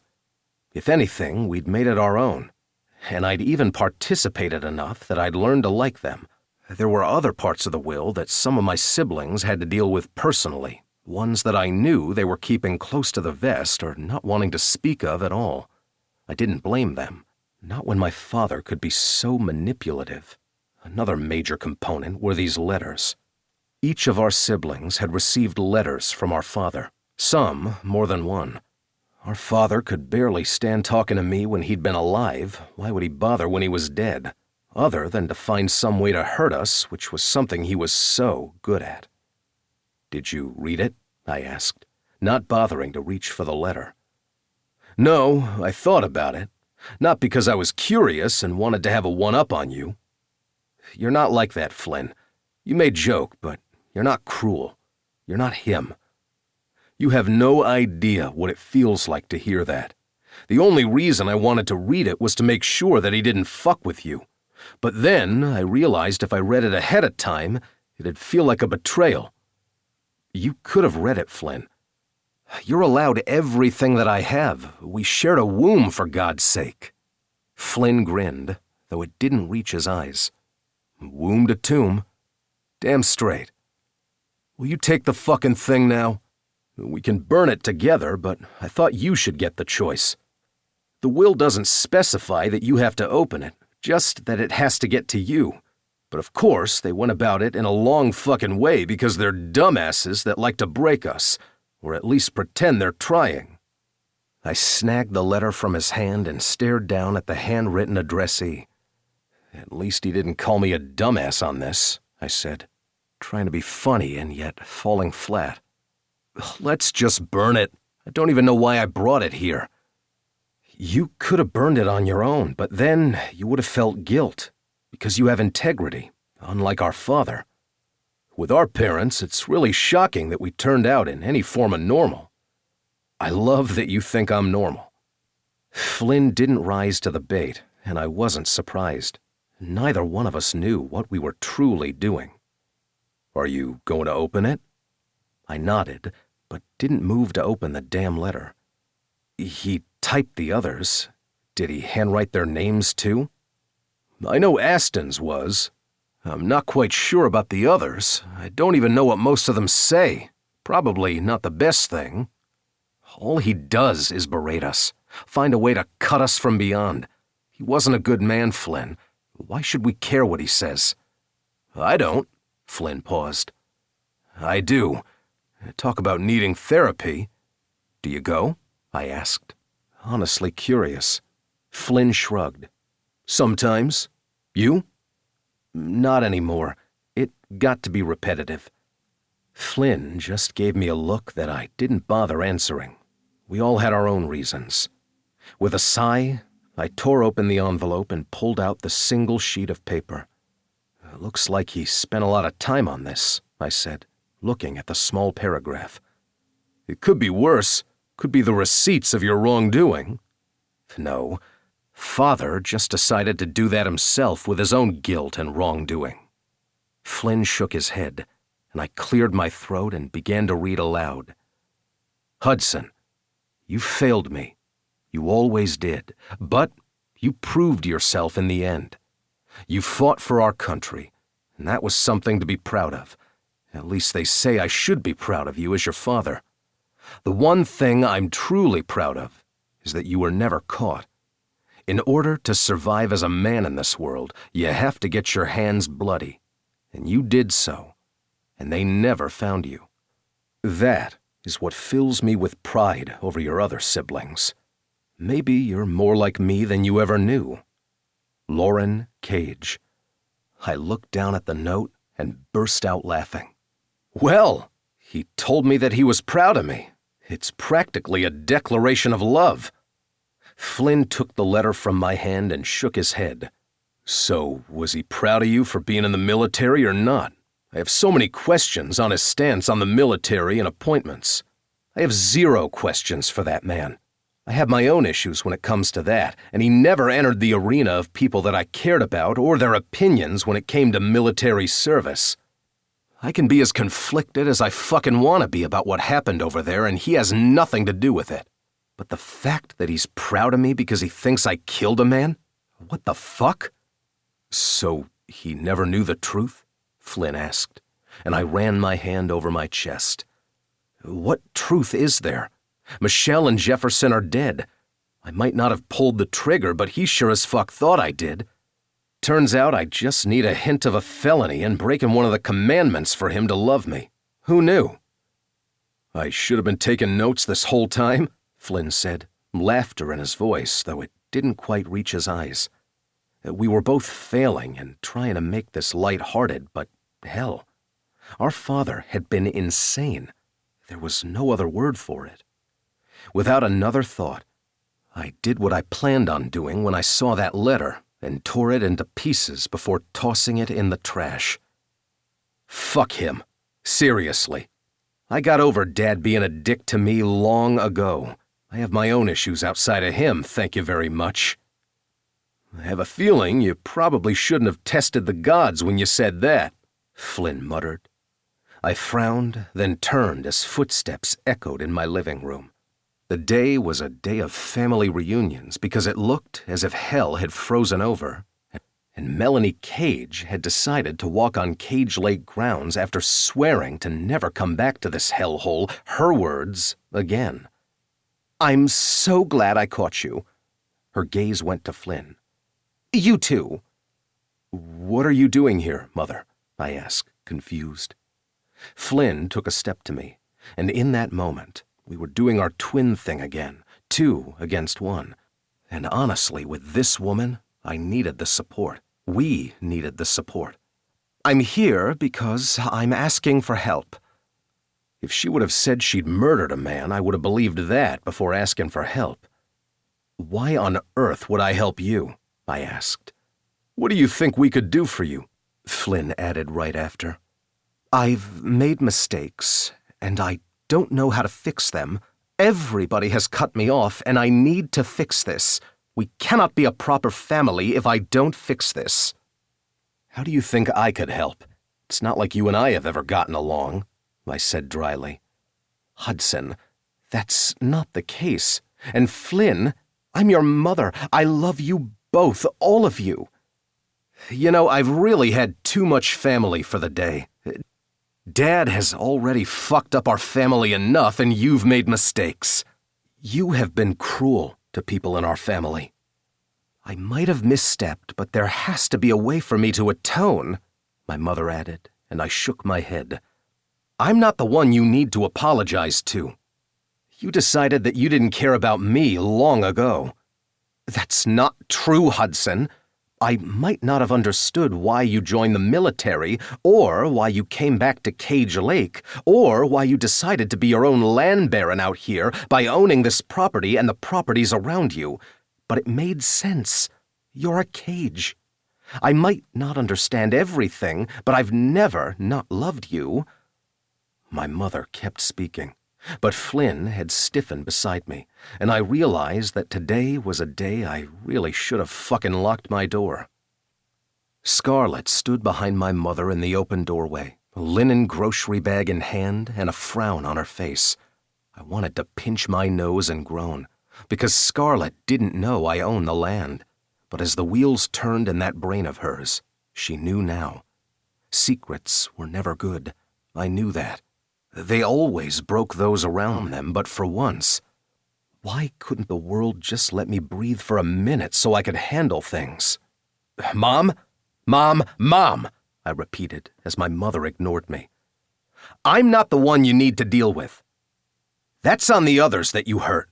I don't know why you're here, but this isn't the time." My mother frowned at me before she turned back to look at Scarlett. "Oh, Scarlett Blair, is there something you need with the resort? I didn't know you were making house calls with my son." Scarlett's face drained of color before she narrowed her gaze and opened her mouth to say something. I knew that whatever she did, it would just egg my mother on. Because no matter how much my mom wanted to apologize right now, she couldn't help but cut people down. She had married my father for a reason. But Scarlett already had to deal with enough people in her life. Scarlett already had to deal with enough people in her life who tried to break her. I wasn't going to let my mother be one of them. "Mom, get out. You said your piece, but it has nothing to do with me. And as you can see, I have plans for the evening that don't include you." "Hudson!" she gasped, trying to come closer. Then Flynn was there, taking her by the elbow. "Come on, Mom, let me walk you out." Flynn raised a brow as he stared at me, and I gave him a chin nod. We would talk about everything, but first I needed to fucking fix what my mother had decided to shatter. She might not have realized what she was doing, but she would have enjoyed the consequences nonetheless. As Flynn practically dragged my mother out, Scarlett stood to my side, studying me. "Hudson?" she asked, and I rubbed my fingers over my temples. "This has been the longest day, and I have no idea why everybody decided to do this at once." "You own the land underneath my home." With a sigh, even though it wasn't yet dinner time, I reached to my cabinet and pulled out 2 glasses and a bottle of decent bourbon. "I'm going to need a drink if I'm going to continue this day. You?" "I guess so. And then you can tell me what the hell was just going on. What was your mother doing here?" I poured 2 fingers of bourbon in each before taking the glasses and walking over to her. I handed her one, took the tote from her hand, and set it on the counter. Flynn had thankfully shut the door behind him, leaving the two of us alone. You knew the Cages own the land. It's what we do. She looked down at her bourbon, and then up at me. I didn't know you did, because I didn't want you to hate me more than you already did. And with that, I tossed the bourbon back, even though it was more of a sipping kind. It didn't burn, but I already regretted the action. I set the glass on the counter. Scarlett stared at the amber liquid before doing the same thing I had. When she didn't flinch, I was afraid I had fallen just that much more in love with her. Scarlett Blair was some kind of woman, and she scared me. That was as honest as I was going to be in that moment. It's been a really fucking weird day, Scarlett. Tell me about it. There's a power issue at the resort, and we finally got it fixed. I had to come home and change. I thought I would bring my groceries for later, and here I am drinking in the middle of a workday. With a sigh, I put my hands on her hips and drew her near. I own the land. I'm sorry for not telling you. There are a lot of things that I own in this town because it was going to go to waste if I didn't, or a developer was going to come in and hurt this town. But things just added up. I didn't want you to hate me before, and then I didn't want you to feel like you owed me. So I didn't tell you, even though I was trying to think about when I would. I'm sorry. Scarlett set down her glass and cupped my cheeks. Okay. I raised my brows. That's it? Between the look on your face and the fact that your mother was here, even though I know she's estranged from the family, I have a feeling that you had a longer day than I have. Maybe. Probably. Do you need help with the resort? I asked, knowing that if she'd had to change, she'd had a hell of a day. No, we have it figured out, but of course you would offer. I leaned down and brushed my lips against hers. It's been a hell of a day. Why don't you tell me about it? You don't want to hear it, Scarlett. I really do. So please, tell me. And then I'll totally forgive you for not telling me about the property. I raised a single brow. A bribe? Damn straight. I leaned down, lips twitching, and took her mouth with my own. Should I start with the letter, the ghost, or my mother? That sounds like the start of a really bad joke. I'm in. And with that, I pulled her into me and did something that I never did with anyone other than Flynn. I told her about my day. And afterwards, she did the same for me, and neither one of us tried to fix the other. And I had no idea what that meant. Chapter 13. Hudson. If you asked any of my exes, they would tell you that I wasn't good at dating. And it wouldn't be a complete lie. I wasn't good at dating. I had no idea what the hell I was doing most times. But I tried to the point that I probably failed more often than not. But here I was, at Scarlett's front door, package in hand, hoping to hell I didn't fuck this up. I took a deep breath and frowned at the slight breeze in the air. It was chillier than usual, and I didn't like that. It was still early enough in the year that there could be a blizzard at any moment, but the weather app hadn't sensed one, and the radar looked clear. So today's hike should be fine, but then again, snow could show up without warning. That was what happened when you lived in the mountains. The sun shone brightly, not a cloud in the sky, and it was warm enough that it canceled out the breeze, and honestly, we'd end up with a sweat after our date. But I was still going to check the weather one more time before we headed out. I knocked on the door, waiting for her to answer. I hadn't expected to be in a relationship, or whatever the hell we were to each other. We had been very careful not to put labels on this thing, other than the fact that we were only with each other at this moment. We weren't going to be sleeping with anyone else or fighting with anyone else like we did. That was maybe the fun part, or I was losing my damn mind. I didn't want to be in a relationship. I wasn't good at them. But I had never expected Scarlet Blair, and perhaps that was the problem. There was nothing usual or expected about her. I didn't want her to become an obsession, but she was quickly becoming one, and that was the problem. I didn't know where we stood, or if there should be a change at all, but I couldn't fix that right now. I just had to focus and not fuck this up. And I had a feeling I would be the one who fucked things up before she did. She always had a plan, a list, a goal. I was trying not to drown.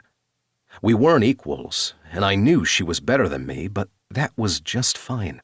I liked the fact that she was better than me, except she probably needed to learn the truth before long, about who I was, and that was going to be a problem. Scarlet opened the door, a small smile on her face. "You're here." I frowned. "Of course I'm here. I said I would be." She rolled her eyes, leaned forward, and put her hand on my chest. When her lips brushed mine, I sighed. "Okay, Grumpy." "I'm not grumpy," I lied. "Of course you're grumpy. That's what I like about you." "Sure, we can go with that." She just smiled before looking down at what I held in my hand. "What's this?" I shrugged. "Something I thought you might like. You can hate it. It's fine." The problem was, I didn't want her to hate it. I wanted her to love it, and want more of it. This was a problem. After all, Scarlet was so much better than me.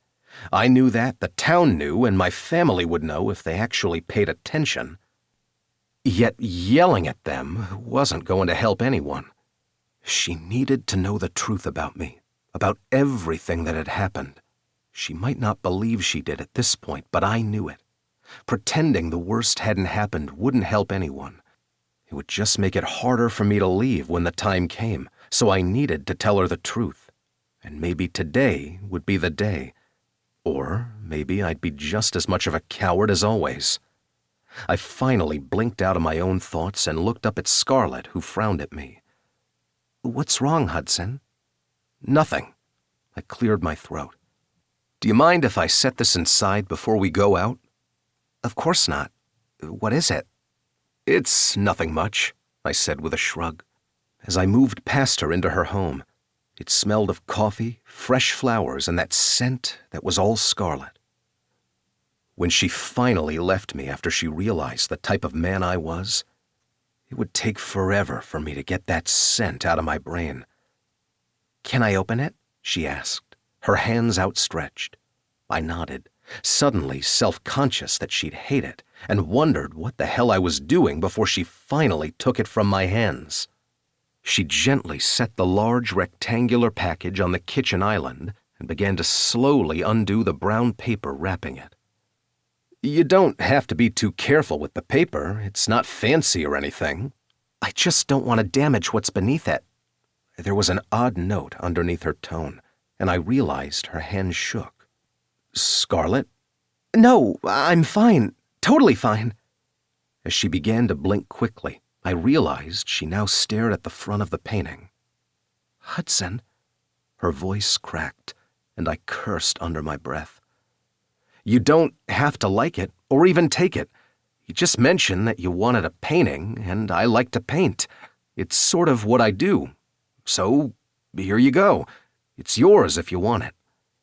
She just stood there, holding the painting without a word, as tears began to trickle down her face. I cursed again and reached for the painting. She clutched it to her chest and shook her head. "Don't take it. I love it.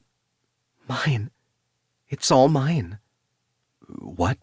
I asked on a whisper. "If you hate it, you don't have to tell me. Hell, you can tell me if you want to. I just thought you'd like one."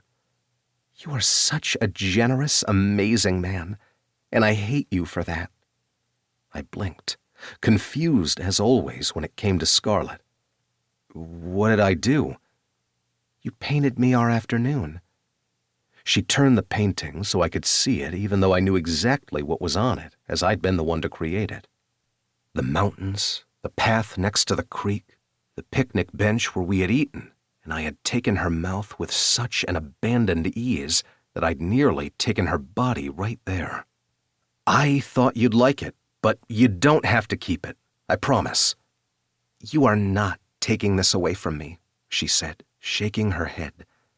"This is mine. Now I have an original Hudson cage, and nobody will know the true meaning behind it other than us. They can ask about the color of blues and what exactly that tree means, but they'll never know, because this is just ours. And I'm going to start crying again, so you're going to have to deal with it."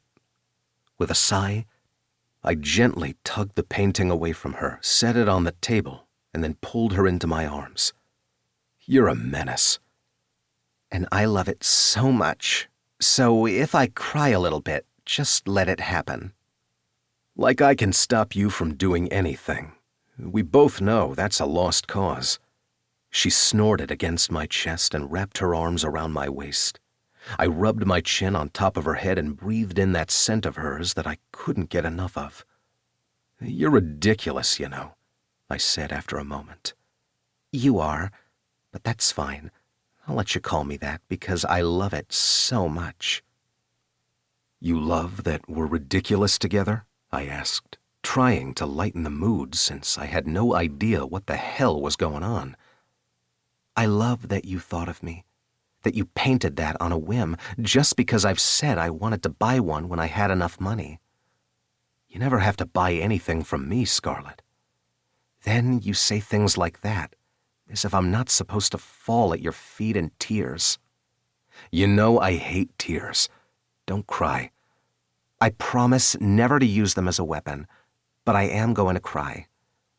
I lifted her chin with my finger and took her mouth with my own.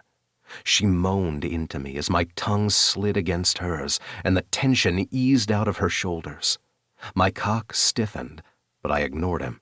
He'd have to wait until later. "Well then," she whispered against my mouth.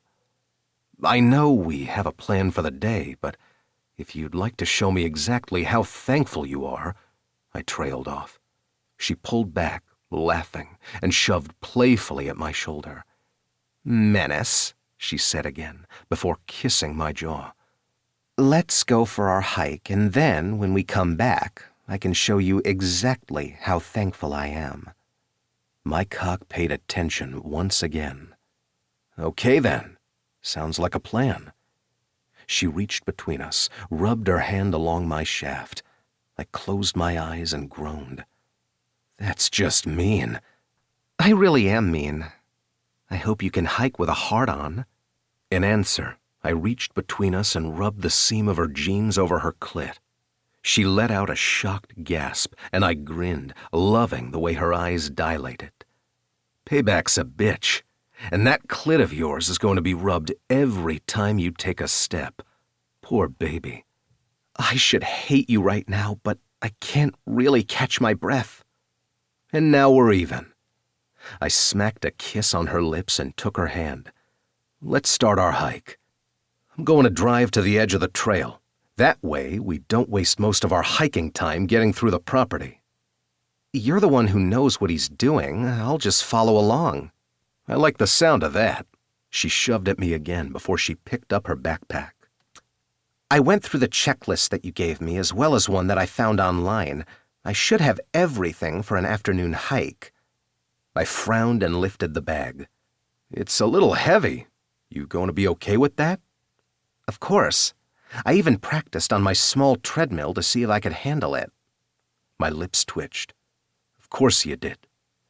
I know you do a few hikes with the resort, but we're going to be on the trail that heads off to the off-gridders." Her eyes widened. "We're not actually going to go to the off-grid camp, are we?" I shook my head.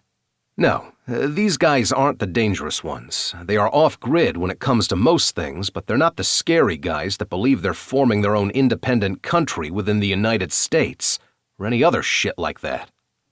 "Oh, good. They just don't like being on the electrical grid or something?" "Pretty much. They own the land that they're on, so there's nothing much that others can do about it." You know, when they told me that you were a growly mountain man, I assumed you were with the off-gridders. I shrugged as we got into the truck and made our way to the trail. I thought about it, to be honest. Her eyes widened, and I gripped the steering wheel a little bit harder. Some of them have the right idea, getting away from people and just figuring out what the hell you want with your life. So why didn't you? I met her gaze before turning back to the road. We parked in a small spot that wasn't really a parking lot at the edge of the trail. As much as I like to be alone and to hide, well, maybe not hide, but to get away, my family would never let that happen. Even before my dad died, my brothers and I were all decently close. When my youngest brother Ford went through all that hell, well, somebody had to be there for him, even if he tried not to let us. And then it was one thing after another, and here I am doing family dinners. I'm glad that your family was there for you, because you're always there for them, even if you don't think you are. I let out a breath and didn't say a word as we got out of the truck and began on the small trail that would lead us in a circle after a couple of miles. The wind started to pick up, and I frowned, checking the clouds. What's wrong? She asked as she tightened the straps on her backpack. Just making sure that we're okay on the weather. We should be. That doesn't sound ominous at all, she said dryly. She slid her fingers through mine, and I didn't let go. Instead, I rubbed my thumb along the space between her thumb and forefinger and frowned. You see a good person when you look at me. Even when we yell at each other, I don't think you see the person I used to be, the person I try not to be. I hadn't meant to say the words in quite such a transparent way, but they were out, and there was no going back. She paused, frowning at me, as we stood at the edge of the clearing. What on earth are you talking about? I haven't always made the best choices. There's a reason that I came back to Cage Lake and didn't go to Denver near the family. Will you tell me about those choices? She asked. I opened my mouth to say something, yet my throat tightened, and I couldn't say a damn word. She studied my face, and I was afraid I'd see disappointment in hers. Instead, she pushed back my hair and smiled softly, though it didn't reach her eyes.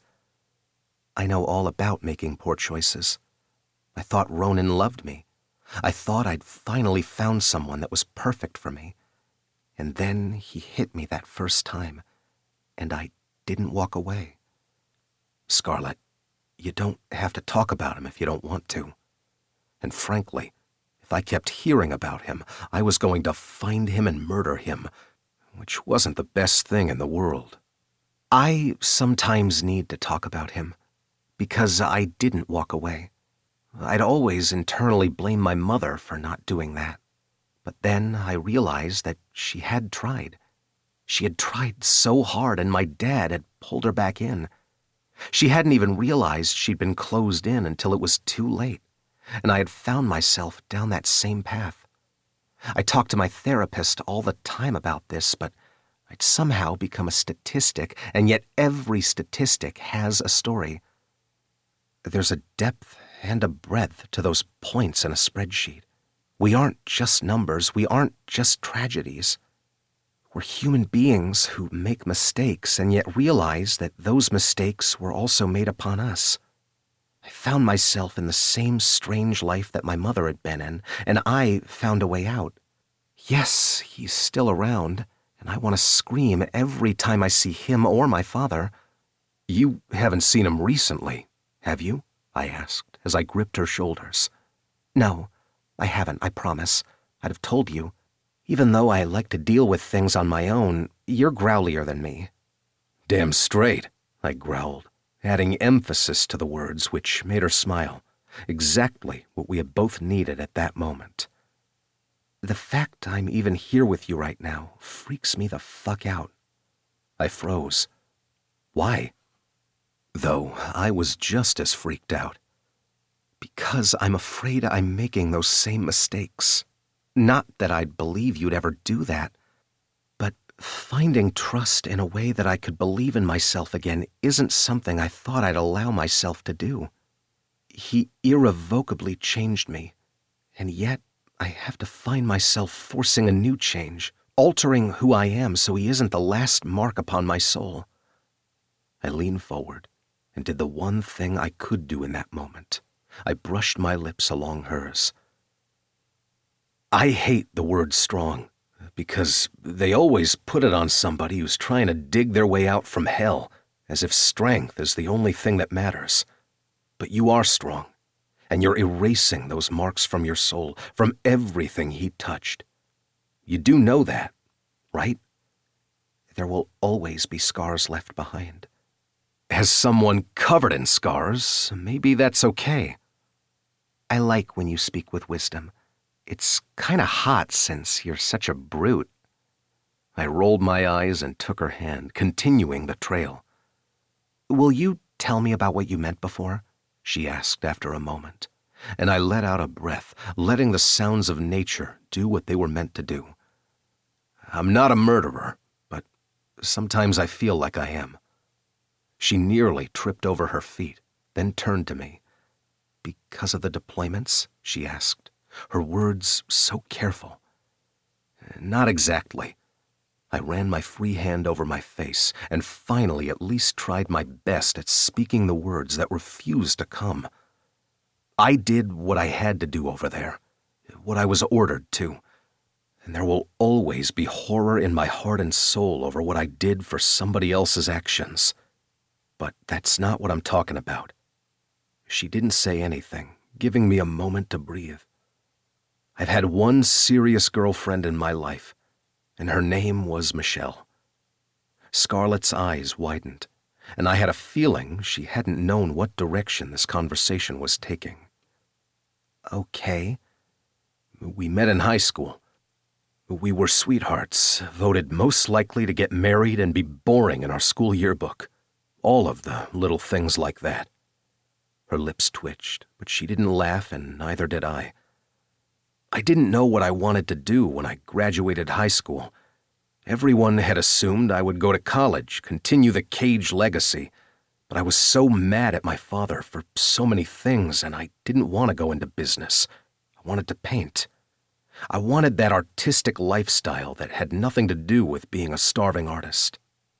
And that's not something my dad could understand. So I didn't go to college right away. I joined the military, and I left. I left Michelle behind with a promise that I would be back to her, and she kissed me, said she loved me and that she would wait. We did video calls, wrote letters, emails, did all the things you do on deployment. Hudson, I shook my head. I came back, and I found out she was with somebody else. While she was with me, well, albeit while I was overseas, she was with Jefferson, a man I thought was my friend. That's terrible. I'm sorry. No wonder you don't want to date anyone else. If that was merely what had happened, maybe I'd find a way through it, without being the asshole that I've become. But no, it turns out that it was worse. You don't have to continue if you don't want to. I wasn't going to tell her everything. I couldn't. Not when I could barely even speak the words. I came back again and met up with her. She had bruises on her body, just like Scarlett had when I had seen her in the mirror, when I'd walked into her office and our worlds had shifted. Oh, that poor woman. I beat the shit out of Jefferson. I had so much anger and nowhere to put it. Josh, one of my friends who I'd been deployed with, pulled me back, was the only reason that Jefferson didn't die that day. And so, when I got deployed again, I thought she was safe, but she wasn't. Tears filled her eyes, and I wiped away the single tear. He killed her. He killed her, and he got away with it. Thunder thrashed above us, and I cursed. We should head back. The storm I had a feeling was coming in had finally made it. Hudson, I don't have any words. I don't either. I don't really know what to say, other than she died, and and I wasn't there. So that's why I am who I am. Why I'm that asshole. It's not the same, you know. With Ronan, it's not the same, Hudson. That much I can promise you. I can handle that promise. I leaned down and took her lips as snow began to fall. Because, of course, it would be thunder snow in the mountains in spring in Colorado. And let's get back before we both freeze to death. And I think I promised you a little reward for that painting, didn't I? She asked, and I knew she was trying to lighten the mood. So I grinned like she wanted me to, and we ran down the trail as snow fell and the tension in my shoulders began to ease. Not forever. I knew that would never happen. But it was something. After all these years, it was something. Chapter 14. Scarlet. Water slipped down my back as I slid my finger over Hudson's jaw. He looked down at me, the steam rising between us, and grinned. It was so weird to see a smile, or any form of emotion other than a snarl on his face. There had been so many months where looking at him would anger me, and not because he had truly done anything cruel. No, that was not Hudson Cage. Instead, his presence had just annoyed me. Or perhaps annoyed me because of how he could affect me. There was probably something wrong with me when it came to that, but there was no turning back now. Not when his hand moved between us, cupping my pussy. You were already wet before we got in the shower. And now look at you, soaked. He speared me with 2 fingers before I could even say a word, and my mouth parted. That's it. Look how you take my fingers. I looked between us and watched his fingers disappear deep inside me. I clenched my inner muscles, and he smirked. Good girl. Giving me praise? I didn't realize that was our kink. We can make it our kink. He licked my lips before parting them, and I moaned into his mouth, unable to focus on anything but him. I shivered in his hold, even as the water began to heat, but I didn't need anything else but his touch in this moment. When he continued to circle his fingers, pressing that small bundle of nerves, my toes curled and I rocked myself on his hand. He moved his mouth down over my jaw, nibbling gently before taking one nipple into his mouth and sucking. He twisted his lips in a way I hadn't even thought possible, and then I was coming, riding his hand as he continued to fuck me with his fingers. I love watching you come. Your eyes get all hazy, and your mouth parts. I would be embarrassed, but I just had an orgasm and can't really think about much else. That's my girl. I held back a sigh at that, unsure what to say. Because him calling me his, that did something to me that worried me. Because I was falling in love with Hudson Cage, and it had nothing to do with how he worked my body. But dear God, this man could work my body. In answer, I went to my tiptoes, letting his fingers slide out of my cunt before moving so I could go to my knees.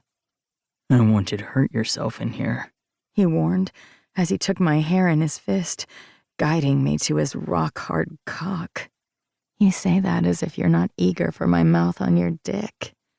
I cupped him then, letting his balls sit comfortably in the palm of my hand as the water began to get into my eyes.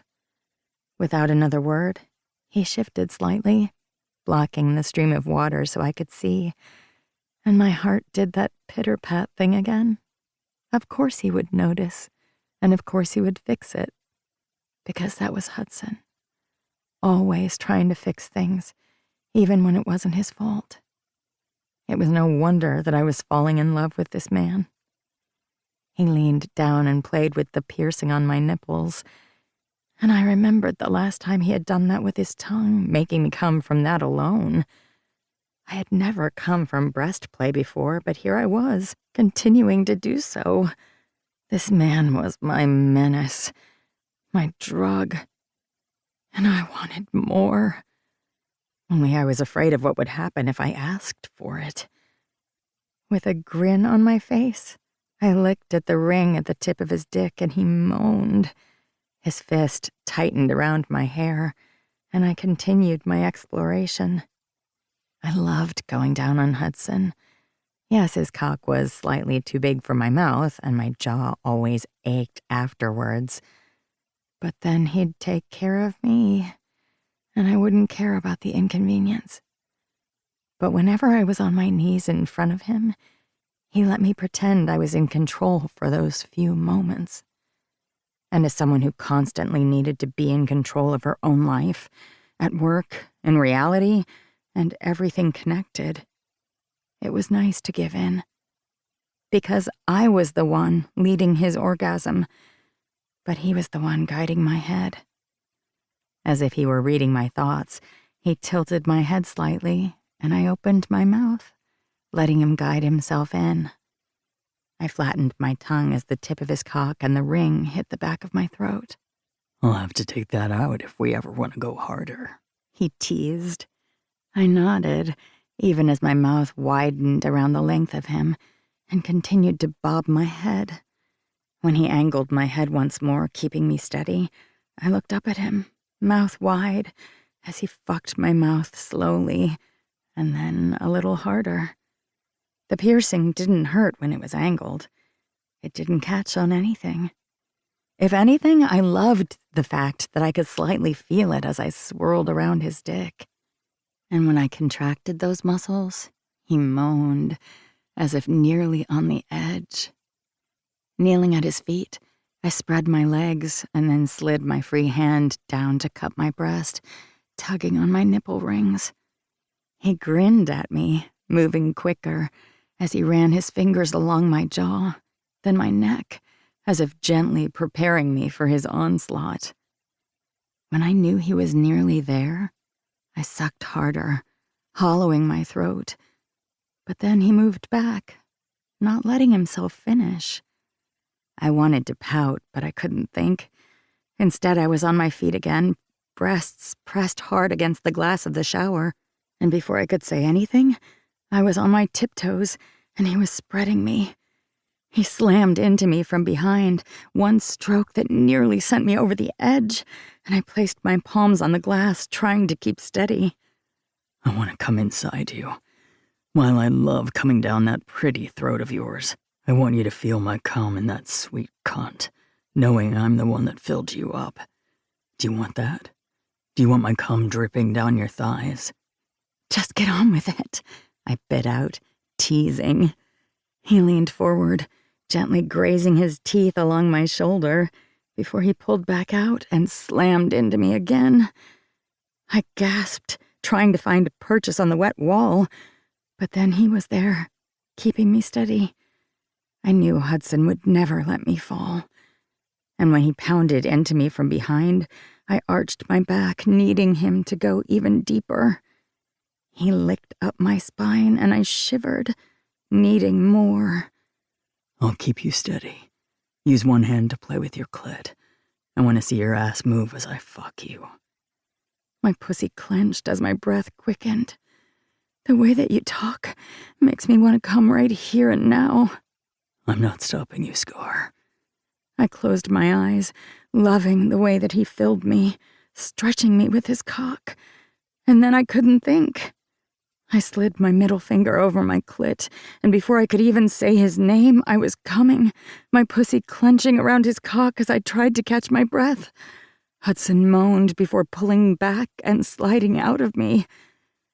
"You didn't come," I whispered, my knees shaking. I needed something first, he whispered. Then he speared me with 2 fingers, catching me off guard. He fucked me hard with those wide fingers of his, but before I could question what he was doing, he slid them out of me and then slammed his cock home. I gasped, trying to catch my breath. Then he used his newly lubed fingers to play with my ass. I froze, my pussy tightening. Hudson? I'm going to fuck your ass one day.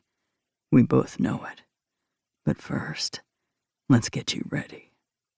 My eyes rolled as he slowly worked his way in and out of me, just to the knuckle with his index finger, and I swallowed hard at the sensation. It burned slightly, and yet it was a good ache. I could not even fathom what it would feel like with his dick, though. He was far too large for that, and I thought we had both known that. But I couldn't help but wiggle back.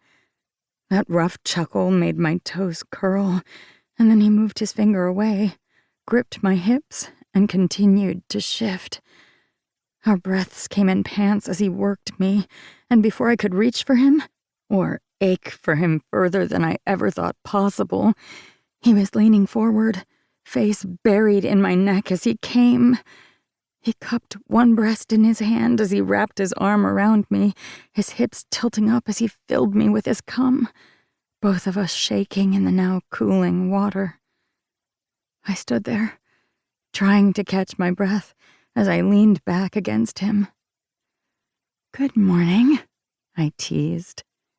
He kissed my neck, my jaw, and I closed my eyes, hoping he couldn't see my reflection in the mirror, grateful that there was still a little bit of steam left. I couldn't let him know, couldn't let him see that I loved him. Good morning, he whispered, and when he kissed me, tilting my head back so he could reach, I closed my eyes once more and promised myself I wouldn't get hurt. Only, I had a feeling I had just lied to myself once again. Sore throughout the day, work dragged on. I had countless things to do, but that was what I liked. Working through problems and making sure the resort had everything they needed for the upcoming seasonal change meant that I didn't have too much time to worry about my feelings for Hudson. Of course, as soon as I tried not to think about Hudson Cage or any of the cages, Isabella and Sophia walked in, smiles on their faces. Feeling slightly haggard because I had just ran around with one of my assistant managers, trying to help a family deal with lost luggage and a screaming toddler, I tried to clean up my hair and smiled at the two women who had quickly become good friends. "Hey there, I didn't know you guys would be here." "I promise we're not catching up on you," Isabella teased as she hugged me tightly before moving out of the way so Sophia could do the same. They were both so beautiful, though they looked different. Isabella with all curves and shorter hair, while Sophia had that long, willowy look of a former ballerina. Considering she had been a principal dancer for the Denver Ballet, I was always in awe of her grace. She still had that same aura, even after birthing twins, but I knew she ran herself ragged with the kids, her husband, and the studio. I barely slept these days, and I had no idea where she found the time to do so. "It's so good to see you. Sorry for dropping in on you like this, but the nanny kicked me out of Isabella's house so she could watch the babies and I could have a girls' day." Although getting Isabella to not work on her actual day off was like pulling teeth. But we're on our way to your spa to get our nails done. The Cage Family Resort Spa is quite wonderful, and both girls on staff today are our two best. Not that we would ever hire anyone not the best. I winked at Isabella, who just laughed. "I've been here before, and you know I love it. It's still so weird that I'm part of the family that owns this, but I'm figuring it out." "Don't remind me, I'm still not used to it either," Sophia put in. "And I don't even live in town." "It's still so good to see you both. And I know we're taking up all of your time, and you have to be busy. I know you have a full house," Sophia added. "And we're just here to hug you because we love you and don't want to get in your way. Although we will want details about you dating our brother soon, but I'm not going to mention that out in public. Oops, I already did." I froze, blinking quickly. "Oh, right. That. We've given you plenty of time as just the two of you without encroaching, but you do realize you have to come to the next family cage dinner, Sophia put in solemnly. What? Oh, but he didn't invite me. Of course Hudson won't invite you, Isabella said with a roll of her eyes. It felt as if someone had kicked me in the chest, and I tried to keep my smile on my face. Oh, I mean, I'm not surprised. We're just not there yet. The blood drained from Isabella's face as she held up both hands. I meant, he would just assume you're going, because that's the Hudson that we've gotten to know over the past few years. I honestly think he's a little surprised that we've given him this much space. But this is the final cage dinner, and the entire family's going to be there, and you're coming too. Sorry. My mind whirled, trying to catch up. Final? You guys aren't having dinner together again? She means this is the final one proposed by the will, at least for this segment. For all we know, there's a whole other segment coming because that's the type of games Dad liked to play. However, this is the final one of the 3-year mark. I still can't believe Dad's been gone for 3 years. Isabella reached out and squeezed Sophia's hand, and I swallowed hard, trying to catch my breath, and wondered why they thought Hudson would want me there. You're coming. And this way you can get all of the "what's it like dating our recluse brother" questions out of the way. I don't know if we're dating or not. We're just... I blew out a breath and pinched the bridge of my nose. I have no idea what we are because we purposely don't talk about things like that. But we're doing fine. I don't really want to, hurt things. You won't. I promise. Sophia smiled brightly. We want to hear all about it.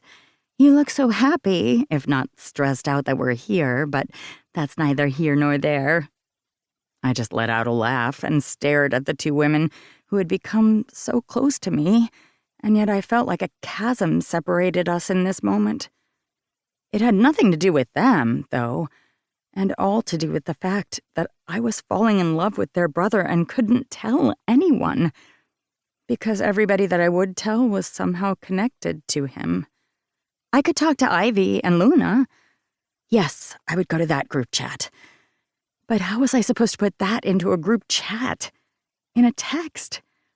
No, it had to be in person. But neither one of them were here. What the hell was I doing? And you're spiraling. Isabella nodded, while Sophia didn't let go of my other hand. We love you. You're coming to dinner because you're our friend. We love you. You're doing an amazing job with the resort, so stop stressing. I thought you said you were my friend. Both women gave me an odd look. Stress is how I breathe. I don't know how to do anything other than that. Sophia just smiled as Isabella rolled her eyes. We love you, seriously. You're doing amazing. This place has never run as efficiently as it has since you've become manager, and I'm a forensic accountant. I should know. Now we get to do the personal things, and you can't get out of it. Before I could say anything, the girls' phones buzzed, and they were called off to go get their manicures. I tried to look as if I wasn't having a panic attack as I waved them off and told myself that I could do this. Everything was just fun. My phone buzzed then, and I looked down at it as I walked to my office, knowing I had to get a few things done before I came back out. Hudson. I have family dinner tomorrow. Want to come? I froze where I stood right by my desk and swallowed hard. Tears pricked my eyes and I licked my lips. He'd asked. He'd asked. I let out a shaky breath, ready to reply. Someone tugged my ponytail, and my phone dropped to the floor as a scream was nearly ripped from my mouth. But then a large hand covered my mouth and I kicked out. Shut up. Just shut up. I froze, knowing that voice. The same voice that had echoed throughout my nightmares since I had been a little girl. The same voice that had broken my mother. That's a good girl, he whispered. The fact that it was the same words that Hudson had used made me want to throw up. Now, you're going to be the girl that I raised and do as I say. I had dropped my phone, and with the door closed behind him, nobody would truly be able to hear me if I screamed. That's when I realized something sharp pressed against my lower back, and tears threatened. He was going to kill me. I didn't know what he wanted, but he had something sharp against my back, and this man was going to kill me. Now, I know you have a safe in here, or a way to get cash. You're going to get me that, and then I'll leave. I'll leave your mom and your sister and everyone else alone. But you're here with these little cages now. You've got access to money. I want my due. I'm the one that raised you, and now you owe me. Bile rose up my throat as his words played in my head. He hadn't raised me. He'd done nothing but beat my mother and threaten Luna and me my entire life. His demented worldview made him think that he was owed just for us surviving childhood. And I hated him. Now, I'm going to lower my hand, and you're not going to scream. You can feel this knife, can't you? You've always been my smart girl. Just remember that. I'll do what I have to. Don't make me angry. He was a narcissistic, selfish asshole, and I wasn't going to let him break me. And yet everything hurt. My heart, my head, every ounce of the soul and strength that remained within me. We don't have cash here. That's not how the resort works. Don't fucking lie to me. I know you're fucking that cage who has money from being a bitchy artist or something. Pansy. I don't have his money here either. He pulled on my hair, and I held back a scream as the knife dug in slightly. A sharp sensation slammed into me, and warmth spread on my side. Fuck. You're fine. I only broke the skin. You're fine. My lips trembled. He was really going to kill me. He didn't care about me at all. He was truly going to kill me if I didn't do what he wanted. Now tell me where the money is. It's not in here, but I can get it. Don't lie to me. I risked everything and began to turn. His hand let go of my hair, and I let out a breath, grateful that he let me face him.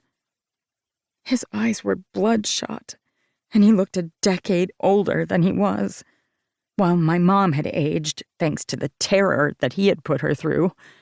Drugs and alcohol had taken everything else from my father. And yet he had looked so charismatic even weeks before. He had fallen into something hard since, and I wanted to feel bad about it. But all I wanted him to do was to vanish from my life.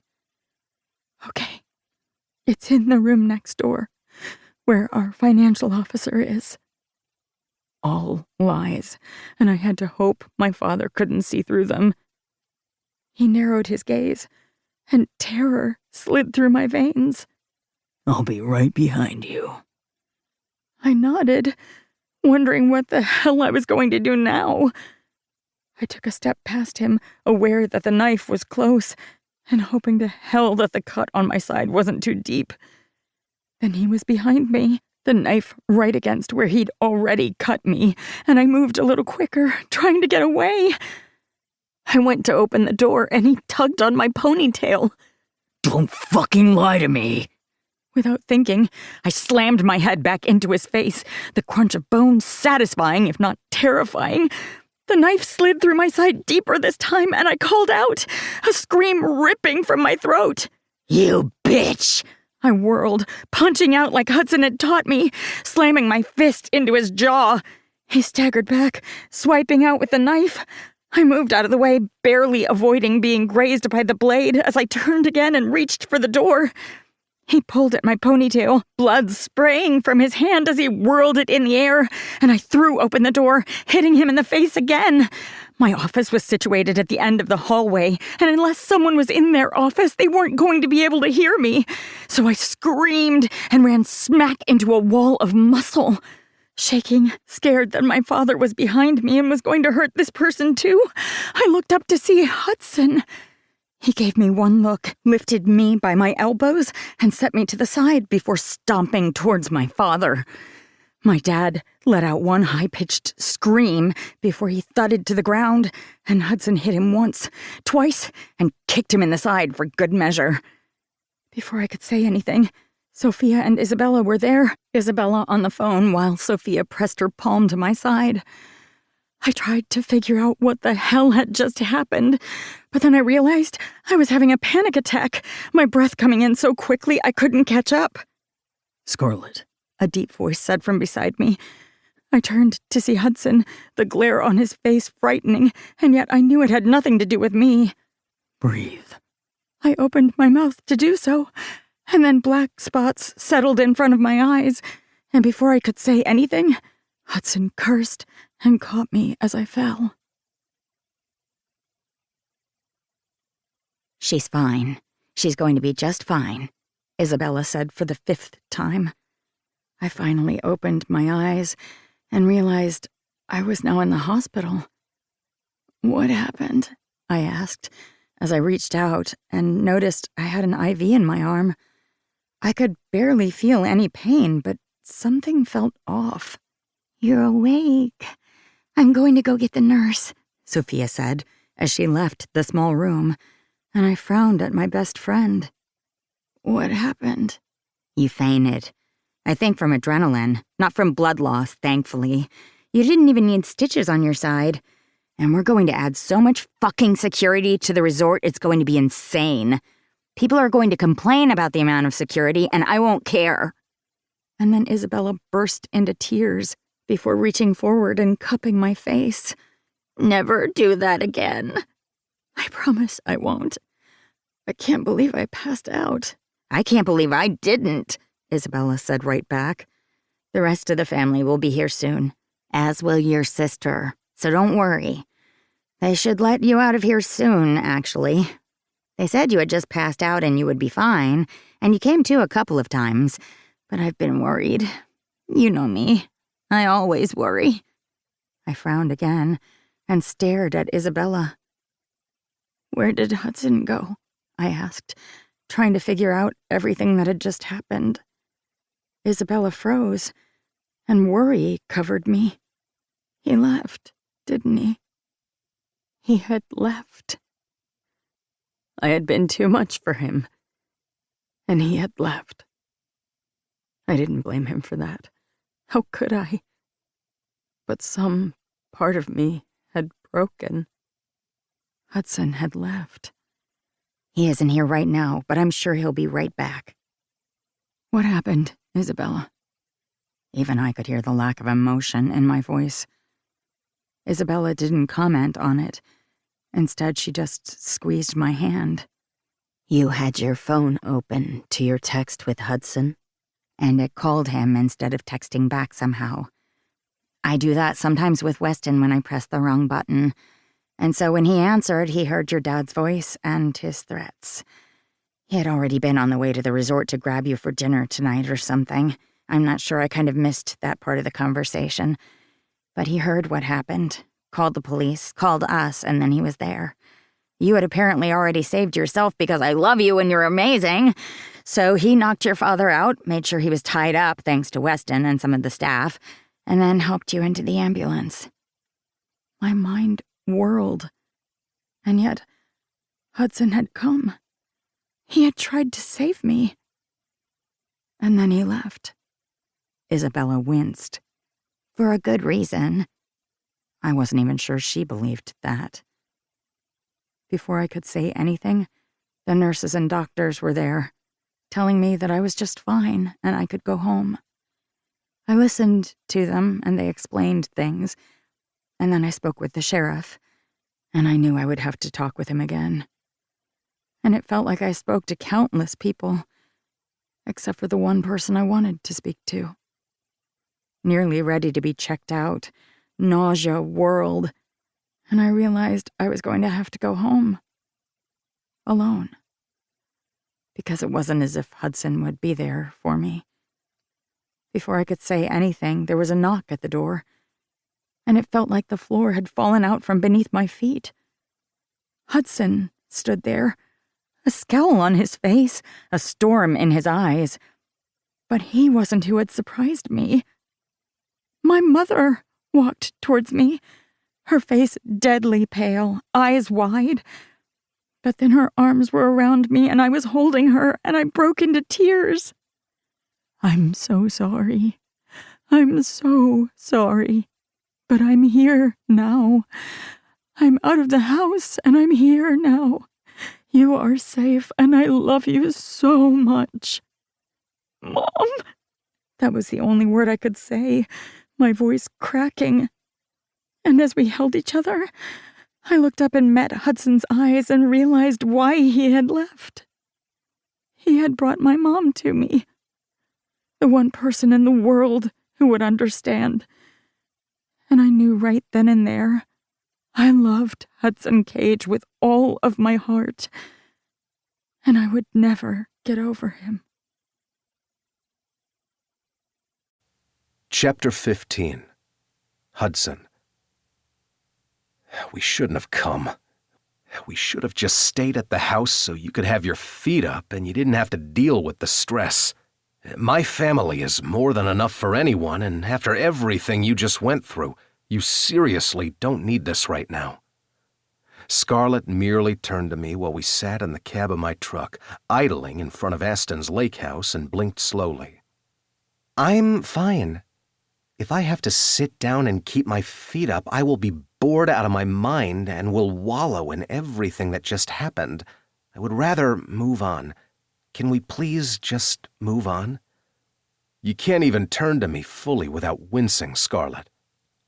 She set her hand on her side where I knew her bandage lay and shook her head.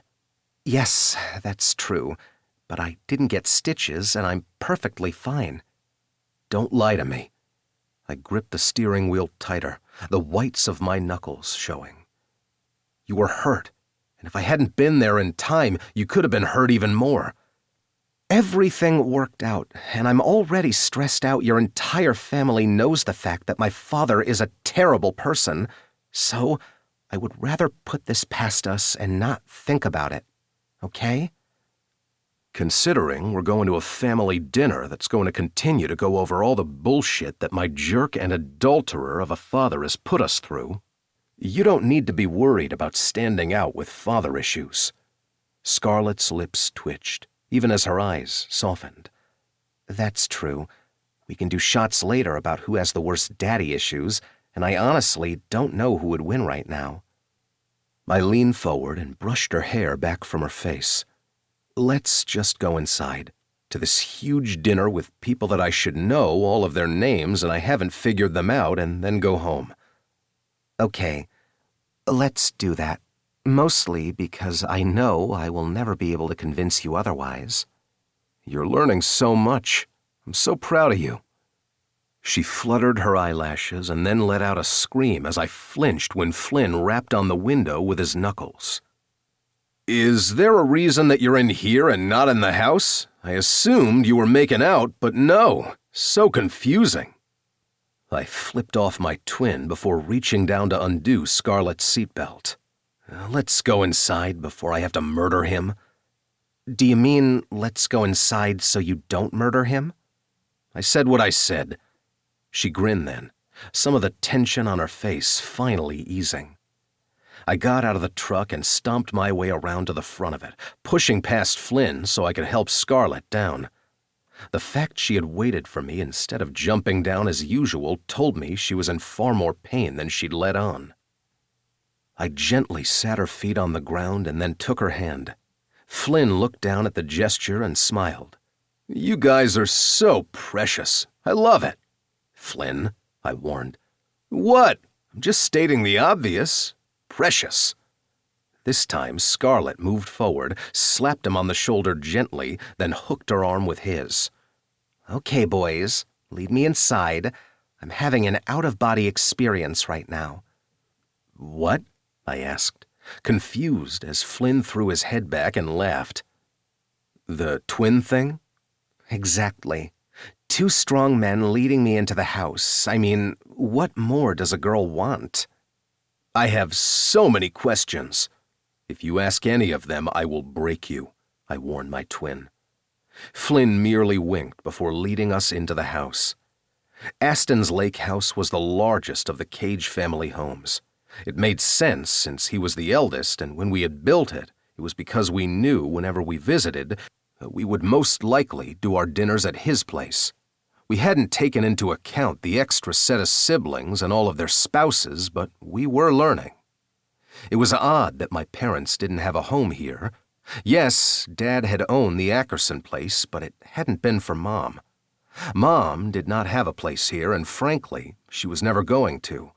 At least not until she wised up and learned how to be a human being. She hadn't our entire lives. And I had a feeling the only maternal figure we would have in our lives was the other Cage mother who was currently playing with Sophia's twins. Constance Cage had known about the secret family and had willingly gone along with it because she had loved my father for some reason.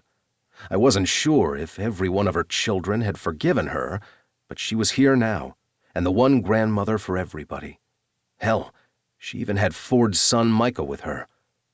They had no blood relation, but she was a grandmother to him, and I knew she would be for each of the kids that came along in our generation, if I even decided to have kids. I nearly choked on air at that moment, wondering where the hell that thought had come from. No thank you, I wasn't trying to think about that. There was no way I would be having kids. Right? No, never. Yet, as Scarlett leaned into me, I realized that saying never had gotten me to this point. You're here.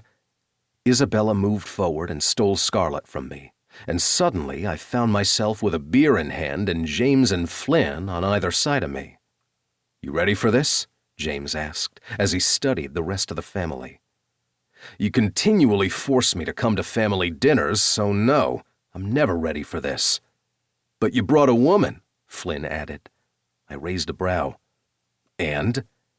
You've never brought a woman before, ever, to any family function, let alone the final Cage forced dinner. It's a step, James nodded tightly. A big step.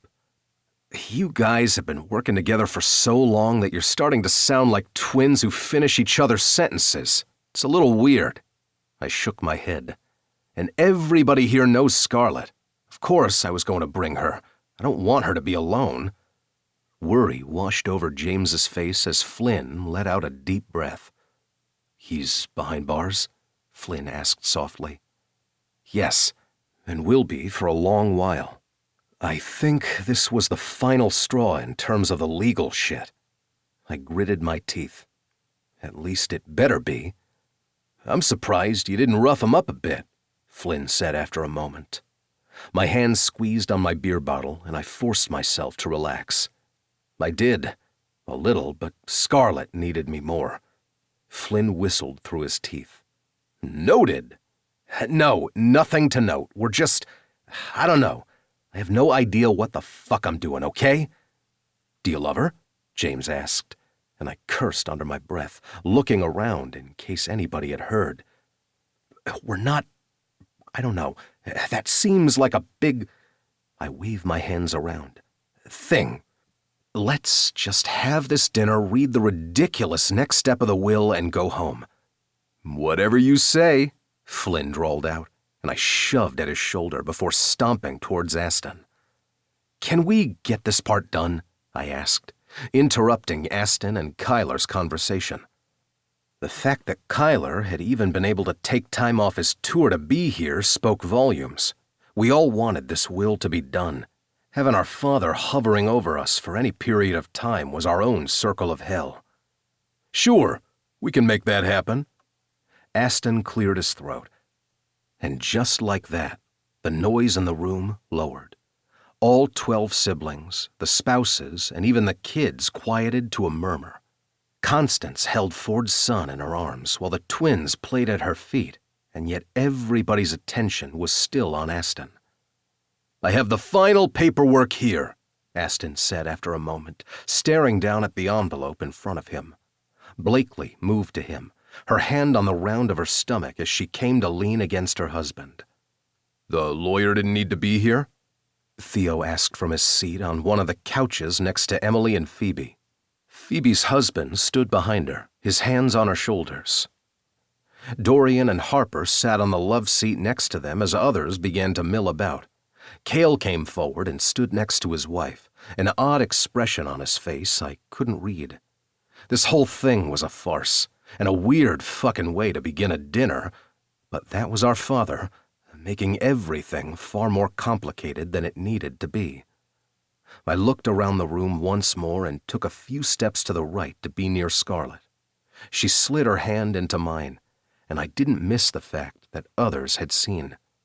I squeezed her hand and waited for Aston to continue. "No lawyer. This is just us. He knows we're all here. We'll do the photo just to annoy the fuck out of him like always." His lips twitched as everybody gave an awkward laugh. "I know the kids are in here, so I'll try to keep my language a little tamer," Aston winced. "Our father was not a good man. We all know that. He made his decisions, ones that we didn't have a say in." I risked a glance over at Constance as she swayed with Wyatt in her arms, but her face was blank. Maybe she didn't have the same say in her circumstances as our mother had. I didn't know her, but I had a feeling with the gravity of my father's presence and the way my mother could manipulate.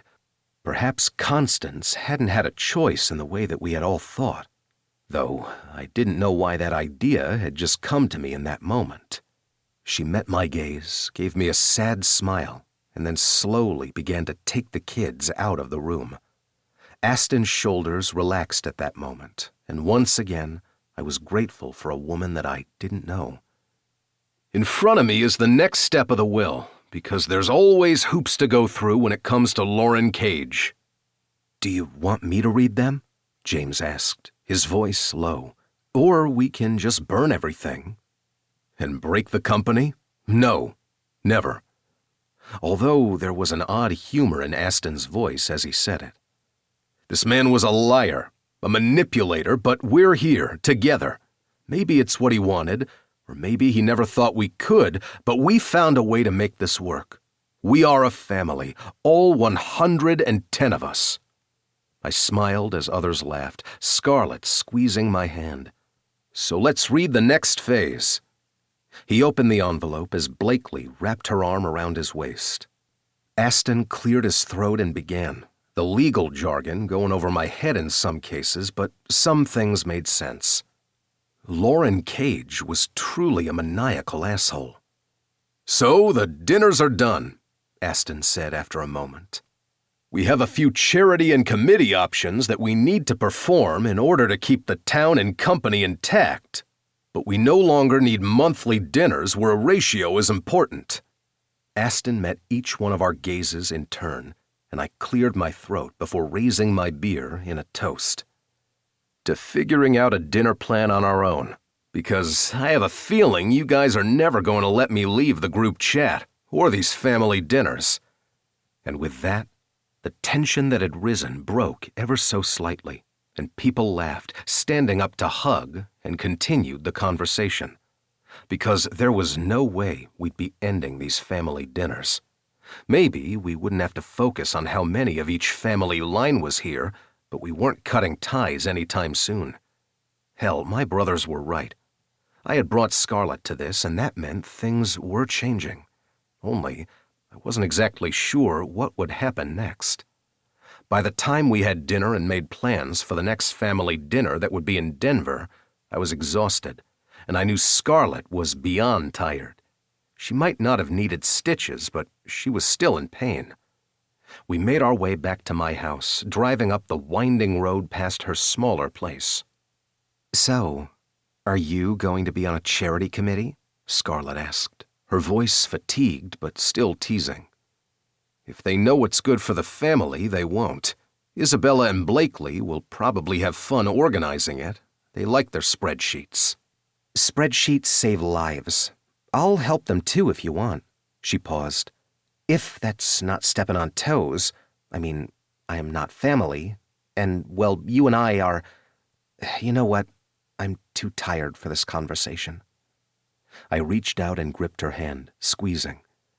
I'm sure they'd love the help. And you're right, we're both a little too tired for this conversation. I suppose we should have it at some point. I let out a breath. Yes, just not after a Cage family dinner with 110 people invited. That is true. As I took the turn to pull into my house, I frowned, realizing there was an SUV already there. What the hell? Who's here? All of your family was at Aston's. Stay in the car, I ordered, knowing exactly who it was.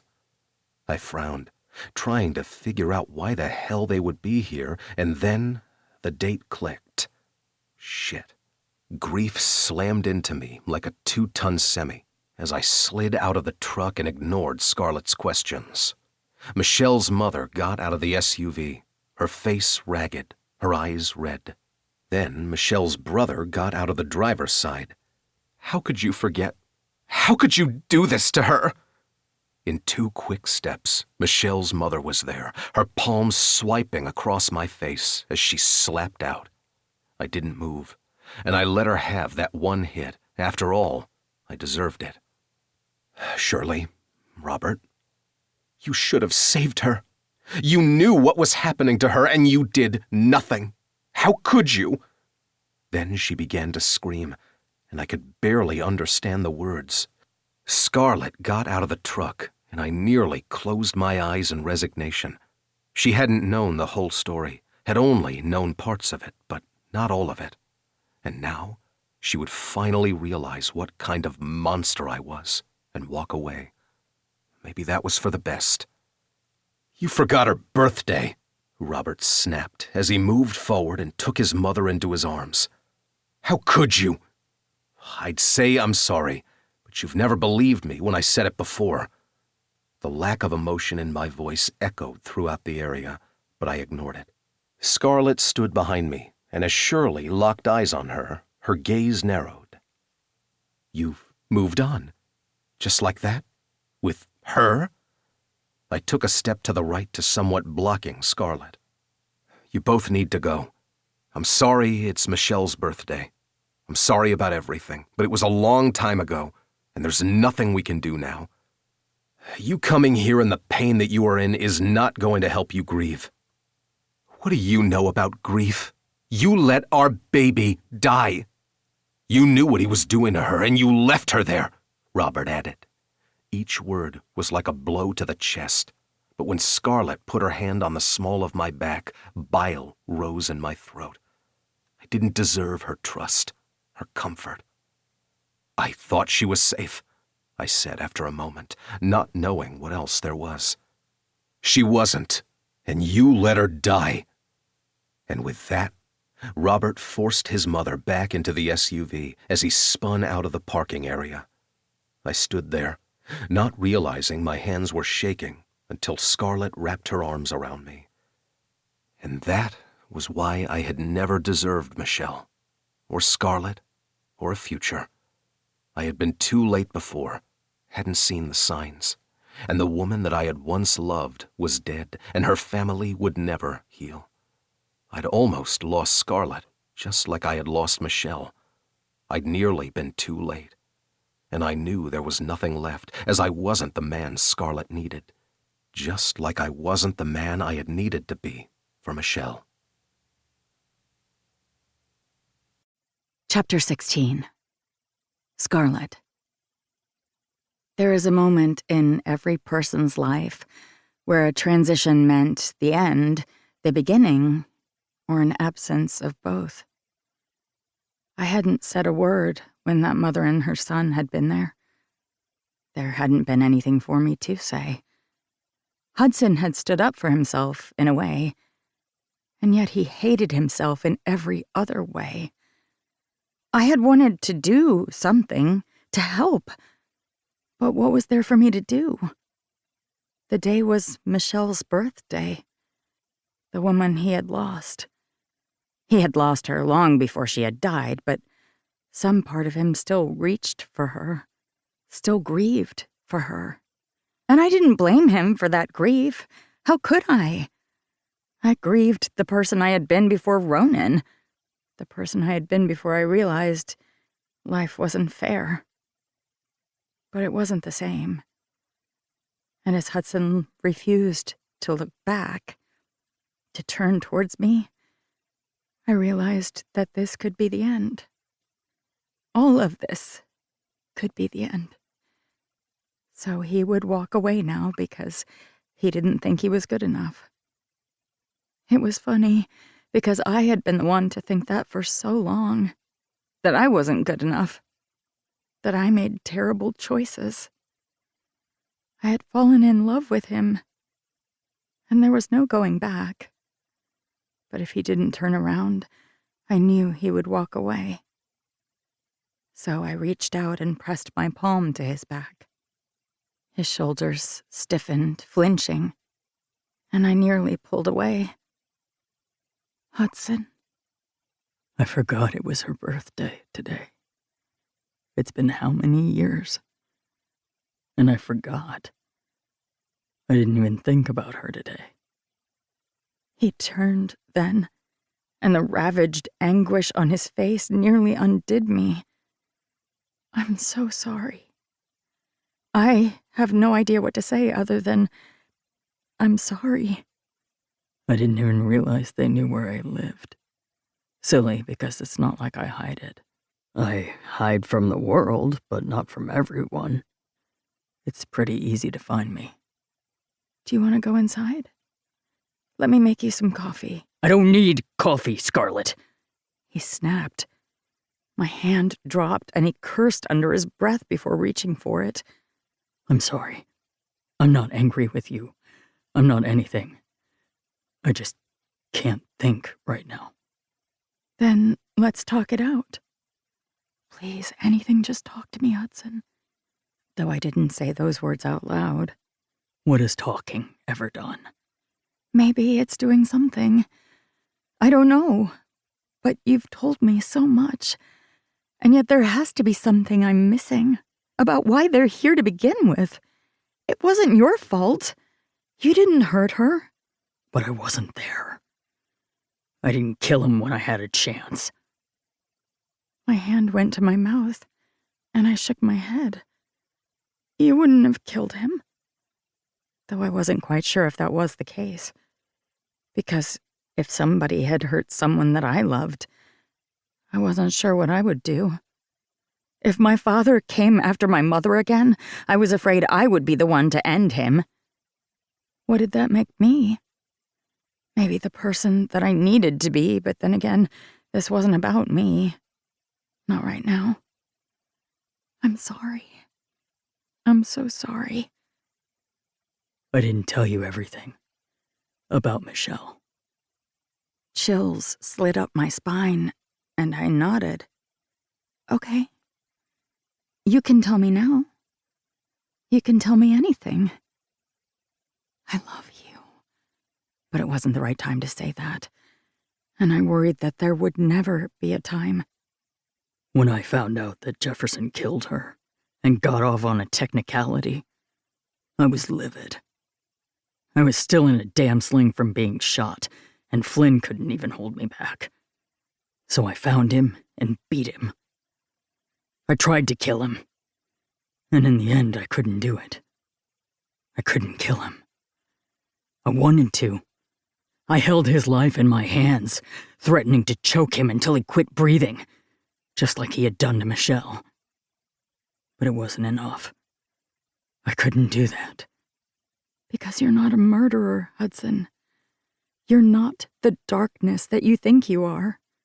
I could have, though. One quick movement and he would have been dead. But I let him go. Hudson. Then he came at me with a knife and I ducked. Instinctively, even in pain because I wasn't taking my meds after being shot, I ducked. And Jefferson fell right off the side of the cliff. Slipped. With a single scream that I can still hear in my dreams. A scream that ended abruptly when he hit the jagged rocks below. He's dead. Michelle's dead. Her parents and brother will never forgive me for it. And it's been years of this. Years of dreaming of everything that had happened. So yes, that's my penance. That's why I've been hiding. Tears began to slide down my cheeks, but then he moved forward and wiped them from my face. Don't cry, Scar. I don't want any more tears. Then you're going to get them. I don't know what I'm supposed to do. I don't know either. I've never felt like this before. And I don't know what I'm doing, because I thought I trusted someone before and I was wrong. He staggered back as if I'd hit him, and I reached forward, gripping his hand. I know you aren't going to hurt me. I'm not comparing you two. I'm just talking about my feelings, like you're talking about yours, and I'm all twisted inside, but I don't want you to blame yourself, Hudson. You didn't do anything wrong. You have to believe that. I want to. It's so weird. Because after so many years of you and me fighting, I never thought you'd be the one that I would need to tell me that you trust me. That you believe. I find it ironic as well, because I usually like yelling at you more. But Hudson, you didn't do anything wrong. Part of me knows that. And then things like this happen. I moved forward and reached up to cup his face. I winced, though, forgetting I had the cut on my side, and his eyes went stormy. Let me get you to bed. You need to rest. As long as we're okay. Because you told me something that I know you've been hiding, that I know has to hurt. And I'm so grateful that you trust me. I trust you with everything, Scarlett. My throat tightened, and I knew I needed to tell him I loved him. Soon, not now. Not when everything was so raw, so shattered. I just want you to be okay. That's what I was thinking about you. Then we'll figure it out. I'm sorry. I'm sorry about Michelle, about Jefferson, about your dad, about my dad. I feel like we need time away from here, just to breathe. It's been ridiculous. Tell me about it. I never expected you, Scarlett Blair. His hands were on my face again, and I leaned into his touch.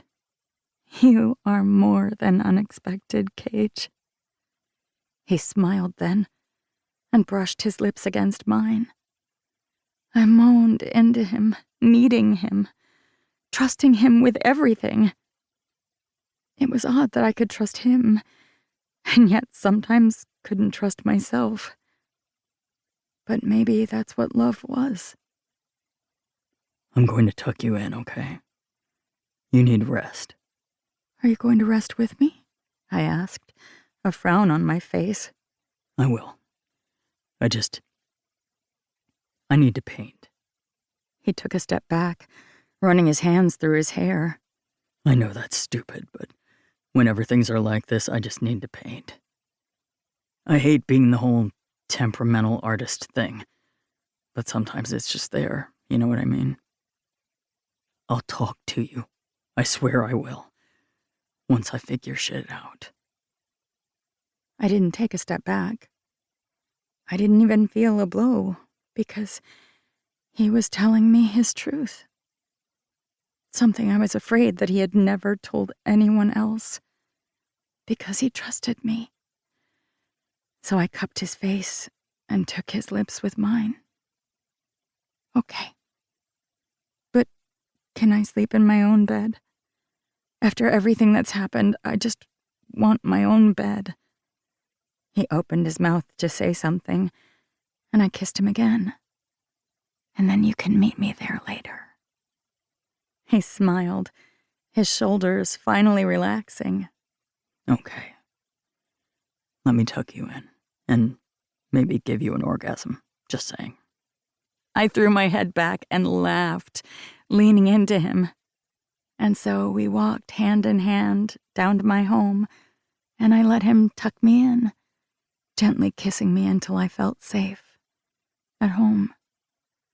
And when he walked away, I knew it wasn't forever, because he allowed me to see part of himself he didn't show to others. The world was dark, and sometimes felt like an unending, twisted pain, but I wasn't alone. And I was finally starting to think he understood he wasn't either. I nuzzled into my pillow, knowing he would be back soon, and smiled. When the hand slid over my mouth, I opened my eyes and tried to scream, and then another hand went around my throat, squeezing, and I kicked, shoving, but I couldn't see his face. I only heard that deep laugh, and I knew who it was. When he dragged me out of my room and I tried to scream, tried to reach for the edge of the door so he wouldn't take me away, I only hoped that Hudson would hear. Don't you dare, you bitch. Ronan whispered into my ear as he pressed the gun to my side, and I quieted, wondering if Hudson would know I was gone. But I had to believe. I had to trust. But I was so afraid that Hudson wouldn't be the one hurt in the end. And so I let Ronan drag me away, even as my heart leapt in my throat and tears slid down my cheeks. And Hudson's name was the last thing I thought of before Ronan knocked me out. And there was nothing. Chapter 17. Hudson. The pounding on the door echoed throughout my house, and growling, I stomped my way towards the front. When I swung open my front door, Flynn pushed his way inside. "Well, hello to you. I didn't realize you were in town this late. What the fuck's going on?" Alarm shot through me, and I pulled at his arm. "Are you okay? Is something wrong? Is it Blakely and the baby?" I was already emotionally drained from my day, and hell, all I wanted to do was lay near Scarlett and get through the rest of the day, telling myself everything was okay. I had to remember, I couldn't help but think of the fact that my family was growing leaps and bounds day by day. How the hell was I supposed to even function when there were so many people around me that cared? They wanted me in their lives and worried about me just as I worried about them. For somebody who had done their best to be a hermit and not be on the minds of everybody around them, I certainly failed at actually succeeding in that. "What? No, she's fine. I'm here because I'm pissed off about something, but it has nothing to do with Blakely." He glared at me. "Should I be worried about Blakely and the baby? Let's call Aston now, because what the fuck? No. I ran my hands over my face, trying to catch my breath and, frankly, trying to just catch the fuck up. "I don't know why the hell you're here storming in like that. I thought something was wrong with somebody, and since Blakely's pregnant, she's the first person that came to mind." "I think she's fine. I haven't heard otherwise, but now I'm worried, so let's call." I held up my hand and tried to focus. "No, we're good. You're good. I'm just losing my fucking mind. Why are you here?" "I was at the restaurant dropping off a few things for Theo because apparently I'm now an errand boy for the family." "Only now?" I teased, trying to feel lighter than I did. My heart ached, and I knew I just needed to get over to Scarlett's. Letting her go to sleep alone was a damn mistake. So what if I needed to focus and maybe just paint? I could do that near her. I didn't have to leave her alone when we were both emotionally bruised from our talk, but I could still see Michelle's brother's face as he laid into me, screaming at me. It didn't matter that I hadn't been the one to kill her. I hadn't been the one to save her. And yet, I hadn't been able to lean on Scarlett the way that she'd needed me to. Anyway, Luna was there and she got a weird call from Scarlett, saying that she needed to talk to her tomorrow for sister time or some shit. So Luna got worried, yelled at me, and so now I'm here to yell at you. I blinked. Scarlett called Luna? Fuck. Damn straight. What did you do? I thought things were going great between the two of you. Are you fucking kidding me right now? It's not that. We're fine, I think. Hell. Talk to me. Are you guys okay or not? Because when Scarlett goes to talk with Luna tomorrow, what the hell's she going to say? Nothing. We're fine. We're fucking fine, I think. Then what? What the hell is going on? Fine. When we got back from dinner, fuck. Talk to me. Michelle's brother and mom were at the house, here, because it's her birthday, and I had forgotten that today Michelle would have turned a year older, but she didn't, because I wasn't there. Don't put that on your fucking shoulders. You didn't kill her. Jefferson did. I know that. I know he beat her. She cheated on me, left me for him, and I would have found a way to be fine. If that's who they needed to be together, then fine. But he was a worthless piece of shit and didn't deserve her. And he killed her. He killed her, and I wasn't there to save her. By the time I got back, there was nothing I could do. It wasn't your fault. You were overseas. And she was alone. Alone and screaming and in pain, and I wasn't there. And when I got home, I couldn't even go to the funeral. Couldn't go to her grave without her mother and brother shouting at me. So they thought it was okay to come here on her birthday and take it out on you? They're in pain. God knows they have a right to be, but they don't get to blame you for it. Maybe I should take some of the blame. Is that what you told Scarlett? Because she was here, right? For all of it? Did you push her away because you're afraid she's going to get hurt? Because that's the stupidest fucking thing I've ever heard. I staggered back at the venom in Flynn's tone. No, I don't know. She's sleeping next door, but we're fine. I promise. We kissed and said we were going to see each other in the morning. I just need to fucking paint or breathe or do something.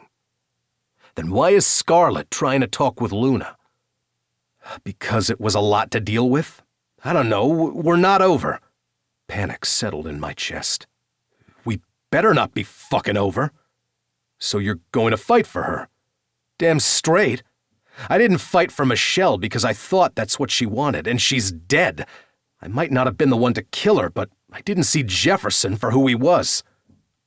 No one did. I was here, remember? Left behind. I was friends with her, too. We're twins, Hudson. Everything we had together, we did together. I didn't see the man for who he was, and he killed her, but Jefferson's dead, too. You didn't kill that man. I wish I would have. I said it out loud again, knowing it was the truth. I wish I could have had Jefferson's blood on my hands rather than Michelle's or Josh's or anyone else I had lost along the way. I wish I would have killed him too. I might not have loved Michelle the way you did, but she was yours, therefore she was mine too. The twin thing. Scarlett's not yours, I tried to tease, but Flynn just smiled softly. In case you ever can't step up to the plate, I will do my manly twin duty. I should punch you, but I'm exhausted. I can see why. Family drama and all ends, but us Cages are going to be okay. And you and Scarlett better be okay. You should go to her tonight. Make sure she's not alone. I pinched the bridge of my nose and nodded. You're right. Fuck. Good. Now you can tell Scarlett to tell Luna to stop yelling at me. I have nothing to do with it. It's their twin thing. I guess, Flynn said dryly. Come on. Let me go walk you to Scarlett's place because I parked down the street. I frowned. Why? With the storm last night, some of the rain washed out part of the edge of the street. I'm surprised you didn't see it on your way here. It wasn't like that before. What do you mean, part of the street? There's a bunch of branches and a downed tree. Flynn paused and tilted his head. That's weird, right? The hair on the back of my neck stood on end, and I nodded. Let's go down to Scarlett together. You can show me the street on the way there. Let's do that. Alarmed, I grabbed my keys and phone and headed down the path to Scarlett's house. Hopefully, she'd see me on the security soon and come out to us. But when she didn't, I kept frowning. Then my legs nearly went out from under me as ice slid up my spine, a steely resolve taking over as I tried not to panic. Only clear thinking would get us out of this, even as I knew there would be no clarity in this moment. Call the cops. What? The door is open, Flynn, and that window is broken. Fuck! Do you think it's her dad? Or, hell, Michelle's brother? Bile coated my tongue as Flynn pulled out his phone.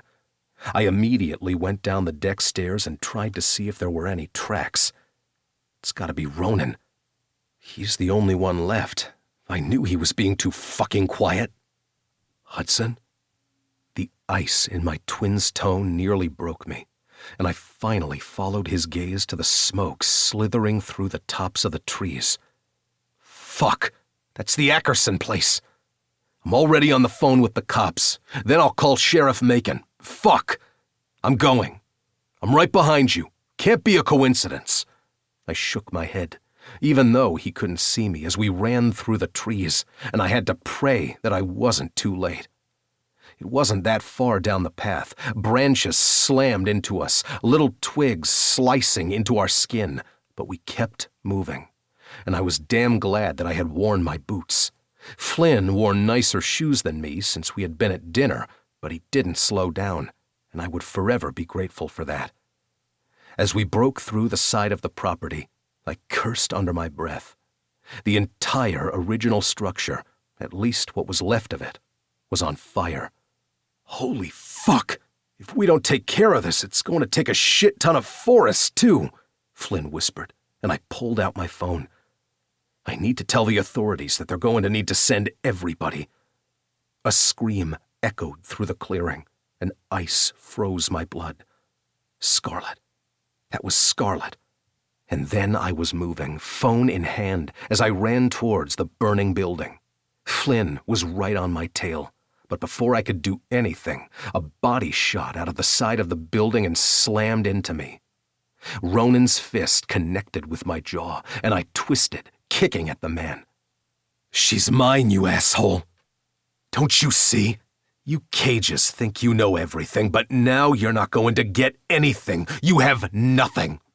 Scarlett screamed again, and fear etched its way onto my soul as I elbowed Ronan in the gut and continued to try to get through him. Flynn was there, pulling Ronan off me, but then my twin froze, hands raised. You don't need to do that, Ronan. That's when Ronan staggered forward, gun in hand.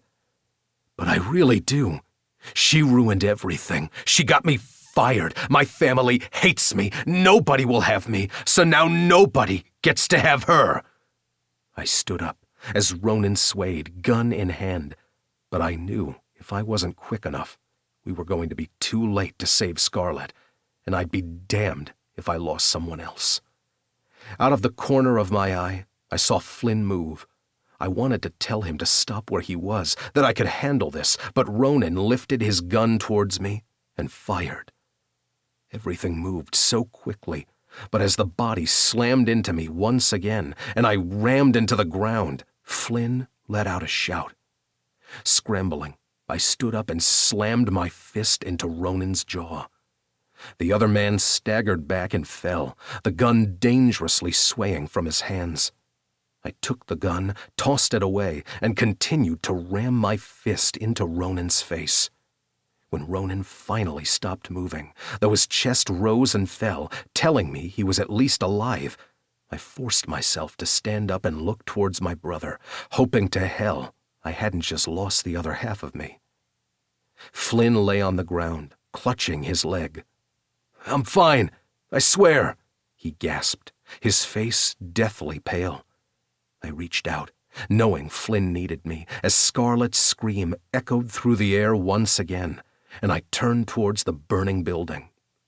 As Flynn gave me a nod, I pushed my way through the door, into the smoke, knowing I would be too late for us both. Chapter 18. Scarlett. The rope dug into my wrists as smoke began to fill the side of the house. Ronan had dragged me to the old Ackerman place, and I still couldn't catch up. My thoughts kept blending, and I knew the blood seeping down my face meant whatever cut he'd added there when he'd hit me hadn't stopped bleeding.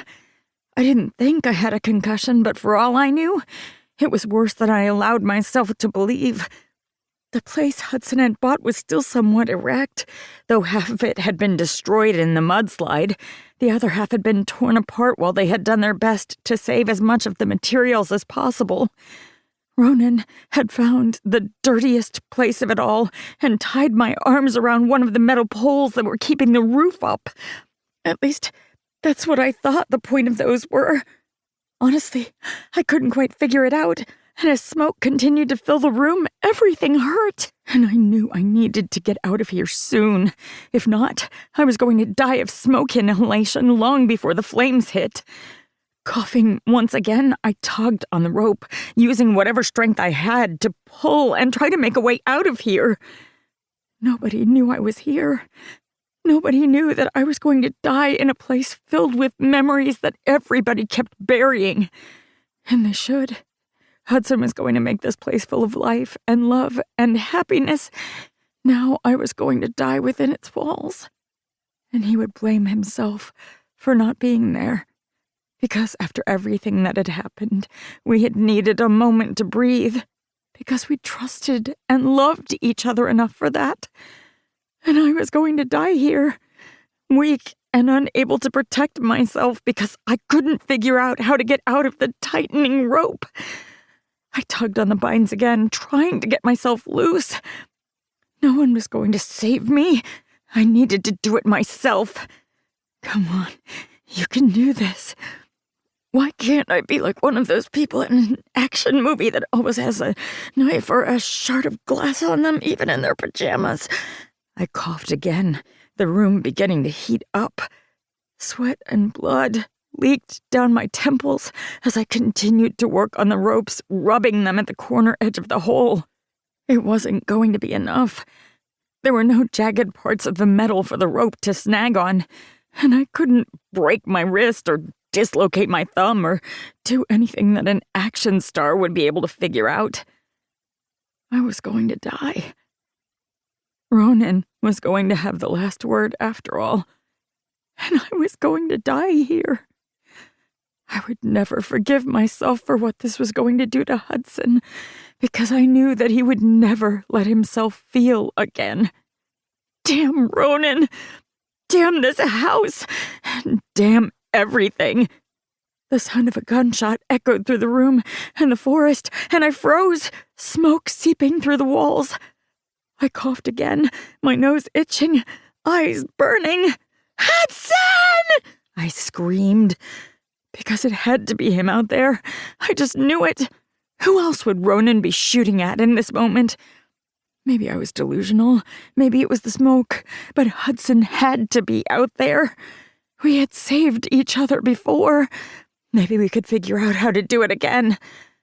I tugged harder, twisting my arms to try to create friction. A few strands began to unravel, and tears streamed down my face as I continued to pull, kicking at the bottom of the pole to try to get it loose. The flames were getting higher, and the roar of them echoed through my brain. I wasn't going to die here. I couldn't die here. I wouldn't let Ronan have the satisfaction. I shoved again, pushing and shouting. There was a scramble of feet, a shout, and more screaming. I'm in here! Help! Coughing, I shoved and kicked, crying as the rope refused to budge. Damn Ronan. Damn everything. Scarlett! I froze in that instant, my throat tight. That wasn't Hudson's voice. It was Luna's. Another gunshot, or perhaps it was a tree snapping, I couldn't tell. Dizziness began to set in, the smoke too thick. It couldn't be Luna. Ronan was not allowed to touch my sister. I planted one foot on the pole, gripped the rope, and screamed as I pulled, using all of my strength. Another part of the rope snapped, but not all of it. No, I refuse. No, no, no, no, no! Scarlett! Another shout, this one deeper. I turned, coughing as my shoulders shook. And then Hudson was there. "Get out of here!" I called out. "The flames are too high!" Not without you. Hudson pulled a knife out of his pocket, and I let out a watery laugh that held no humor. Of course he would have a knife. Why couldn't I just sleep with a fucking knife? We'll make sure you have weapons on you at all times. I know you're placating me, but we're going to have to do this, okay? Keep your head down. The smoke's getting thick. I've got this. And then the ropes were loose, but instead of sighing in relief, I pushed Hudson down and threw my body on top of him.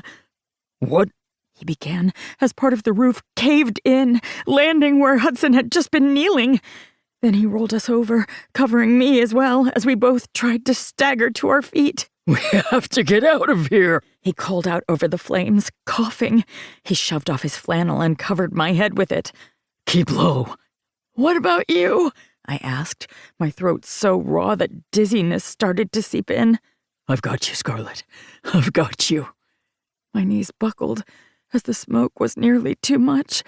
And then Hudson had me in his arms as he ran through the back door that laid nearly on its side. "Scarlett!" Hudson set me down on the ground, moved the flannel off my head, and I blinked at Luna's voice before turning back to the old Ackerson place. The roof continued to cave in as the walls licked with fire. The sounds of glass and stone being charred or breaking filled the small open space. I coughed, my whole body racking as Hudson ran his hands over my body, checking for wounds. Where are you hurt? Head. Lungs, I rasped between coughs. I got you. He kept saying those words, and I wanted to say them back, but I couldn't think. Instead, I just sat there, body shaking, lungs threatening to burst as Hudson put pressure on the wound on my head, and the sounds of sirens filled the air. I finally turned to see Luna on the ground, holding Flynn as blood seeped from a wound on his leg.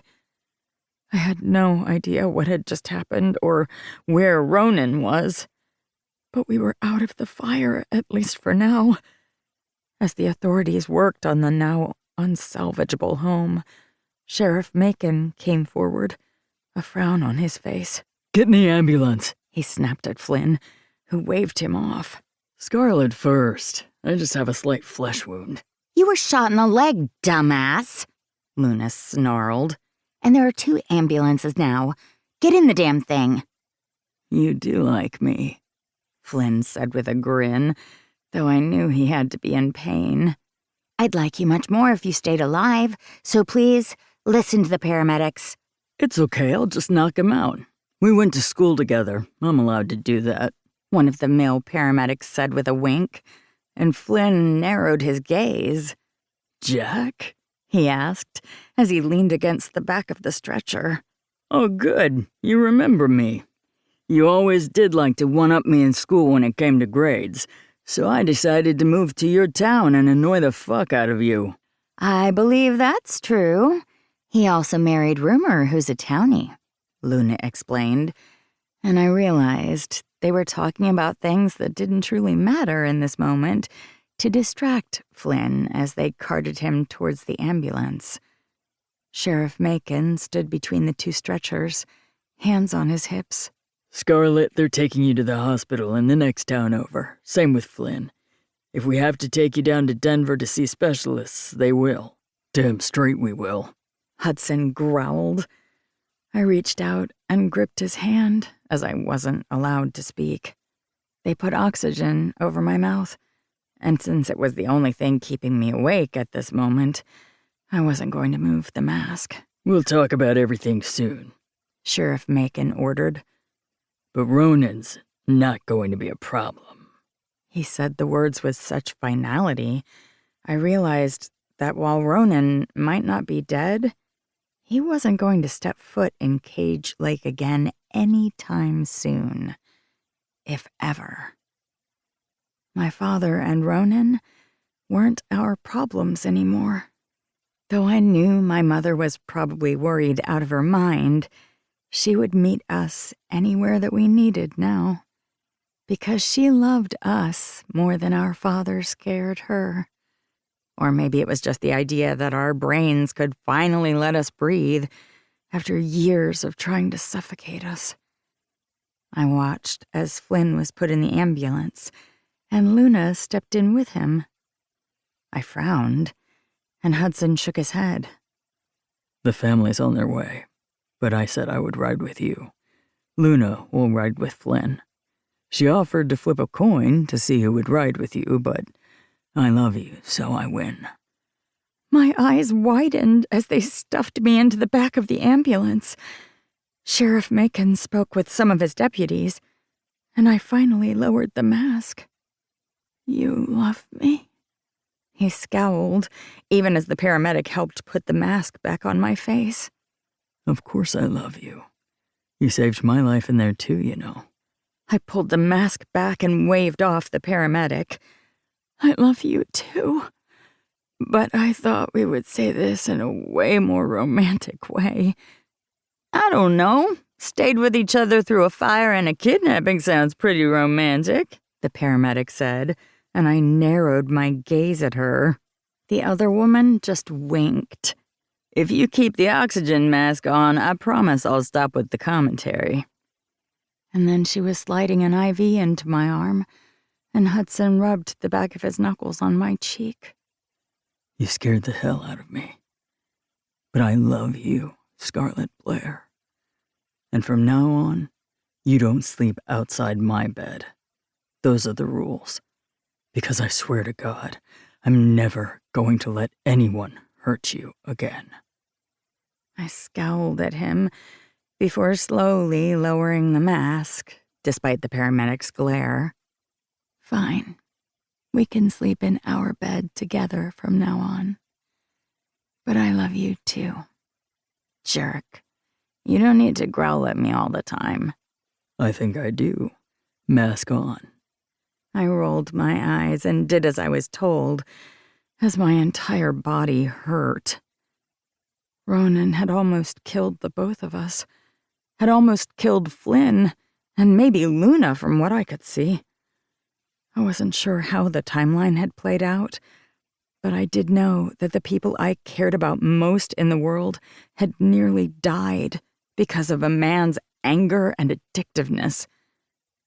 But as Hudson held me close and we made our way to the hospital, I leaned into him, knowing that I wasn't ever going to let him go. I had made many mistakes in my life, and Hudson Cage wasn't one of them. And now, once we were cleaned up, stitched up, and healed, we had the rest of our lives to figure out what was next. And I, for one, had a feeling nothing was going to be normal about this anytime soon. Or ever. And I didn't truly mind. Not with Hudson Cage holding me, and both of us knowing that we could save each other. Even if I knew he would do his best to make sure nothing like this happened again. Hudson was mine, and I was finally able to give in. I let him hold me, and knew it was only the beginning. Chapter 19.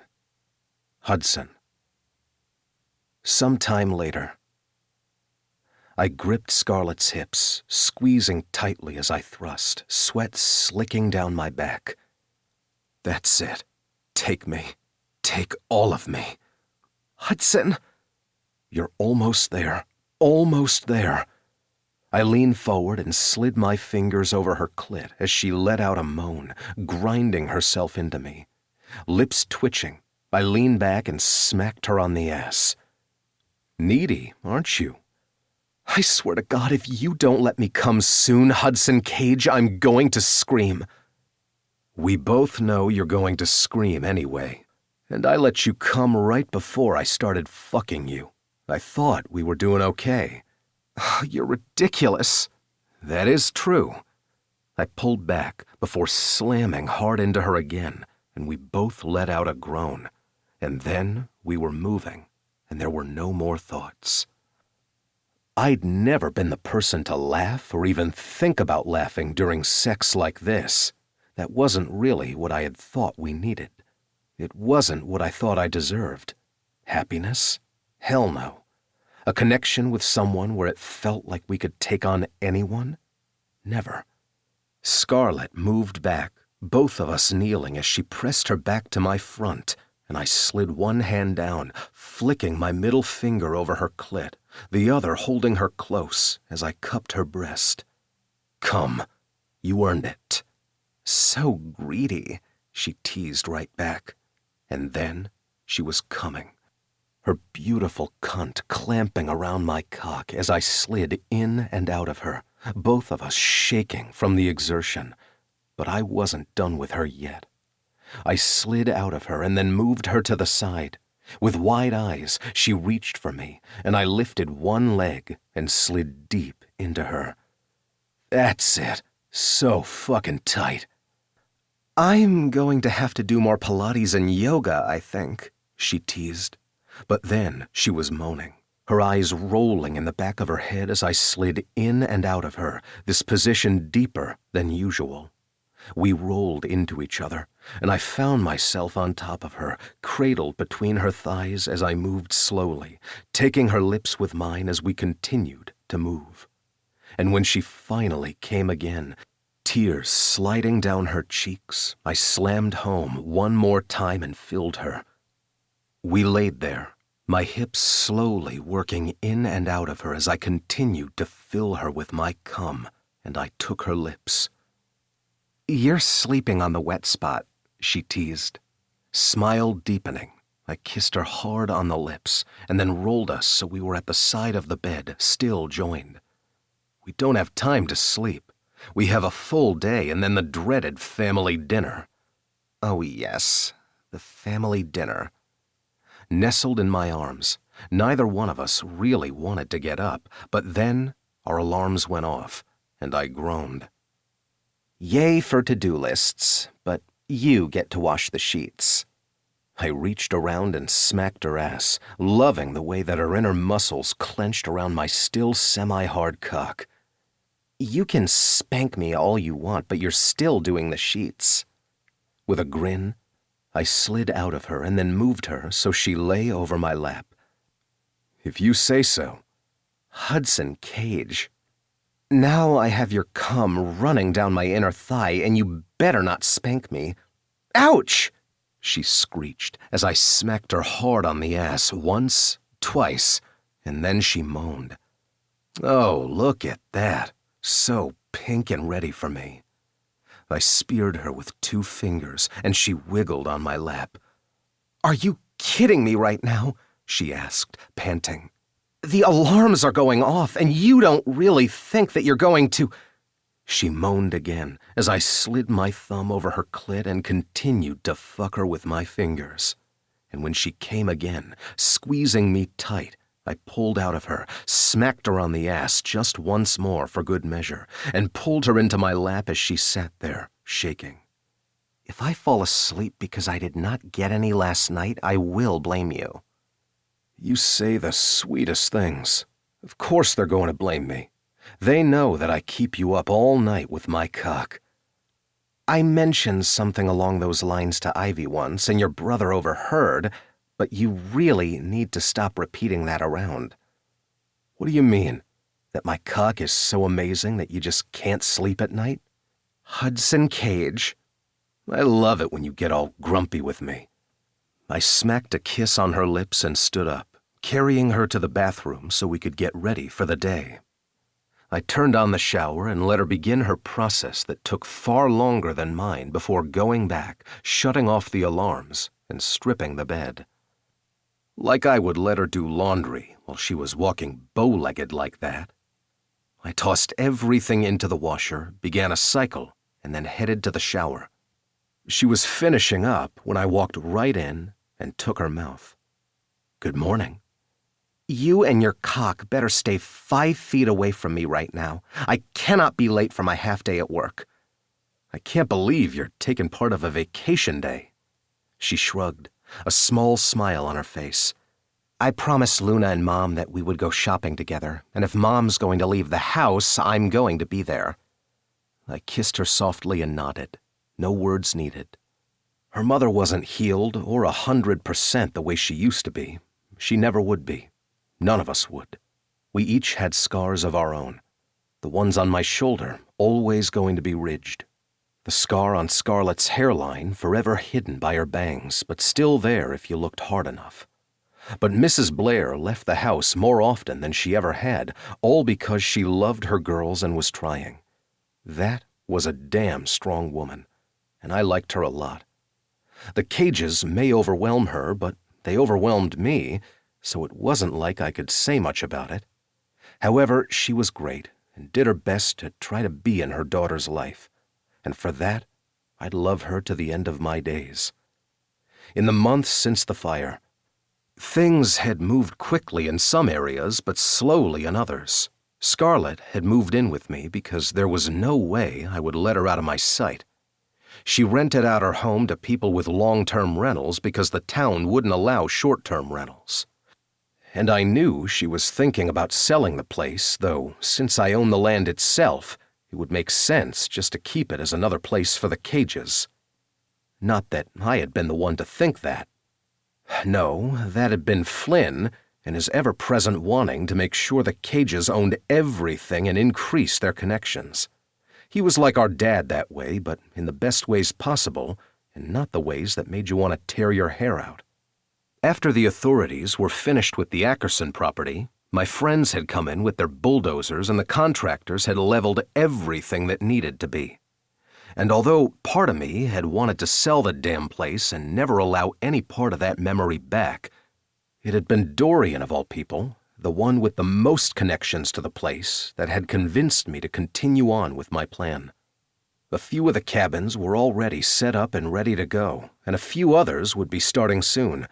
There would be a main building, one for the larger families, and that was taking a little longer, but it had been only a few months.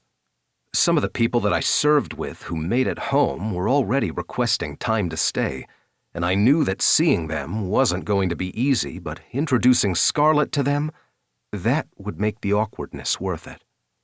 Michelle's family hadn't been back, and I didn't think they would. And if they did, I would deal with it. I couldn't blame myself for the rest of my days. I knew that. I would always hold some of that blame, of that guilt. There was no getting around that. But the fact that I could even speak the words and talk it out with Scarlett meant that maybe I was figuring shit out. Scarlett seemed to be changing everything.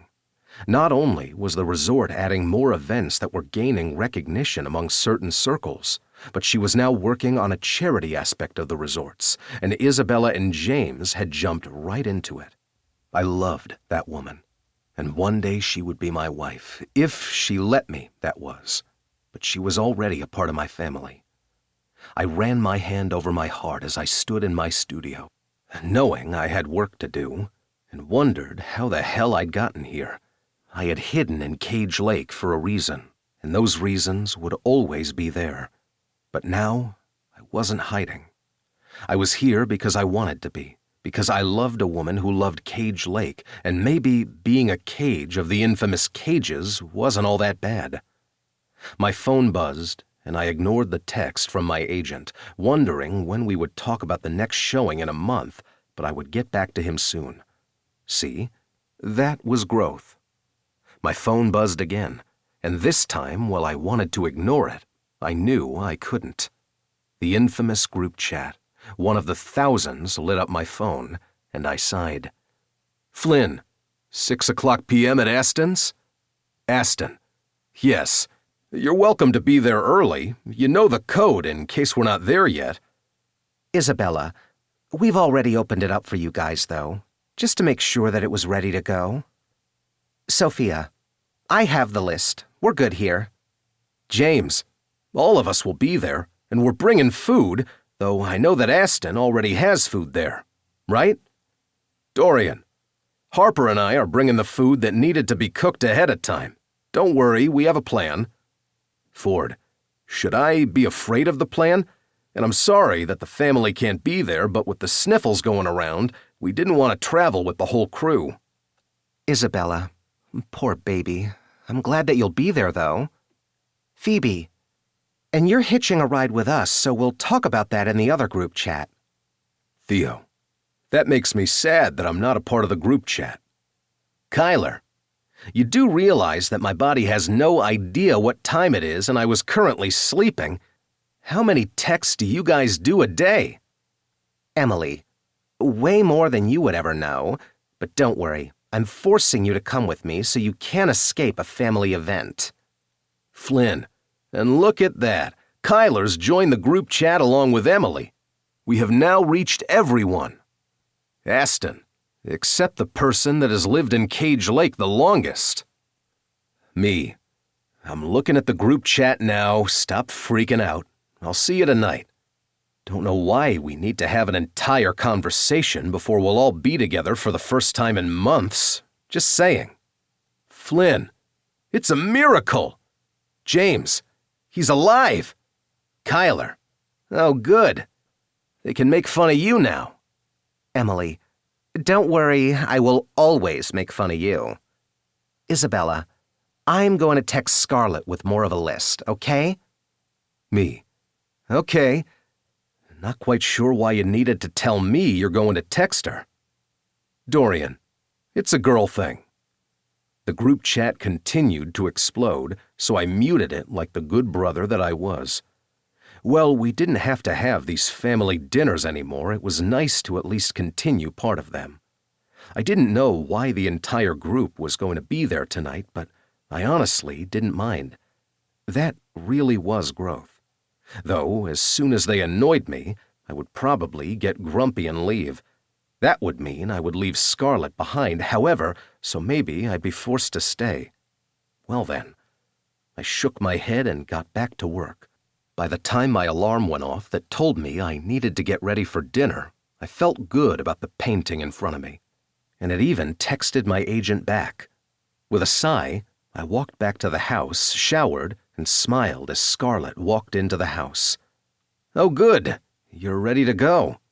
And I see Ranger has been keeping you company. I looked down at the nearly 1-year-old stray cat we had found in the woods a couple of weeks ago and shrugged. He's okay. Ranger looked up at me and meowed.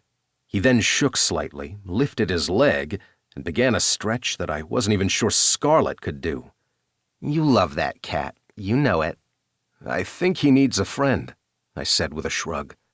I mean, he stays in the house all day, and we won't let him go outside because there are predators out there, and he doesn't really like the studio because I have to carry him over there. Maybe I can build something so we can just have a little cat walkway the whole time. Scarlett put her hands over her mouth, eyes wide. What? You're going to build a cat walkway just for the baby? She asked, as she lifted Ranger into her arms. The orange tabby purred and rubbed his head under her chin, and I narrowed my gaze at the cat. He didn't let me pet him like that. What? I don't want him to be alone. That's why I wasn't going to get a pet in the first place.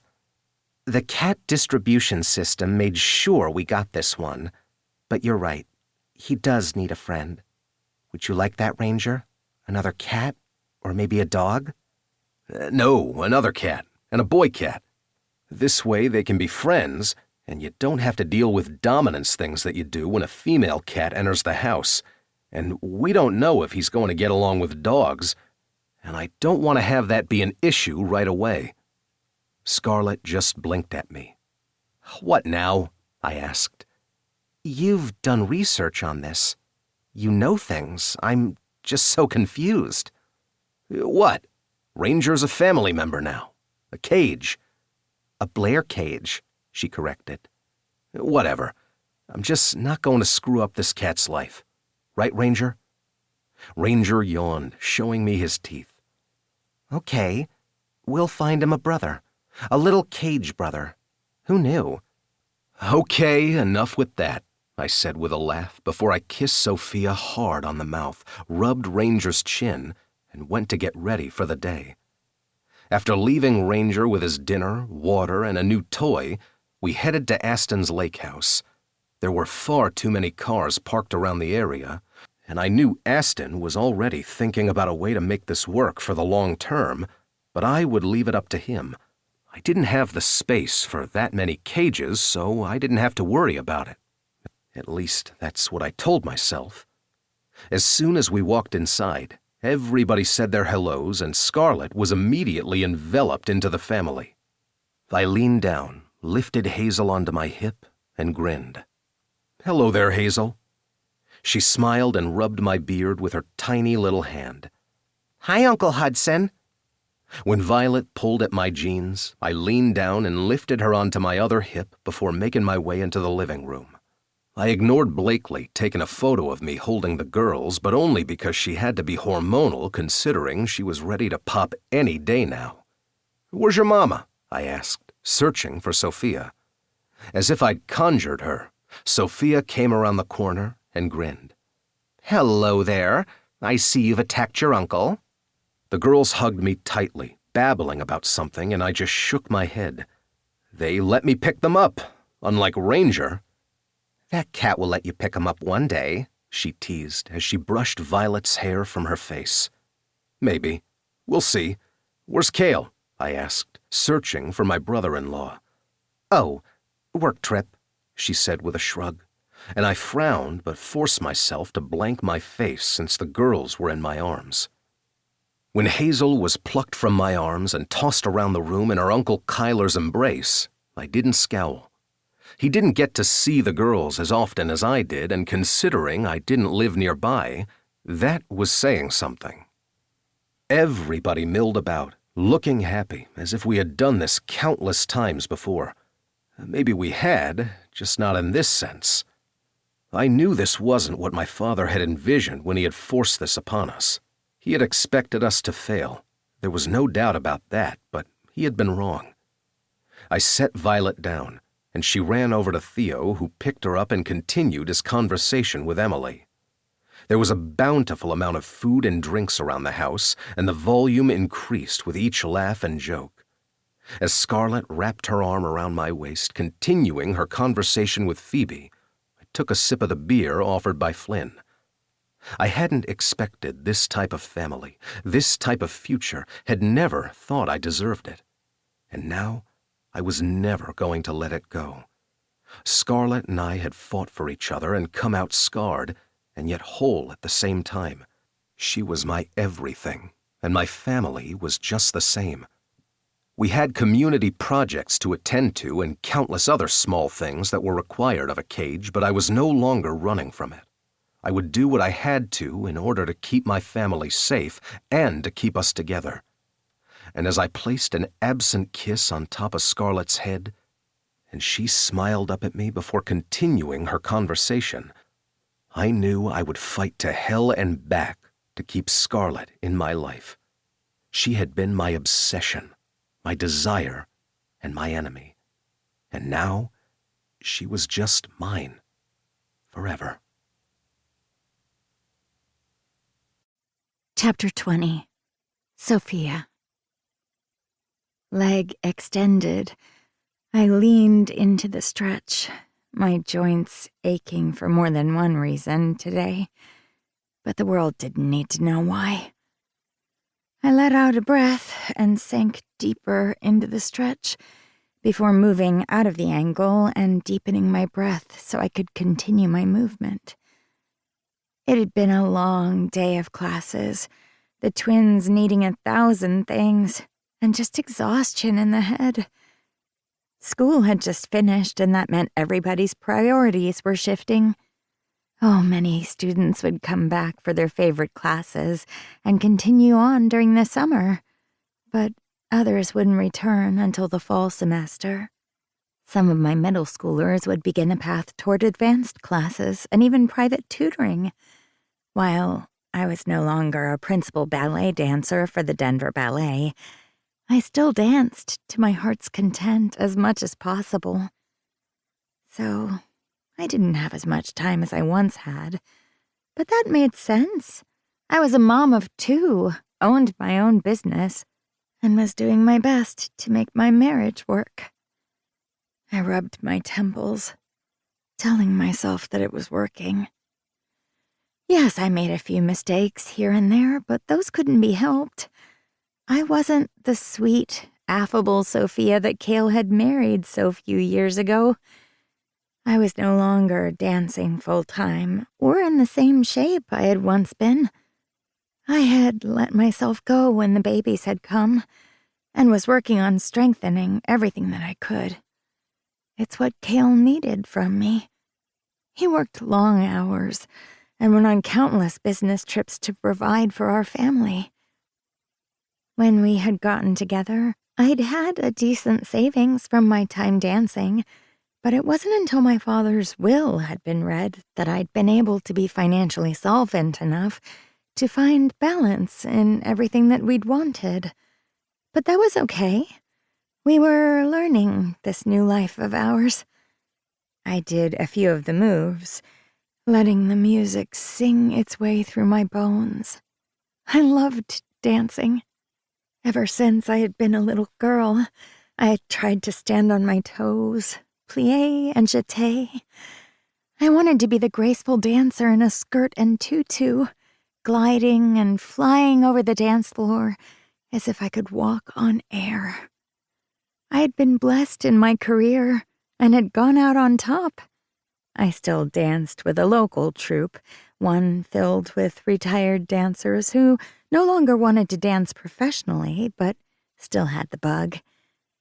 I couldn't join often these days, not with the twins at home, and a husband who needed to be looked after, but I did my best. Besides my family, dance was the one thing that could truly be mine. I smiled at myself, letting one final move take me, before bending down for my towel to dry off the sweat. I needed to shower, get presentable, and then head home so I could feed the girls and get ready for dinner. Cale had been out of town for the past week.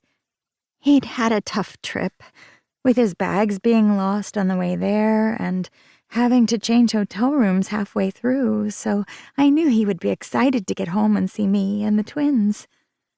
My lips curved into a smile as I thought about our babies. I never thought I would be a mom. It wasn't that it had been a definite no, it was that my priorities had shifted. I had only worked towards being a dancer. My sister Isabella, as well as my mother, had done everything they could to ensure that I had the childhood I needed in order to find balance.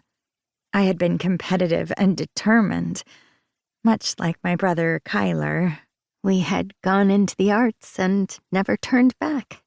Kyler was still out on a world tour and had just won yet another Grammy because of course he did. I couldn't wait until my little brother came back to visit. But until then, I would be the artist at home, even if I didn't do it professionally anymore. Violet and Hazel, however, had changed my life. They were my babies, my darlings, and were somehow over 2 years old. They were little people now, rather than infants, who were developing their tiny personalities, and they were changing day by day. I knew Cale missed spending as much time with them as he wanted to. He was always on the road, doing what he could for his companies, and that meant he missed out on a few firsts. I rubbed my shoulder, an odd pain that I pushed back. But he would see other firsts, and as soon as we finished with the next step of my father's will, Cale said he would pause and take more time to be with the family. After all, we would have more money now, thanks to my philanderer of a father.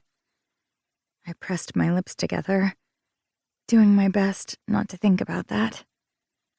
I had loved my father as a little girl. He had doted on me and called me his little princess. And then he had ignored me so he could focus on his business and his other family. I hadn't neglected naming him in my thoughts when I had imagined who had helped me push myself to where I was today. My father's ambition might not mirror my own, but He had a similar determination, and that had been pretty much the only similar things about us. But he was dead, his secrets long buried, and now, thanks to my brothers and sisters who actually knew what they were doing when it came to business, Cale and I would be far more comfortable in our financial standings, and we would be able to breathe more. Cale wouldn't have to work as hard, and I would be able to spend more time at home with the girls, just like he wanted me to. I rolled my shoulders back and headed to the small shower area that I'd had added to the office space above my dance studio. I did not like traveling covered in sweat, and Cale hated when I came home looking like I had drenched myself in a pool. So it was best all around if I did my hair and makeup and got ready for the evening while still at the office. I checked my watch and winced. I had danced on my own a little bit too long, and the 16-year-old girl I was privately tutoring had been on such a roll that we had gone over time. Her parents had been thrilled, but now I was a little behind. I showered as quickly as I could and thanked the Lord that Kyler had gotten me this fancy blow dryer for Christmas. My thick hair could sometimes take nearly an hour to dry, even with the best blow dryers out there. But I was grateful that now it wouldn't take as long. Minutes later, I was as ready as I was going to be, but I still put my hair back in a low ponytail. I dabbed some concealer over the bruise on my jaw and ignored the ache there. I had hit my face on the floor when I had fallen, but it was a hazard of the job. I met my gaze once more, the shadows there no longer surprising me. No, I was fine. Everything was fine. I grabbed my things and headed out to my car after locking up. If I hurried, I would make it home to relieve the nanny before Cale got there. Neither one of us liked having a nanny, even part-time, but the girls were too big for me to wear them both while at the dance studio, and it wasn't like Cale could bring them into a business meeting. He was a very important person in his job. A small part of me wondered exactly where those voices had come from, or why I was even saying them. It didn't sound like me. But I pushed those away because the more I dug into them, the harder it would be for everyone. If I just gave in a little bit, it would be easier. And soon we would both be home more, and it wouldn't be like this. Everything was just fine, and working how it should. My hands fisted on the steering wheel as I turned into my driveway and pulled into the garage. Everything had to be fine. I turned off the engine and grabbed my bag. When I walked in, the sound of little girls screaming hit my ear, and I paused, realizing that Cale's luggage was in the front foyer, and I had failed to realize that the nanny's car hadn't been parked in front of the house. It was late. This wasn't going to be good. No, it was going to be just fine. Cale would understand. He always did. I set my bag down next to his and walked into the living room. Cale stood in the kitchen, facing the window, a glass of whiskey in his hands. Both Violet and Hazel were in their playtime pen, their heads thrown back as they screamed. Their little faces were red, their hands fisted at their sides, and I moved quickly towards them, heart thudding. "What's wrong, little girls? Your daddy's home. You should be happy." Hazel launched herself at me, and I caught her before reaching down and pulling Violet into my arms. I kissed the tops of both their heads and swayed back and forth. They're crying because their mother wasn't here like she promised. I swallowed hard, rocking my baby girls as they quieted down. I must have lost track of time, but it's so good to see you home. I turned, so focused on the babies, I had missed him moving closer. The blow caught me off guard, the back of his hand slamming into my cheek. I staggered back, 1 step, 2, until I was falling. Horror rocked through me as I tried to maneuver so I would fall on my back or even on my side, doing anything to protect my babies. Hazel and Violet had both quieted down, but were now screaming in my ears. And yet everything moved so slow. My butt hit the ground first, and the momentum pushed me back, the back of my head slamming into our hardwood floor. Stars shot from beneath my eyelids, and I realized that blood coated my mouth. I had bitten my tongue, and tears stung my eyes. I sat up quickly, ignoring the nausea, as I looked down at my baby girls. "Are you okay? Mommy tripped, girls." Cale moved forward as if to reach for them, and I turned, moving so they were both behind me. "I've got it, don't touch them," I snapped. My voice chilled, and Cale just looked at me, tilting his head. One blonde lock fell over his gaze, and he smirked at me. Excuse me? "Don't touch them. I didn't fall." Words tumbled out of my mouth, and I realized if I didn't say them, I wouldn't ever. Who was this person? The one who had cowered and would have most likely leaned into the idea that I had tripped. But he had nearly hurt my babies, and I would never allow that to happen.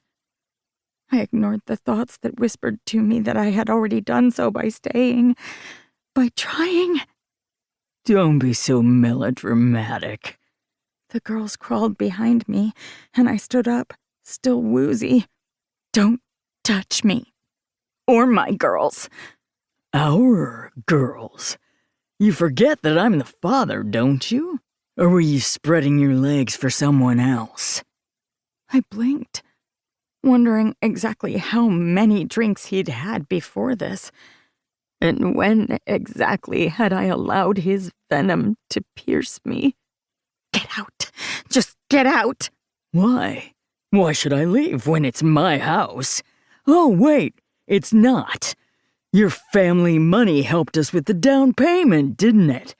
I'm the useless one who has to sleep with his wife in order to gain anything.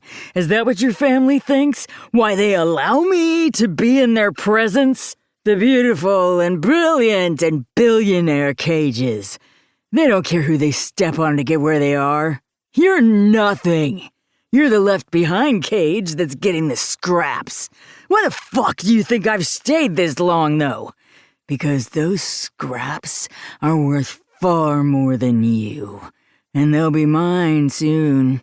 So don't find your damn spine now. You know you'll fall at my feet whenever you remember exactly what I can do to you, or exactly what I would do to take your kids, because those girls are half mine, remember? "Get out!" I knew there was more I needed to say to stand up for myself, but it was all I could do to try to put any distance between him and the girls. I had known that Cale was changing, that the shadows that had coated him had long since fallen away. My family hadn't found out, and I'd done my best not to let them see too closely, but I was failing. I had failed my babies, failed my girls, and I wasn't going to let it happen again. Hazel moved forward past my legs and towards him, and when Cale smirked, reaching for her, I pushed out, slamming my palms into his chest. "Don't touch her!" You think you can hurt me? Cale snapped out before he fisted his hand and punched me in the face. I fell back. Both girls screamed their little hearts out, and Cale hovered over me. You're going to clean up this mess, put the girls to bed, and make dinner. And then you're going to remember that you're my wife. The only cage we need is the one that will help us sustain where we need to be in society. But you are mine. Remember that. You might not have taken my name because you wanted to show that you were a part of your precious fractured family, but I'm the one that let you do that. I own you, just like I own these little girls. I'm tired of pretending to be the weak one in your family so they feel better about themselves. Remember exactly who I am. I tried to crawl away, to cover both girls with my body, but Cale just sighed, grabbed my ankle, and pulled. A scream ripped out of my throat as I scrambled to get away from him, but I had forgotten how strong Cale was. Are you really going to make me do this the hard way? With a sigh, he leaned down and punched me again. Darkness welled over me, and I tried to shift. Everything moved as if I was in a fog. I reached out, trying to grasp anything, but it was too late. Everything was just too late. There were a few whispers and the babies crying, but I couldn't do a damn thing. Come on, girls. You're coming with me. I tried to scream, tried to wake up, but there was nothing. Hot breath coated my face, and my eyes were forced open. You're spending too much time away. You don't remember your place. So I'm going to have to ensure you always remember. My eyes widened, clarity sliding through me as I looked for my babies but couldn't find them. And then Cale was in front of me again, the baseball bat that was always in the front closet in his hand. I screamed, trying to scramble away, but I was too slow. The first break made my eyes roll to the back of my head as nausea swept over me. And then he hit me a second time, and I knew I would never dance again. Unconsciousness took me under once again, and all I could think about was my babies. Please don't take my babies. Sophia? Oh my God! What the fuck do you think you're doing? The first voice had been familiar, but I didn't know the second.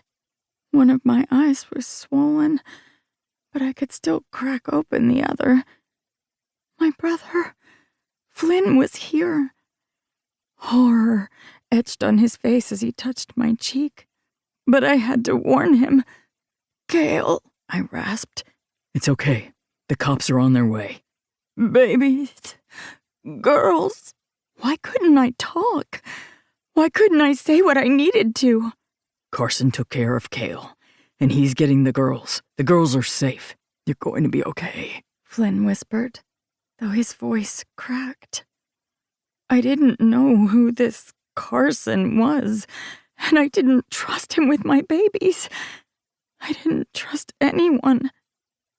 But then Flynn was holding me, and a man with dark hair moved forward, both of my girls in his arms. And they weren't crying. He had his hands underneath them and was whispering something about not looking, and I was grateful. My babies were safe. But Cale would take them. Cale's not going to take them.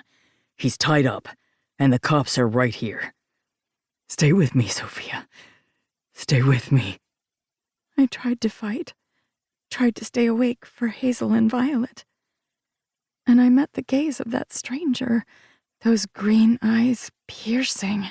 Stay awake, the stranger ordered, and tears slid out of my single working eye.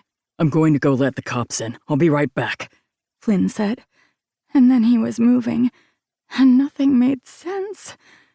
I couldn't breathe, could barely think. But my girls were safe and not crying while they sat in a stranger's arms. And I wasn't sure what else there was to say. I'm going to kill him, Aston snapped. Kill him! Aston, be quiet. Funny you're saying that, Isabella, when you're the one that shouted earlier and nearly got us all kicked out. Aston growled. They were speaking so quickly, and it was hard to catch up. But this wasn't the first time that I had been awake since coming to the hospital. "I'm okay," I said after a moment, and everyone stopped speaking and shouting at each other to stare at me. "Sophia," Isabella whispered, and I swallowed the lump at my throat. "The girls?" I asked. "Blakely has them." Okay. Tears threatened again. Cale's in custody. We'll make sure he stays there," Flynn warned, his gaze intense. Flynn was always the smiling brother, the laughing one. I'd never seen him so serious. But then again, sometimes it felt like I was just getting to know my brothers. And I didn't want them to know me like this. "I'm sorry," I whispered. "It's okay. Don't be sorry. Everything's going to be okay."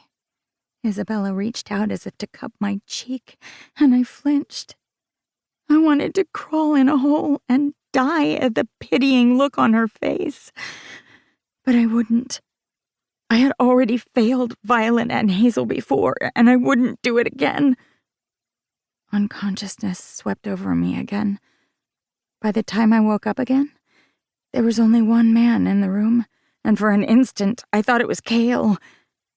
But I recognized those green eyes. "Who are you?" I asked, my voice hoarse. The stranger moved forward, grabbed the pitcher of water, and poured a glass. When he gestured for me to take it from his hands, I forced myself to sit up slightly and nodded in thanks, ignoring the pain in my head. "I heard you say you were sorry earlier. You don't get to say that again. You understand me?" I frowned, ignoring the tug of the stitches on my head. "I know you don't know me from Adam, and that's fine. But your family's going to be back in here hovering because that's what they do. So you're going to let them because I have a feeling that's what you do. And maybe that's what you need. But don't apologize. I'm the one that needs to apologize." "I don't even know you." His lips quirked into a smile that didn't reach his eyes. "No, you wouldn't. That's fine." "Then why are you apologizing?" "Because I didn't kill the bastard when I had a chance. Get well, Sophia Cage. Those little girls are too cute for words, and they're going to need their mom." And with that, he walked out, leaving me just as confused as ever. But he was right. My little girls did need their mom. And that meant I needed to figure out exactly who Sophia Cage was. Broken, lost, and shattered as she was. Bonus Epilogue. Hudson. "I'm almost ready, I promise." I rolled my eyes as Scarlett called out for the 5th time that she was nearly ready. We weren't on a timetable, not really, and as soon as we got on the road, our vacation would begin. Getting Scarlett away from the resort and out in the real world where she didn't answer emails or phone calls hadn't been easy. In fact, it had taken 3 people to take over for her for just a week. I had always known she worked too hard and needed this thing we were calling a vacation, but I truly hoped at this point she would realize that yes, she probably needed to ask for help more often, and take time off. Of course, this wouldn't last long. As soon as we got to a resting location, she would answer her emails. Because that was the woman that I loved. Type A and a workaholic to a T. I adjusted the saddlebags on my bike once again, making sure we had everything for our afternoon ride. We'd be back later that evening. Scarlett didn't like camping, and I didn't mind giving in on that. Frankly, I thought I was getting too old for camping. It reminded me of times I didn't want to remember, where a soft bed was far too soft for me and rocks digging into my back felt like home. I'd rather be in bed with Scarlett, knowing that we wouldn't be getting out until late the next morning. Ready? Scarlett called as she ran out of our cabin, bag in hand, and her hair pulled back into 2 braids. I licked my lips, imagining holding on to those braids as a handle sliding into her from behind. My thoughts must have been evident on my face because she raised a brow at me. Excuse me, I thought we were going for a ride. We could have a ride. I reached forward and gripped one of her pigtails. Her eyes widened, her breath quickening. Hudson, Cage. What? I can't help it if you make things so easy for me. She rolled her eyes, then went to her tiptoes before pressing her lips to mine. I slid my hand around her waist, cupping her ass. When I ground into her, she groaned and wrapped her arms around my neck. She tasted of coffee and Scarlett, and I was addicted to her. After months of figuring out exactly how we were going to make this work, she still surprised me every day. I hadn't meant to fall in love with her. I'd only meant to let my obsession grow, and yet here I was, no longer holding back. This woman was the death of me and my everything. We don't have to go on this ride. I'm sure we could find other things to do today, she whispered against my lips, and I squeezed her ass one more time for good measure. I'm getting you out of the house. I honestly never thought those words would ever slide from your lips. You, willingly leaving your cabin? My lips twitched as I gestured for her to grab her helmet. Small miracles and all that. The sound of a bike rumbling echoed through the trees down my driveway, and I frowned. You tell anybody we were going on this ride today? I asked, annoyed. Never at Scarlett. Okay, annoyed often at Scarlett because she was annoyed at me. It was how our relationship worked. However, I had a feeling this was all family. Scarlett's eyes widened. I mentioned it to Harper because she asked if we wanted to go hiking with them, and I said I had plans. Oh, no.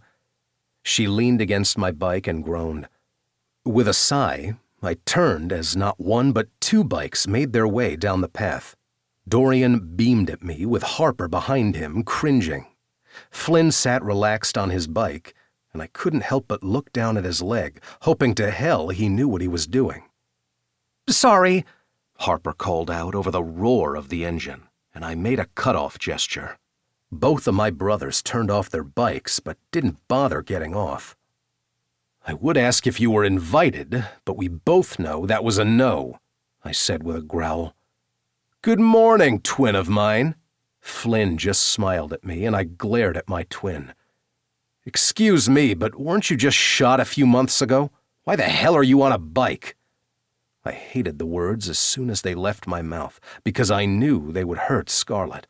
But instead, she just slid her hand through mine and squeezed. I had no idea what I had done to deserve this woman.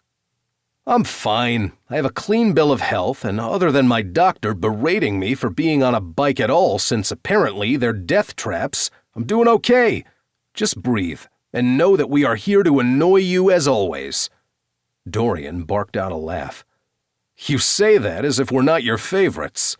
None of you are my favorites right now, I snapped, and Scarlett patted my arm. I don't think we're going to be able to get rid of them anytime soon, so let's just roll with it. I'd had plans that had everything to do with finding a nice, comfortable spot with Scarlett, and maybe some naked time. That wasn't going to happen with my brothers and Harper around. However, there was no way they would be leaving anytime soon, and I knew Scarlett wouldn't want them to be pushed away anyway. Damn my family for actually getting along these days. So where are we heading? Dorian asked as he clasped his hands together. The love of my life brought snacks and lunch, so you point the way. I sighed and knew today wasn't going to go exactly as planned, but when had anything in my life gone the way it should? In the end, it usually ended up better, at least when it came to my siblings and Scarlett. No one else really mattered these days. Fine. We're heading out to Runaway Springs past Ashford Creek, so let's just get going. I'm sorry. We'll have alone time later, I promise. Scarlett kissed me softly on the lips, and I just stood there, one hand on her hip, needing her touch. I had liked being the mountain man, the guy who never left his cabin. I wanted to be alone more often than not, but ever since being with Scarlett, things hadn't turned out the way I'd thought they would. They were for the better, I knew that, but change wasn't easy for me. We'd clean the road up to my house, meaning it was easier for others to get to me, and that meant I had to deal with strangers and well-meaning townsfolk. Thankfully, people were even more scared of Scarlett than they were of me, and didn't want to enrage her by encroaching on her space. Yes, I would use Scarlett's ability to type A her way out of sticky situations any day, just like I knew she would use my growliness to get away from certain townsfolk who wouldn't leave us alone. With a sigh, I slid my leg over my bike and helped Scarlett settle in behind me. The roar of engines filled the area, and I grimaced, knowing we were going to be as loud as hell as we made our way down Main Street. We would probably end up in the local newspaper once again, but it didn't worry me. Because, frankly, the town was no longer worrying about me and my attitude. They'd gotten the murals they wanted, and they thought I had settled down, making me less grumpy. Little did they know that I could outgrump anybody in my family if I tried hard enough. With a sigh, I leaned back into Scarlett, loving the way her plump breasts cradled me, and drove over my stretch of road and around the lake. We continued down Main Street, and I revved my engine and held back a laugh as Ms. Patty glared at me, though her lips twitched, and I knew without a doubt she'd be on the back of Mr. Mayer's bike the next day.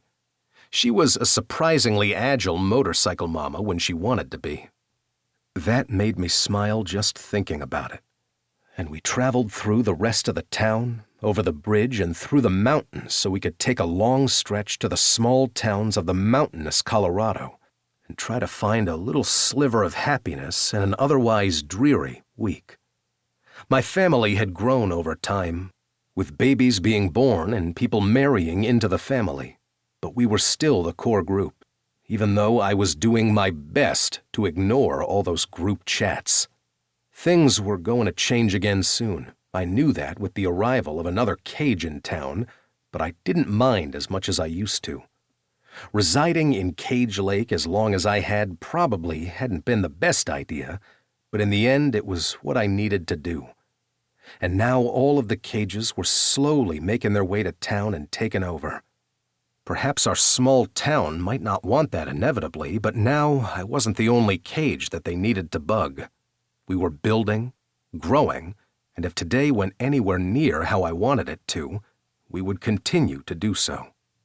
Nerves clutched my stomach as we rode through another small town, and finally up to one of the crested peaks in the lookout there.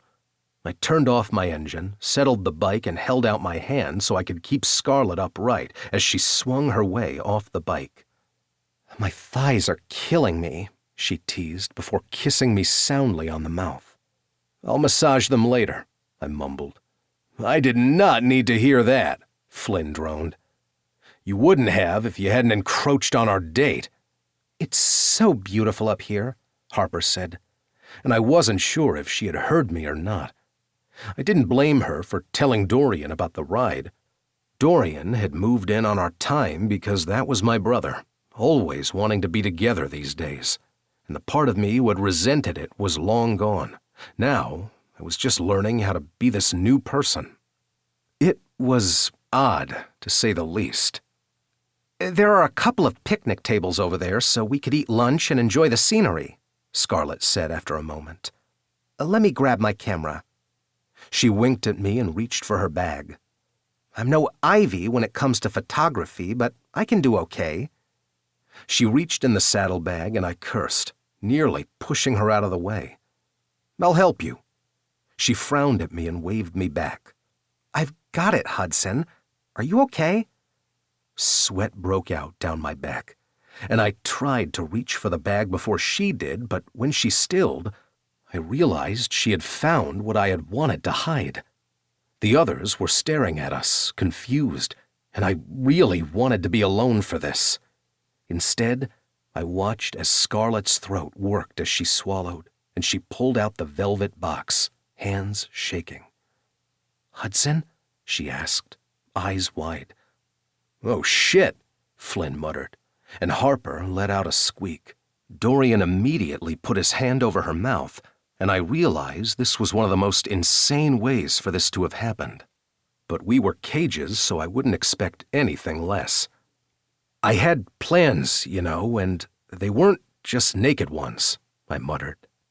Flynn snorted, and Dorian threw his head back and laughed while Harper tried to say something through Dorian's hand.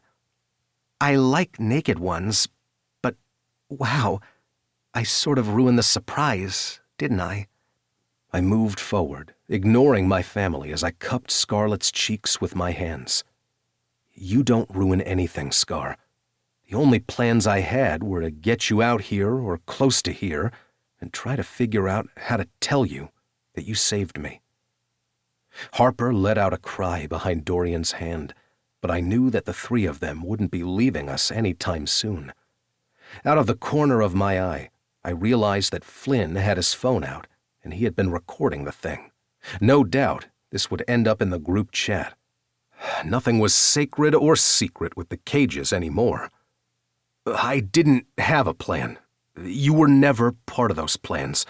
Pushing you away seemed like the easiest thing to do, the best thing for us, and yet it would have been the worst mistake of my life." Tears slid down her cheeks, and I brushed them away with my thumbs. "Hudson, our push and pull is the fun part."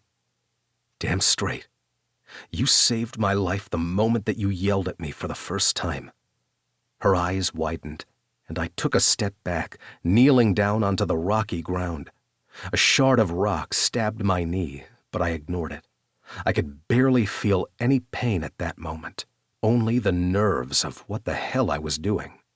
I took the box from her hand and opened it, so she could see the single solitaire and rose gold band with ivy leaves etched onto the surface. Simple, and yet slightly unique, just for her. "Oh, it's beautiful, Hudson." "Let me finish, okay? I don't know what I'm saying, but I'm going to try." Okay. She ran her hands through my hair, and I smiled up at her. I never realized how long it had been since I smiled as often as I had with her. "I know this hasn't been easy. I know I'm not easy, but I love you, Scarlett, and I want to figure out what the hell we're doing, because I know we're going to blow something up, break something, or end up shouting at each other when we both want the same damn thing and we just forget to say it." Scarlett laughed, and the others joined in. "But I love you, and I truly hope that you want to be a part of this family. We are insane." I risked a glance at the group. Dorian had dropped his hand, and the three of them were staring at me, making this a ridiculous display, but it sounded about right when it came to us. "We are a circus in our own right. You know that." Scarlett shook her head. "Don't forget, my family isn't all that sane either." "I'm going to tell your sister you said that." "I will deny. It's a twin thing." "Hey, I'm the same twin," Flynn burst out. "I'm trying to propose here," I shouted. "Then do better," Dorian teased. A rough chuckle escaped my lips, and the others laughed. "Scarlett Blair, I love you, even when you annoy the fuck out of me. And I know that I'm overbearing, domineering, and overprotective. Frankly, you're the same way with me. So let's figure out what the hell we're doing together and marry me. Become a cage. One of the annoying forebearers of this damn town." "This does mean you can be your own boss." "Please throw something at him," I told Harper at Dorian's mumbled words. "Yes, I'll marry you. And not just for the family name and being my own boss, because I want to annoy you until the end of our days. I love you, Hudson. And I love you too.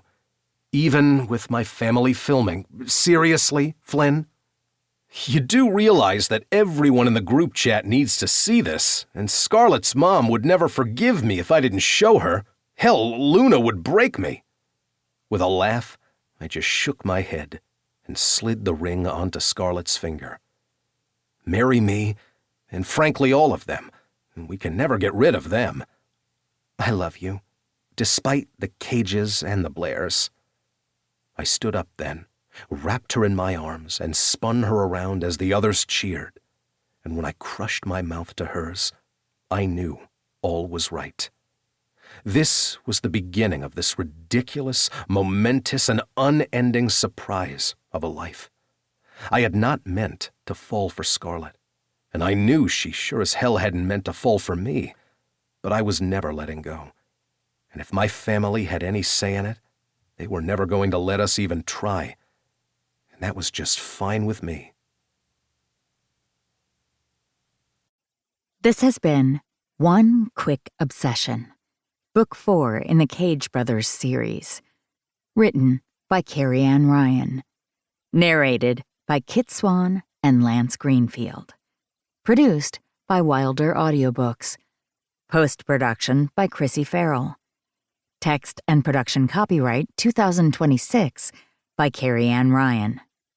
Thanks for listening, and keep an eye out for the next book in the Wilder Brothers series, Pretend It's Forever. Audible hopes you have enjoyed this program.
and I couldn't help but look down at his leg, hoping to hell he knew what he was doing. Sorry, Harper called out over the roar of the engine, and I made a cutoff gesture. Both of my brothers turned off their bikes, but didn't bother getting off. I would ask if you were invited, but we both know that was a no, I said with a growl. Good morning, twin of mine. Flynn just smiled at me, and I glared at my twin. Excuse me, but weren't you just shot a few months ago? Why the hell are you on a bike? I hated the words as soon as they left my mouth, because I knew they would hurt Scarlett. But instead, she just slid her hand through mine and squeezed. I had no idea what I had done to deserve this woman. I'm fine. I have a clean bill of health, and other than my doctor berating me for being on a bike at all since apparently they're death traps, I'm doing okay. Just breathe, and know that we are here to annoy you as always. Dorian barked out a laugh. You say that as if we're not your favorites. None of you are my favorites right now, I snapped, and Scarlett patted my arm. I don't think we're going to be able to get rid of them anytime soon, so let's just roll with it.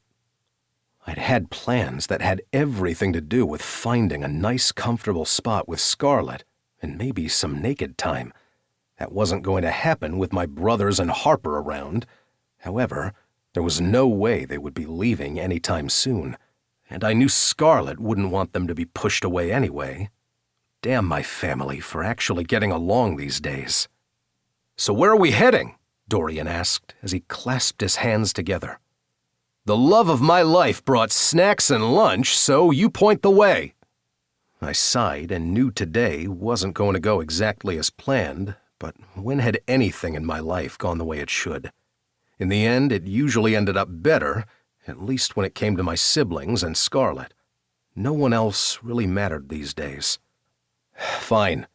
We're heading out to Runaway Springs past Ashford Creek, so let's just get going. I'm sorry. We'll have alone time later, I promise. Scarlett kissed me softly on the lips, and I just stood there, one hand on her hip, needing her touch. I had liked being the mountain man, the guy who never left his cabin. I wanted to be alone more often than not, but ever since being with Scarlett, things hadn't turned out the way I'd thought they would. They were for the better, I knew that, but change wasn't easy for me. We'd cleaned the road up to my house, meaning it was easier for others to get to me, and that meant I had to deal with strangers and well-meaning townsfolk. Thankfully, people were even more scared of Scarlett than they were of me, and didn't want to enrage her by encroaching on her space. Yes, I would use Scarlett's ability to type A her way out of sticky situations any day, just like I knew she would use my growliness to get away from certain townsfolk who wouldn't leave us alone. With a sigh, I slid my leg over my bike and helped Scarlett settle in behind me. The roar of engines filled the area, and I grimaced, knowing we were going to be as loud as hell as we made our way down Main Street. We would probably end up in the local newspaper once again, but it didn't worry me. Because, frankly, the town was no longer worrying about me and my attitude. They'd gotten the murals they wanted, and they thought I had settled down, making me less grumpy. Little did they know that I could outgrump anybody in my family if I tried hard enough. With a sigh, I leaned back into Scarlett, loving the way her plump breasts cradled me, and drove over my stretch of road and around the lake. We continued down Main Street, and I revved my engine and held back a laugh as Ms. Patty glared at me, though her lips twitched, and I knew without a doubt she'd be on the back of Mr. Mayer's bike the next day. She was a surprisingly agile motorcycle mama when she wanted to be. That made me smile just thinking about it. And we traveled through the rest of the town, over the bridge and through the mountains so we could take a long stretch to the small towns of the mountainous Colorado and try to find a little sliver of happiness in an otherwise dreary week. My family had grown over time, with babies being born and people marrying into the family, but we were still the core group, even though I was doing my best to ignore all those group chats. Things were going to change again soon. I knew that with the arrival of another Cage in town, but I didn't mind as much as I used to. Residing in Cage Lake as long as I had probably hadn't been the best idea, but in the end it was what I needed to do. And now all of the cages were slowly making their way to town and taking over. Perhaps our small town might not want that inevitably, but now I wasn't the only cage that they needed to bug. We were building, growing, and if today went anywhere near how I wanted it to, we would continue to do so. Nerves clutched my stomach as we rode through another small town, and finally up to one of the crested peaks in the lookout there. I turned off my engine, settled the bike, and held out my hand so I could keep Scarlett upright as she swung her way off the bike. "My thighs are killing me," she teased before kissing me soundly on the mouth. "I'll massage them later," I mumbled. "I did not need to hear that," Flynn droned. "You wouldn't have if you hadn't encroached on our date." "It's so beautiful up here," Harper said, and I wasn't sure if she had heard me or not. I didn't blame her for telling Dorian about the ride. Dorian had moved in on our time because that was my brother, always wanting to be together these days, and the part of me who had resented it was long gone. Now, I was just learning how to be this new person. It was odd, to say the least. "There are a couple of picnic tables over there so we could eat lunch and enjoy the scenery," Scarlett said after a moment. "Let me grab my camera." She winked at me and reached for her bag. "I'm no Ivy when it comes to photography, but I can do okay." She reached in the saddlebag and I cursed, nearly pushing her out of the way. "I'll help you." She frowned at me and waved me back. "I've got it, Hudson. Are you okay?"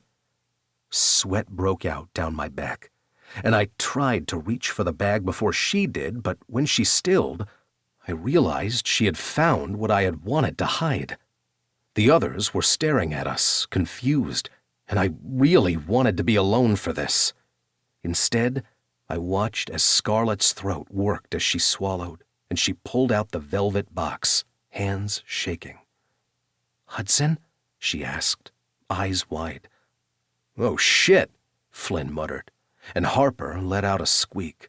Dorian immediately put his hand over her mouth, and I realized this was one of the most insane ways for this to have happened. But we were cages, so I wouldn't expect anything less. "I had plans, you know, and they weren't just naked ones," I muttered. Flynn snorted, and Dorian threw his head back and laughed while Harper tried to say something through Dorian's hand. "I like naked ones, but wow, I sort of ruined the surprise, didn't I?" I moved forward, ignoring my family as I cupped Scarlett's cheeks with my hands. "You don't ruin anything, Scar. The only plans I had were to get you out here or close to here and try to figure out how to tell you that you saved me."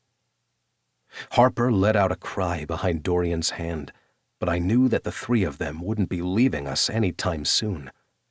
Out of the corner of my eye, I realized that Flynn had his phone out, and he had been recording the thing. No doubt this would end up in the group chat. Nothing was sacred or secret with the cages anymore. "I didn't have a plan. You were never part of those plans. Pushing you away seemed like the easiest thing to do, the best thing for us, and yet it would have been the worst mistake of my life." Tears slid down her cheeks, and I brushed them away with my thumbs. "Hudson, our push and pull is the fun part." "Damn straight. You saved my life the moment that you yelled at me for the first time." Her eyes widened, and I took a step back, kneeling down onto the rocky ground. A shard of rock stabbed my knee, but I ignored it. I could barely feel any pain at that moment, only the nerves of what the hell I was doing. I took the box from her hand and opened it, so she could see the single solitaire and rose gold band with ivy leaves etched onto the surface. Simple, and yet slightly unique, just for her. "Oh, it's beautiful, Hudson." "Let me finish, okay? I don't know what I'm saying, but I'm going to try." Okay. She ran her hands through my hair, and I smiled up at her. I never realized how long it had been since I smiled as often as I had with her. I know this hasn't been easy. I know I'm not easy. But I love you, Scarlett. And I want to figure out what the hell we're doing. Because I know we're going to blow something up, break something, or end up shouting at each other when we both want the same damn thing and we just forget to say it. Scarlett laughed, and the others joined in. But I love you, and I truly hope that you want to be a part of this family. We are insane. I risked a glance at the group. Dorian had dropped his hand, and the three of them were staring at me, making this a ridiculous display. But it sounded about right when it came to us.